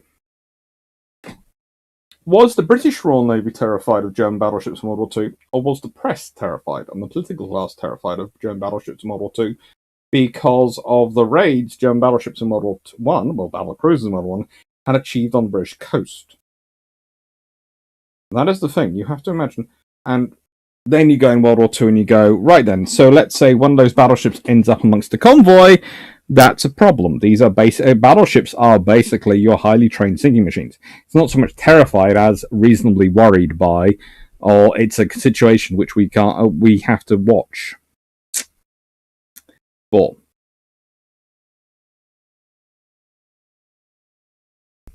we're not going. You're not, Dan Freeman. You're not baiting me with that one. Right then, it is now 10:10. I'm supposed to go walk a puppy dog and put them to bed. So I will say good night, everyone. Thank you for being here. I hope you've enjoyed it. And take care. It's been 4 hours and nearly 10 minutes.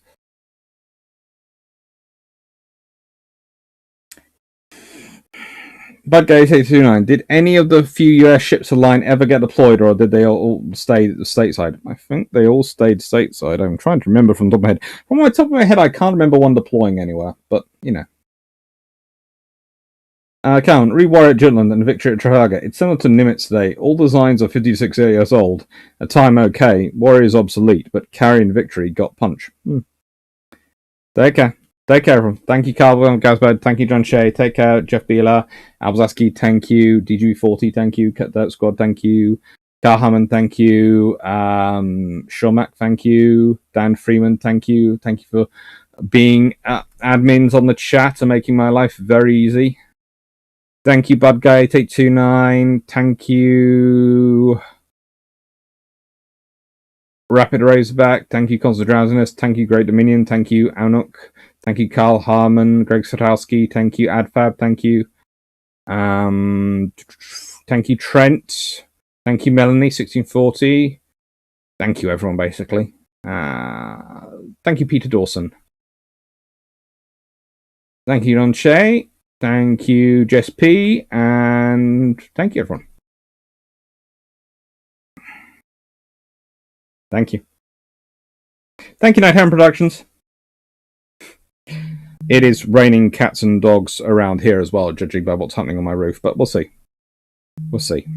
Take care, everyone. Thank you. Have a nice night, and thank you for being here. And thank you to everyone for the super chats. Thank you to everyone who's a patron. Thank you to everyone who's on Discord. Thank you to everyone who likes the videos. Thank you to everyone who's subscribed. Thank you to everyone who presses the bell down there to get told when there's lives. And thank you to everyone who shares the videos on social media. It's really, really appreciated. Thank you for everyone for growing the channel and supporting me too. Thank you.